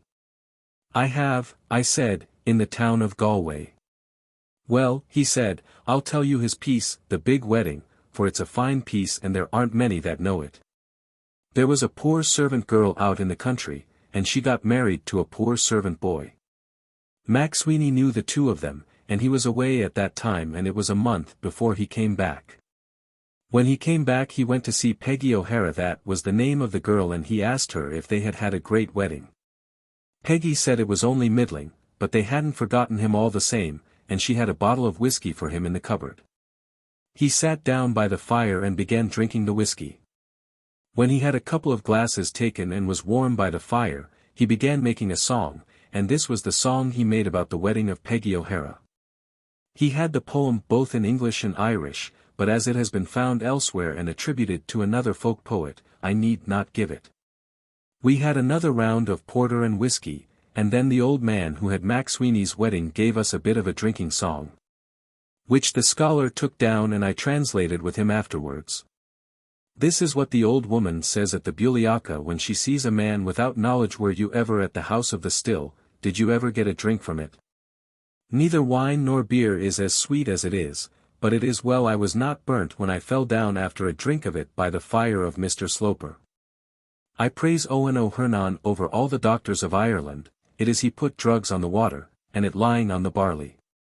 If you gave but a drop of it to an old woman who does be walking the world with a stick, she would think for a week that it was a fine bed was made for her. After that I had to get out my fiddle and play some tunes for them while they finished their whiskey. A new stock of porter was brought in this morning to the little public house underneath my room, and I could hear in the intervals of our talk that a number of men had come in to treat some neighbours from the middle island, and were singing many songs, some of them in English or of the kind I have given, but most of them in Irish. A little later, when the party broke up downstairs, my old man got nervous about the ferries. They live some distance away and set off across the sandhills. The next day I left with the steamer. The end.